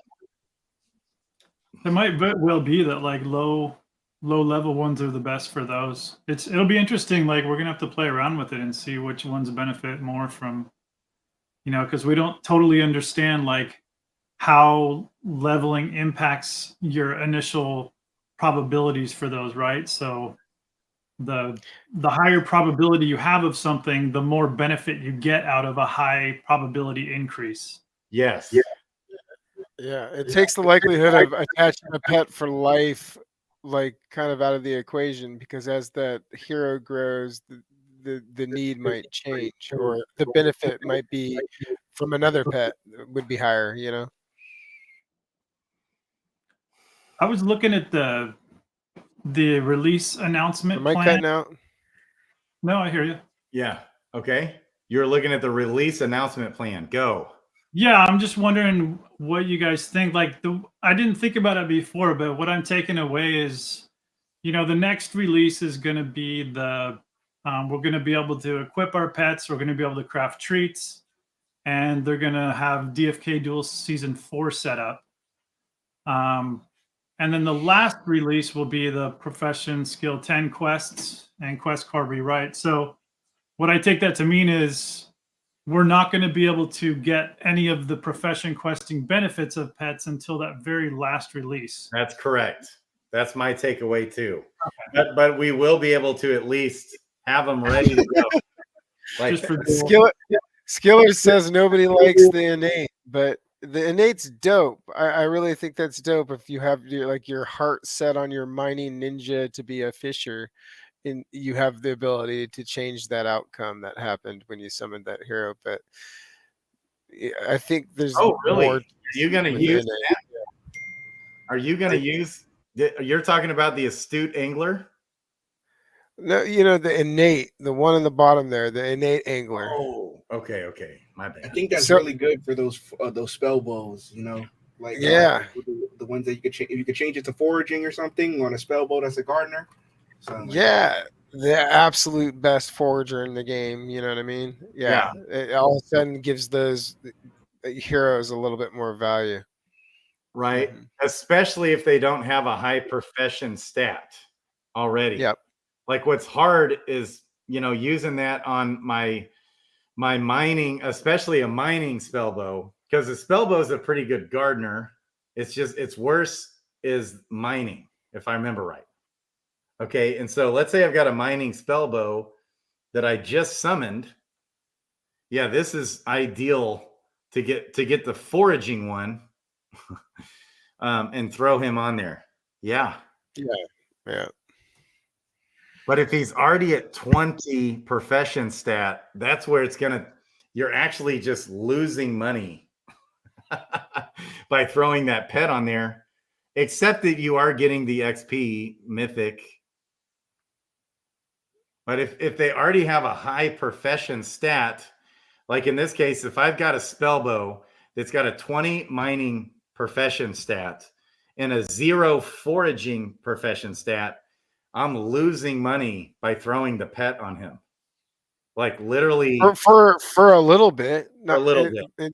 Yeah, I mean it's an investment. You gotta zoom out a little bit there when you're doing something like that. If you're choosing a hero, to put a pet like that on, the likelihood is it's probably a pretty good transition to that profession for that class of hero that you have, and it's going to work out in the long run as that profession grows.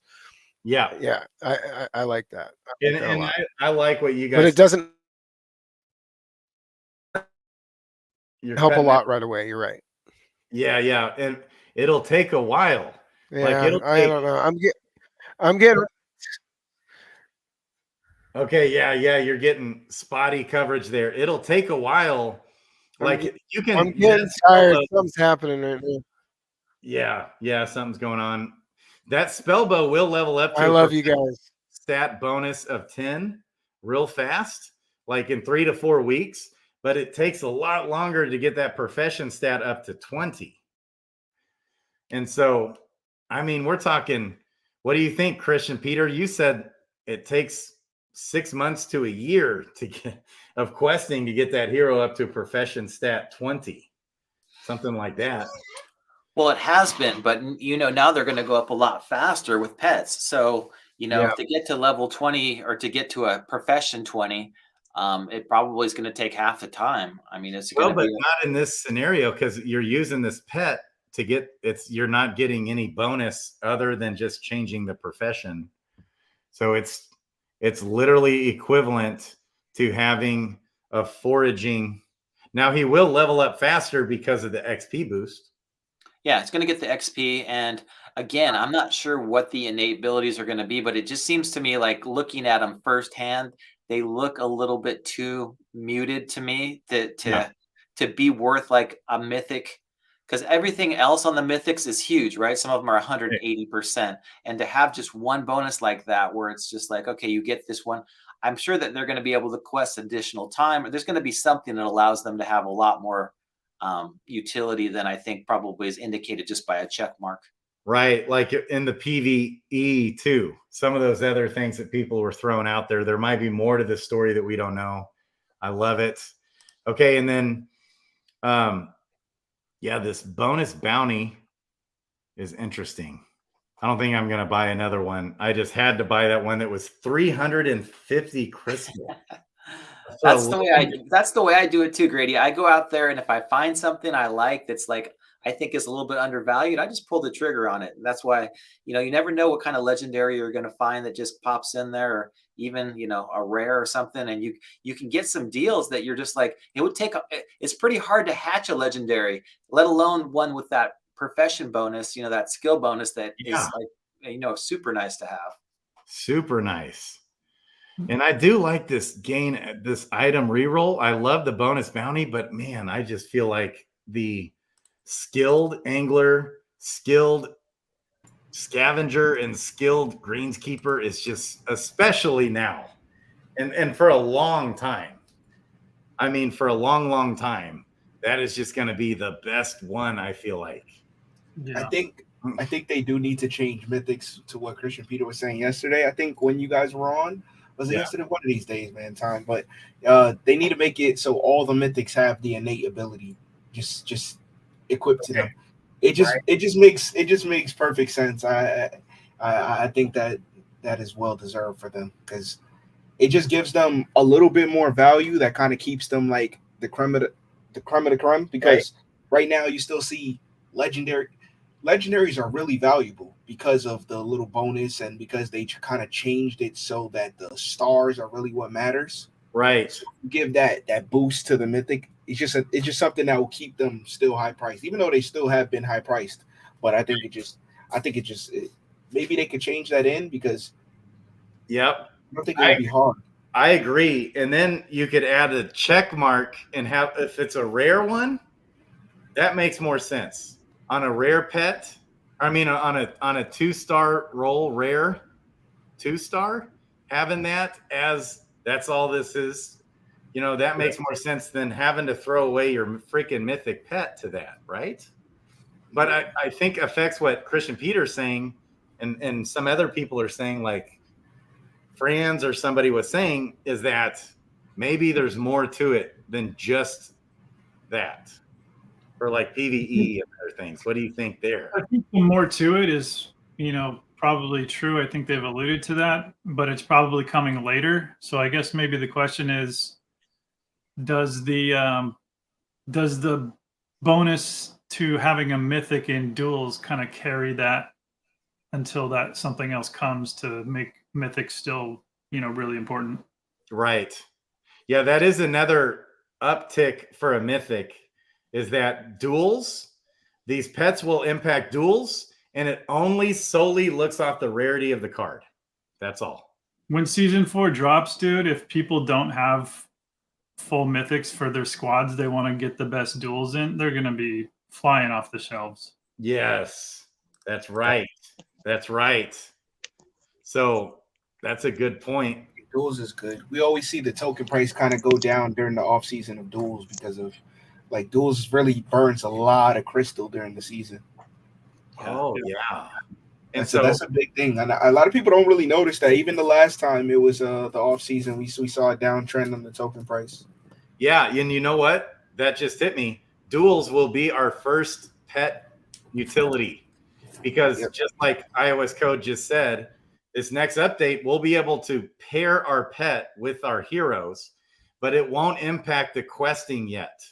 It will impact the duels, though, and the duels season 4 is going to start with that update. Unless they do it like split up the update some more, they might do that. Yeah, that'll be cool. Yeah, Eric David Tippett, what's up, my man? Hey.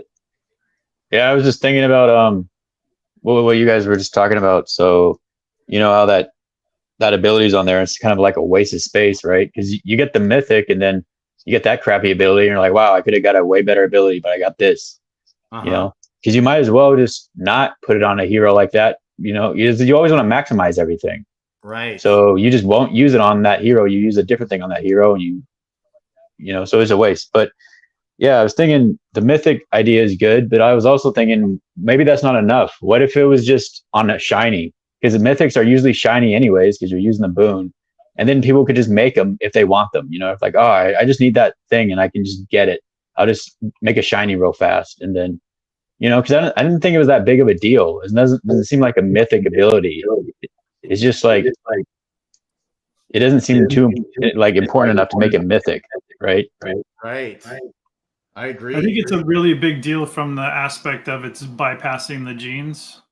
At least, I mean, that's what I've heard anyway. And I mean, I can kind of understand that just because, like, you know, there's not much stuff that does that. You know, it's kind of like the genetics, you know, disbursement and like ratios in the population are like part of how things get balanced. So like if you do too much that just kind of throws that out of the picture, then maybe that has some unintended consequences.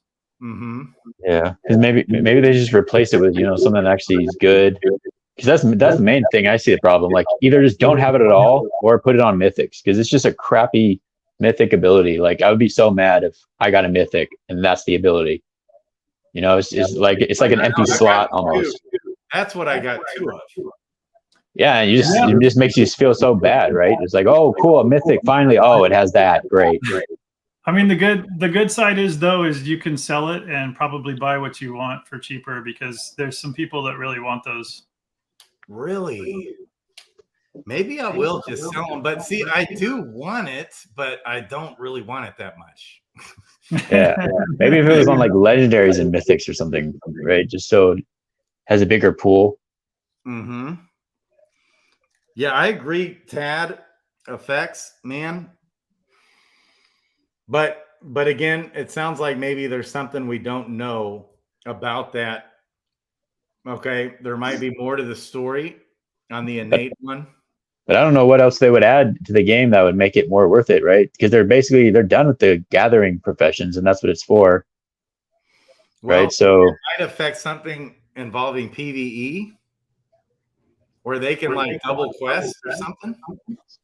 I was thinking more of like later higher level profession quests might matter more for in some way we don't understand yet. You know, still profession related, but higher level quests. Yeah, I was thinking they're going to add some type of utility for it later too. But if they don't, you know, they're going to need to figure out something to make it worth it, because everybody's looking at it going like, why would I? You know, why would that would suck to get an innate scavenger ability when I could have gotten 185% chance of getting more, you know, bountiful catch or something. Right, bountiful haul. Yeah. Like maybe if they combined gathering quests, combat quests later, so you got to send the combat guy and you kill something and then you gather. That might make sense, because then you'd be like, I need a very specific, really powerful hero with the innate thing, and he's the only guy I have, so he has to have this. And I need this pet because he needs to be really strong, you know. And it's like it's really direct like that. Then that's like the only reason I would see like, oh, okay, this makes sense. But yeah. So okay, so let's look at the floor of innate. What's it called? Yeah, you got it. 839 is the floor. So I keep my brain. It's like that's a mythic. Okay, 839 is the freaking floor. Holy smokes. What is the floor? Hang on. What is just the floor for a 3-star? 399. Wow, is that for real? They're selling at a premium. Why are the innate ones? Why do you think that is?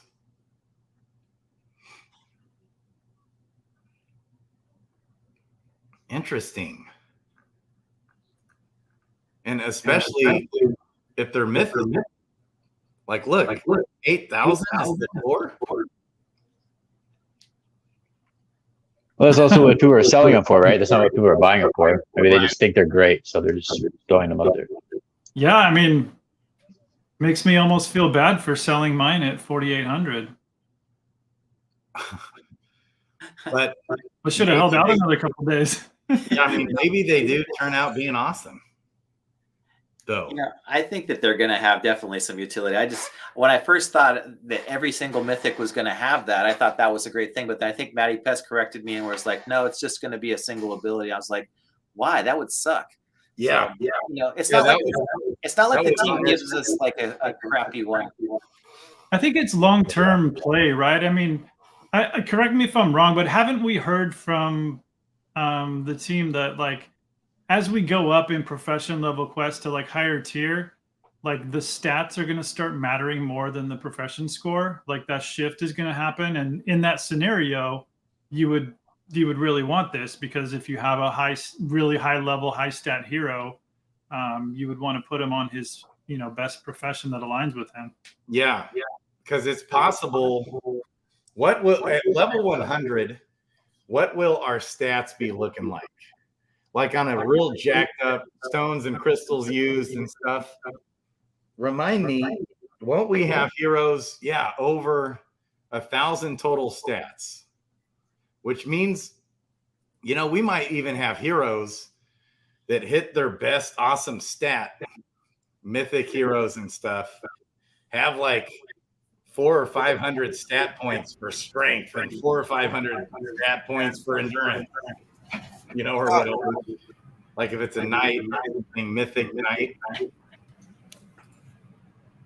And then at that point, if you got that whatever Fisher knight with crappy luck and agility. Yeah, it's probably really useful then. Yeah, now what Fish is saying is true, because you got to think, right? This is death of the training quest, right? And like Franz was saying earlier, it's the same thing I do. I have gardener spell bows and mining spell bows. I can't even send them to the garden or mine because I have my limit on my wallet is already done. So I have to do training quests.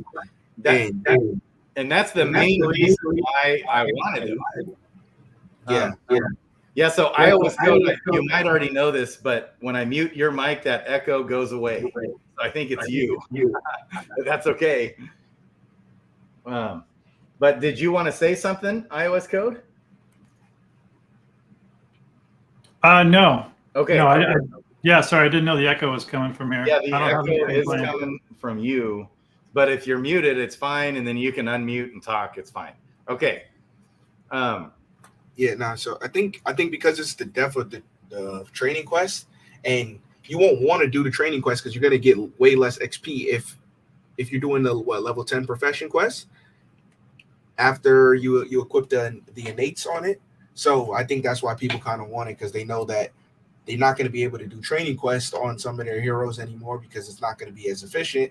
So you're going to get less XP, less rewards. So it's probably more efficient to have the innate angler or whatever scavenger on it than just to continue doing the training quest. Because I know certain people are wallet locked, which I am on a couple of my wallets. So me too. I can't even do another gardening or mining quest if I wanted to on that hero. Yeah, I have to keep having more and more accounts, and I don't want to do that. So I've got an account where all I do is training quests on my excess miners and a few gardeners.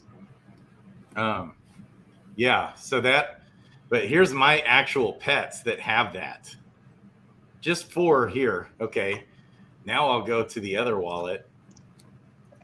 I'm debating if I should sell those.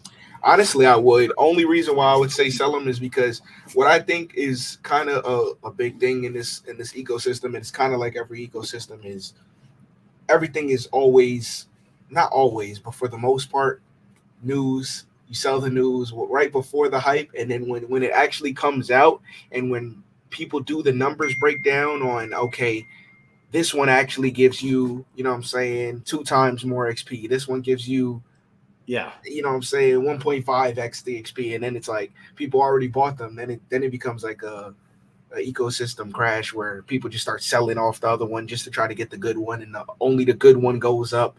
And then, so I don't know. I feel like you could do the thing where you sell everything now and maybe you regret it, but the odds of you regretting it if you just pulled in 5K crystal from selling 5 or 6 of them, it's like, are you gonna really regret it? You just made 5K crystal.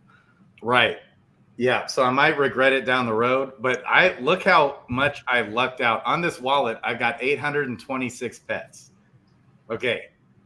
Out of 826 pets, only 3 of them have that, and 2 of them I've just hatched the other day. Maybe that's why there's so much money. Maybe they are actually a low percentage. That's probably why. Maybe there's not a lot of them. That's another reason, right? There's not enough, and you can only have 18 miners or whatever. So there's a bunch of miners out there that are just totally useless because you can't use them. Yeah. But then they also have the crafting. So I'm sure later when crafting matters, we're gonna have to shove a bunch of crafters into like huts or whatever in your land, and they're gonna stay there. And then that's where your miners could go. Like they can be the crafters that build things for people. But like, yeah, still. It is nice to have a wallet with some heroes training quests because I do get the crystals that I use and the gold, which we now are going to need more of. But it's not anything compared to getting tiers and all those other awesome bonuses. So, but I got lucky. Yeah, here's the other reason why not to sell these guys is to keep them for the crafting and or combat, right? Okay, and then effects. And anybody, not just effects, but as far as like increased experience gained, what do you guys think of this bonus? Because the efficient scavenger, obviously I like seeing that one. It's like well worth it. But if I'm already getting extra XP from some of these other ones, especially again the skilled one, what do you guys think there? That one I would say was by far the least favorite of all of them, the efficient scavenger, because why you're just getting an extra 8% on the common. You could get that from a lot of other things. Yeah. I think like on average the base XP gain pet bonus is going to be giving you more XP than any of the other bonuses possibly could, just by giving you extra items. But not by a lot. Yeah. Otherwise there'd be no reason to have it. I mean, I think they would have designed it in that way. Okay. So like even I'm thinking on a skilled scavenger though. Like if I've got 50 extra profession skill, that's got to be actually giving me more XP from the extra items that I'm getting. I could be wrong. You got to consider there's a big chunk of the XP that's just a base too. It's not based on the items. And really the only items that give you like huge XP is like when you get an egg or stuff on training quests, which don't even apply to this. Or the rare ones, right? What does all that give? The rare ones I think give you a little more XP than basic stuff, but it's not huge. It's not going to exceed the base so much that it's going to overtake the base XP gain that applies to all your XP you get. Mm-hmm. Okay, here we go. It's on this chart. So like, look at this. So having like the rare plant one or anything where you get multiple plant rolls or multiple fish rolls, you're getting on a shimmer skin 35 XP, on a night pincer 30 XP, on a three-eyed eel 30 XP.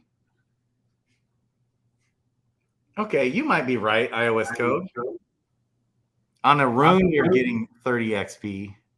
On a Mashka rune, 100 XP. And then an egg, 100 XP. Interesting.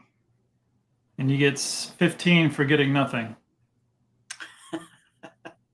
Yeah, per quest attempt, which adds up. Each quest attempt, even if you do hit, I think you still get the 15. So you get the base XP. And so if you're questing 25 stamina, you get 5 quest attempts times 15 is what? 70? Yeah, 70 is the base, right? 75. 75 is the base. Okay. 75. Why have I've quested, I thought I remember questing my fishers and you get nothing. I used to see it every day because like a year ago, right? We're all questing manually and collecting manually. I thought I would see people get 70. You can't use less than 5. Maybe. Okay. So you get 75 guaranteed on it, or 90. You get 90 right off the bat. So if it's the extra XP roll one. If you're getting 10% extra XP, then, if you're getting a 75 base, you would get an extra 7.5 or 8, whatever. So yeah, you are getting a little bit more, but if you got just one fish, you're getting, probably the same, if not more.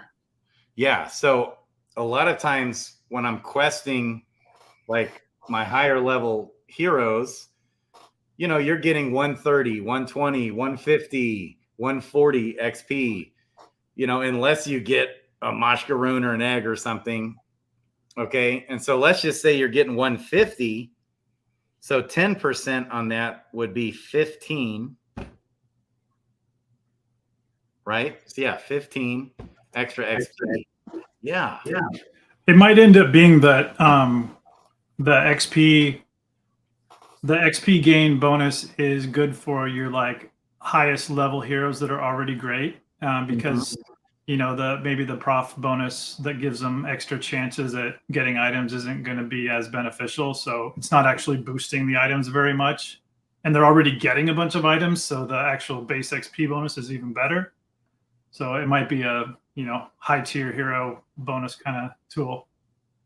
Okay. So you think there might be a cap sort of type thing on some of this? Like maybe not a cap, but diminishing returns, Yeah.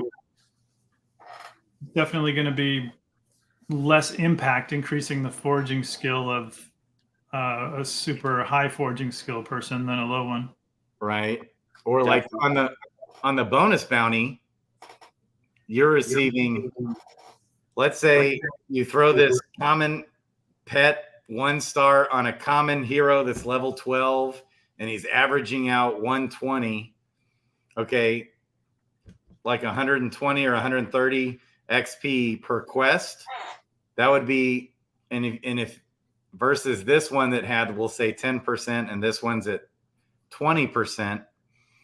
So he's going to get one extra item roll every time that he's hitting, at least, maybe 2. Okay, on average.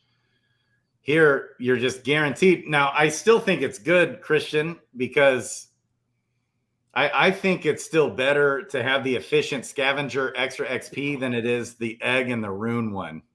I agree. Yeah, I think that the egg one, to me, like, iOS Code was saying earlier, it's just, if you're going to do a 10% increase, you might as well do a 100% increase, because it's like 0.01%. So why not make it 0.02%? Right. That's what I would have thought too. Even, did we ever figure out what happened on the Easter? Remember when we were supposed to get a 10x chance to get eggs on Easter? You guys remember this? Yeah. Every single person, I didn't get any eggs. I got more after it ended. That's what happens, because you're changing a 0.01% to a 0.1% when you 10x it. It's like it's still rare. Yeah, but see, I get, generally speaking, like 10 to 15 eggs a day. I think, like, let's just say 10 eggs a day. Like on average. Sometimes it's more, sometimes maybe it's less. Okay. And then, so I literally went 3 days and got like 2 eggs. And then everybody else that I asked said the same. And I just thought, no big deal. I was actually glad, because we already see eggs dumping like they're going out of style. Like, I just thought that wasn't, that was going to hurt the market with a whole bunch of new eggs. Like last year, I never had gotten an egg until that event last year. And I got like 2 or 3 or maybe 4 during that 3-day period. This year, I also got 2 or 3 or 4. I literally hardly got any eggs. It was almost like you just got unlucky this time. And it seems that your unluckiness was saving up that extra luck, and then it was deployed when you hatched your gardening pets, because you got like 9% mythics. Oh man, I don't think it's 9%, but maybe it's like I think it was. 4%. No. 279, and I got what do you do? 9 divided by 279? Yeah. And that's about a 3.2%, which is great. Oh, really? That's really good. Yeah, it's 50% better than average, right? Yeah, over 50%, like 70 or 60% maybe. Better. Okay. So yeah, I think the efficient scavenger or the increased experience one is better than the egg and the rune one. And in general, it's just nice to have that mental note that I'm already getting 6% from the common pet, okay, and the premium food. Plus, I'm getting, even if it's the 8%. So now, like what you're saying affects, it's literally like getting that power up. You're doubling the XP power up, which still makes that pet well worth it. Like even on the 8% one. Yeah, I think the common pets are pretty good. Yeah. Yeah, man. Wow. And I'm still gonna even use my runic 5% pets. I've got a 5% increased chance for runes, baby. And I'm still throwing that pet on there and using them. But what do you guys think is a worse power up or a worse roll? Is it the egg one or the rune one? Eggs. Eggs is the worst one. I think I got it. Yeah, based on the market right now. Are we unanimous that the eggs bonus is the worst one? And I agree, unless we don't understand it right, and maybe the numbers work different. But yeah, that could be. Because I thought I understood the bonus bounty one, and then Hubert dropped a whole load of info, and I was like, okay, that's way better than I thought. Yeah, bonus bounty is the bomb. Okay. And Gaia's Chosen is the bomb. Bonus bounty's the bomb. The skilled scavenger is the bomb. And even the rune one, yeah, it's like, especially when those other new runes come out, it'll just be nice having some extra chances. Asha runes. And just for the Mashka runes too, because I don't think those are going to go down anytime soon. I think they're going to keep steadily increasing in value, the Mashkas. What do you guys think there? Did you say decreasing? Increasing. Increasing. Oh, yeah. For like a good while. And then at some point, they'll do what Shiva runes have done and go way back down. Here's another big question, though. Here's a big question. What items do you think we'll use to hatch the yellow and gold eggs? No idea. Maybe just like 50,000 gold. It's going to be extra gold, and it's going to be extra runes. It's going to be in runes. Oh my God. That would be great. That's the only thing that drops. Right. Gold and runes and tears. We're already tears, baby. So that might cause the runes to pump, baby. Let's go. What if the Shivas? What's that? What if golden eggs costed all the other 4 eggs? Ooh. That's possible. What do you guys think? They could pump these green and blue egg prices, or the blue and gray egg prices back up. So if we want to recklessly speculate, what do you think the gold eggs are actually going to do, since we're already going to have all 4 profession quests taken care of? Do you think they're going to be crafting? Okay, go. iOS code. Stop that again. iOS code hit on this at the beginning of the stream. Yeah, this was my whole spiel. But yeah, Hubert basically said a few days ago in an obscure Discord chat that golden eggs will have access to combat and crafting bonuses like other eggs, but will have their own golden egg bonus category, which they haven't revealed much about. And it's going to come out soon after they have the traveling system in place. So my theory is it's basically going to be bonuses that allow you to help you command your legion. Like you'll be able to travel faster across land or avoid encounters when you're traveling more, stuff like that maybe. Cool. So, and you think it's clear enough to where they won't help professions at all? It won't be profession-based pets at all.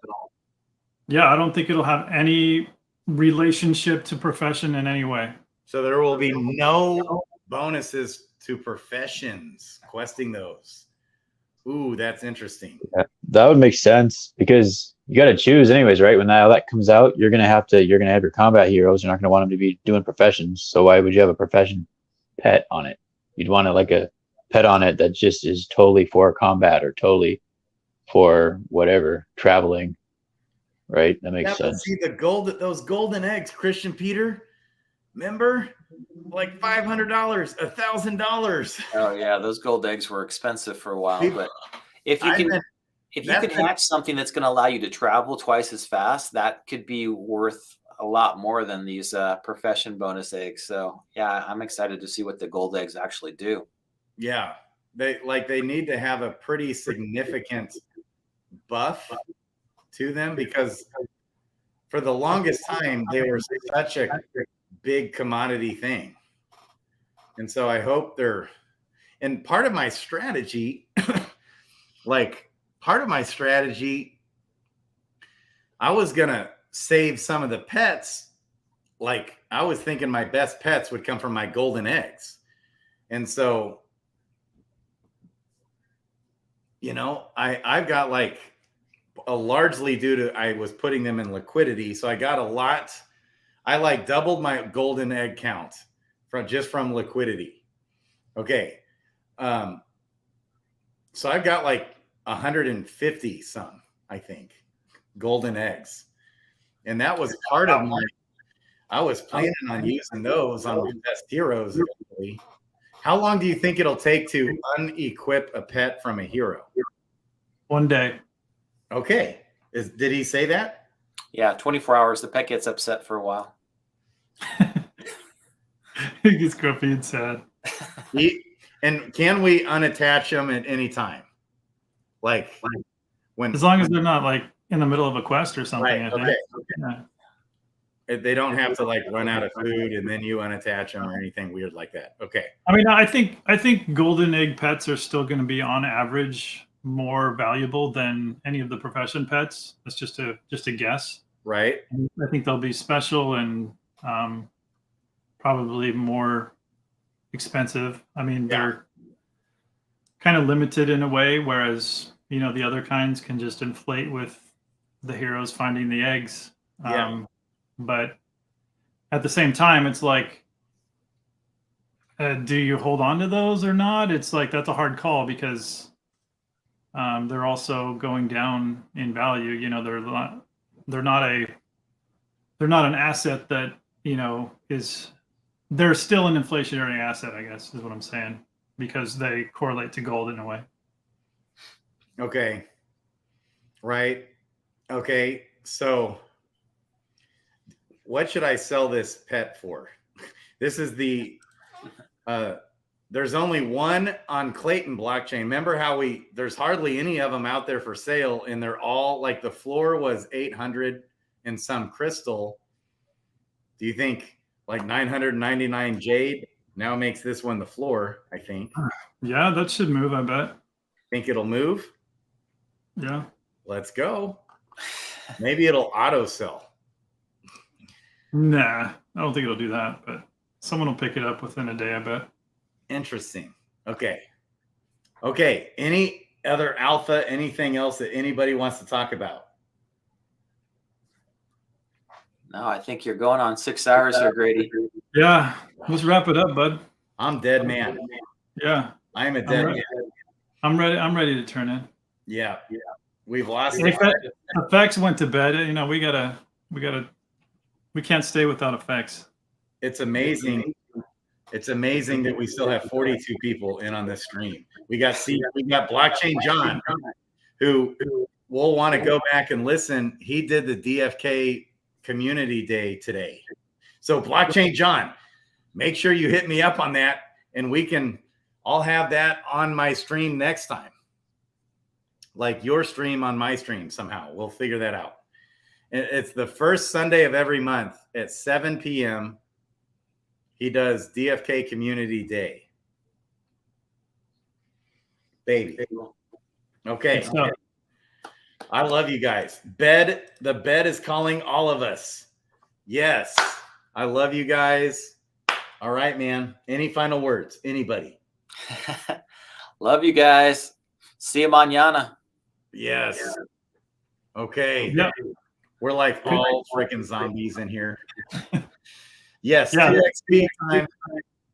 2xp. The Marathon Mega Giga stream. Talking about the Marathon Mega Giga Patch. Out. Love you guys. Thanks, everybody. Yes.